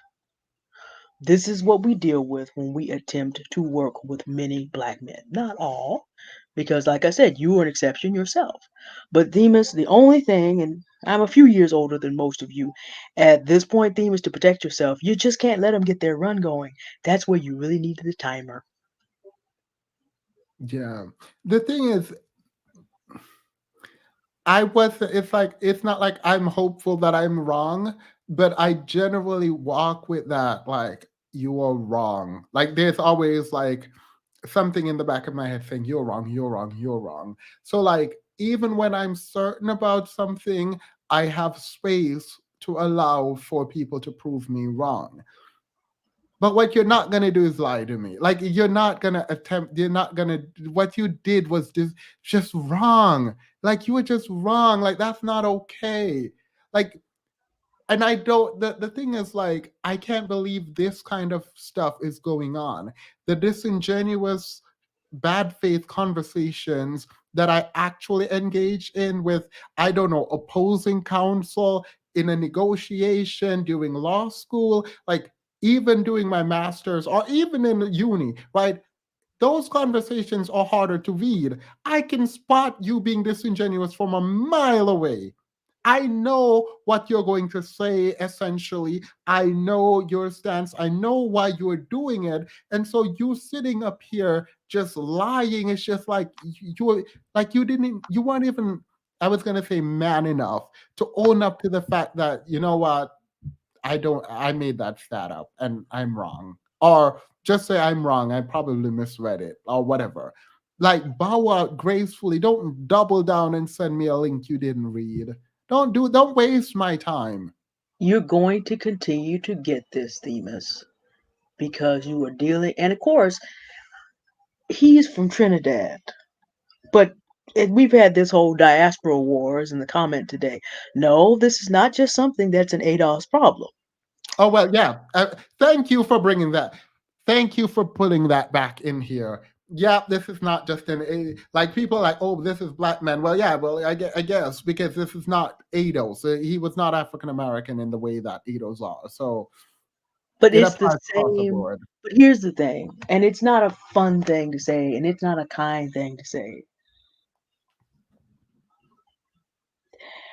We care enough to read the data about black men around the diaspora in the Pause. hopes. Wait, 1 second. He said he was trolling.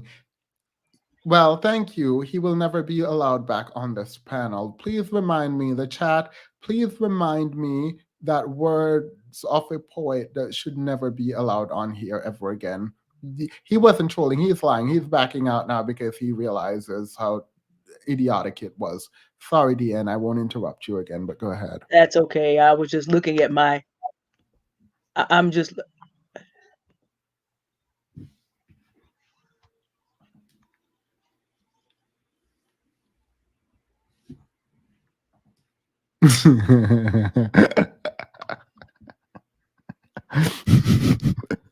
That's okay. Oh wait, is there an echo? Is it me? No, you're good. Okay. I was just looking at the chat for my next mod task if someone else doesn't get there first. Ain't nowhere in the world you're gonna come back up here. Let's talk about the host can't spell fail. And by the way, Themis, I keep a list, so no. That ain't gonna happen again. Yeah. Yeah. Please remind me. If you need to message me on the Discord, do. But no. Someone said, not y'all debating Themis for his debating choice. Right. Since she was here telling me to debate her, and I decided to debate someone else. I decided to waste my time. I don't know why I decided to waste my time. What happens is you are very much like most black women. And I'm going to say something that's very unpleasant. Eventually, these conversations are going to come down to the kind of practical things that I was saying before. It's nice to talk about what we should let white people do, but it's nice to talk about what we should be able to do to help black men. But if we have to spend, I mean, it's just like if you go, it's like Themis. I don't know how much time you spent watching American westerns. That basically was you showed up, he challenged you to a gunfight, he lost, got into a time machine, went forward 100 years, handed you a whole nuclear weapon, and said, let's do this again. That's basically the thing you're dealing with. When you have a population of men who repeatedly doubles down, what eventually happens, and this isn't just talking about certain black men, countries have done this as well in Europe and civilizations in Africa and in Europe and in Asia. Eventually, what people do, and even on an individual basis, I watch this happen to older black men. They double down on their own destruction. And there comes a point where, unless they and the God that they are not have, but want to be, have a real separate understanding, you cannot help them. All you can do is protect yourself. Because you see how this man was perfectly willing to disrespect you to the point of talking about you can't even spell fail. Just for the record, counselor, what job do you have? You can't do anything with men like that except you had the right idea. It says, I'm gonna ban y'all from coming up here. There you go. Because it's just like you and considering what your billable hours cost, like he could pay you what it would cost to have 10 minutes to take your time like that. The only thing you can do is shut these men out of your life, just like black women have to come to this. And I'm not even talking about this from a divestment swirler perspective. It's deeper than that. A man will lie in your face 3 times in 10 minutes, spinning, trying to get himself out and spinning himself right down into a hole But he wouldn't have stopped if you hadn't stopped. He would have been glad to be here 20 minutes, 30 minutes, 40 minutes. And some of you gentlemen in the chat who were big up in them, don't think it was not noticed. I'm waiting on y'all. I know exactly who you are. Because it's just like, this is the other thing. The rest of the culture supports it. So what are you going to do with that, Themas? You can't do anything with it. When they start doing this stuff, and you get that first indication that they just gonna act a fool and want to play in your face, that's what you got to do with them. Because they're not gonna stop. They're not gonna stop until they're gonna spin their way into the hands of the man that they want to be, and then he ends up having to put them back into as close to slavery as he can get them. Because one third, and so all this stuff is not getting built. All these men's sons and grandsons, nobody cares about dealing with the school system. Nobody cares about putting money. Nobody's calling on the other billionaires to do anything. How is LeBron James the only athlete that I can think of who's doing anything about building a school so that black kids can go to somewhere where they're not going to be microaggressed?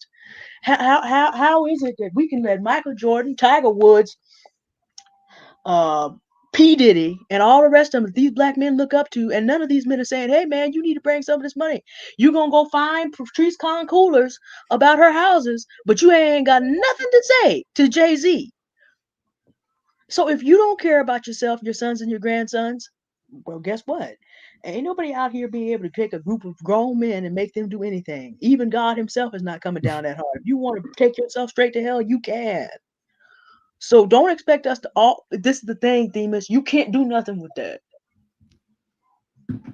It's just not going to happen because they have decided they want to have their own way. It's black women's fault. It's fruitcake's fault. It's everybody's fault. It's the white man's fault. It's the white woman's fault. It's everybody's fault but theirs. And when you choose to be a powerless person, then you will be put back in the chains that you are earning. Because the only people who do not have power are dependents. In the United States, there's only one position for black men like that.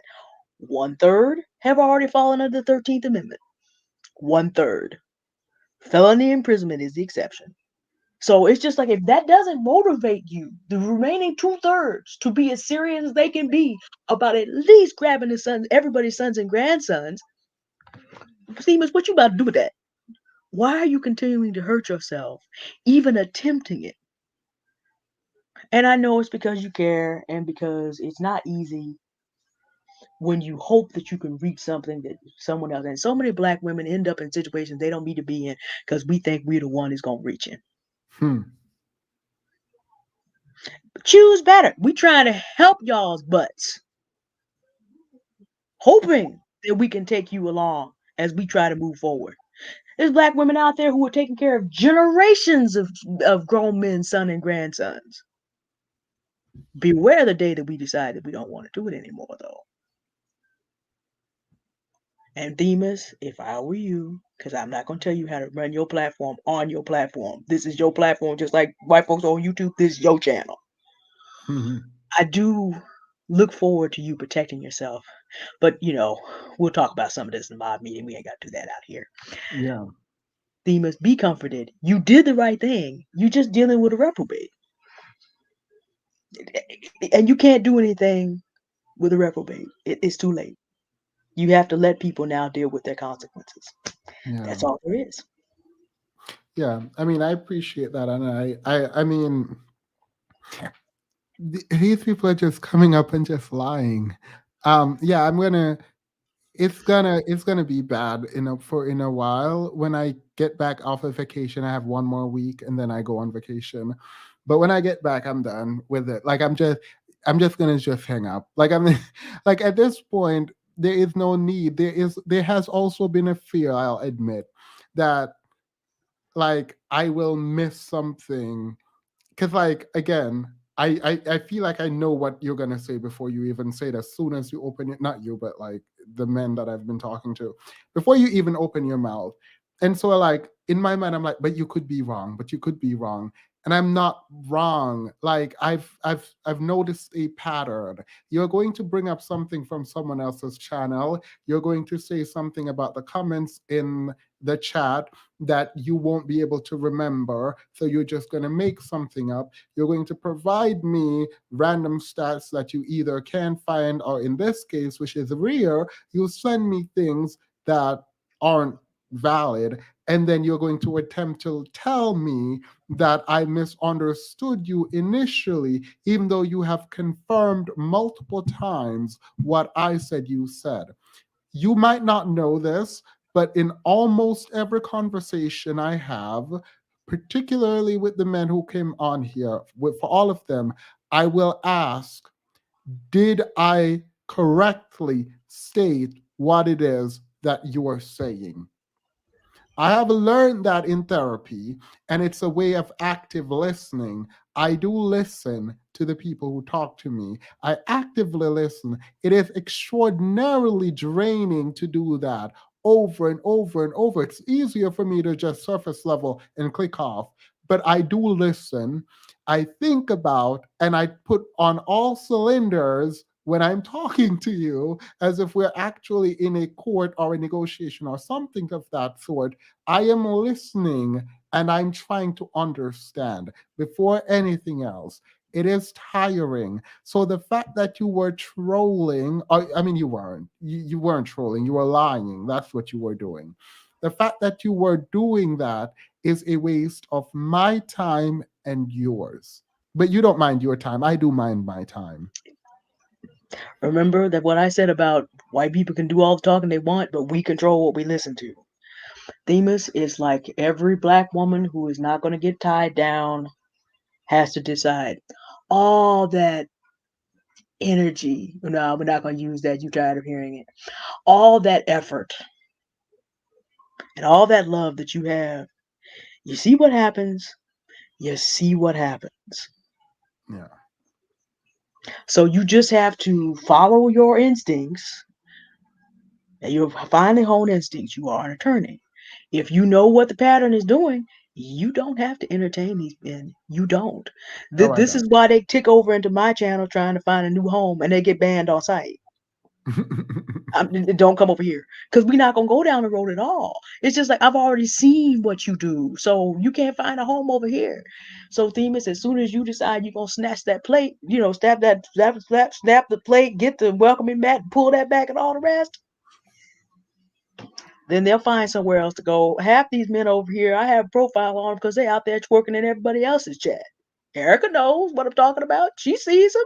These men are just wandering around looking for a place where they can be they can be respected and loud and listened to and degenerate and reprobate. It doesn't have to be your place, Themis. It does not. But I know you're trying to do a work and give these men a chance. So it's a difficult balance. But you see how much all the love that you put out, Yeah. you see what they're giving you. At some point, you need to accept it. Yeah, the thing is, I do. This is something that I need to actually highlight.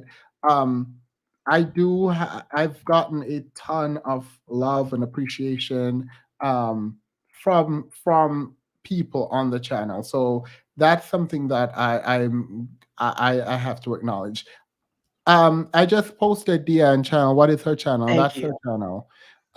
It's in the chat. But yeah, no, I do have I get a ton of love and support and kindness, and like I'm appreciative because I didn't expect that. I do understand why other content creators go in on people who call, just explode, because you're not about to waste my time. I get it. I understand it. I have never wanted to go off more than I want to go off now. And I'm glad I'm done. But it's just not giving. It's not giving. So No, I'm gonna no, I'm not at next all. week. This was pre-planned. This was not because of this. Next week I'm going to be on. I'm going to try to do at least 3 lives, but whatever. But the following week I won't be here.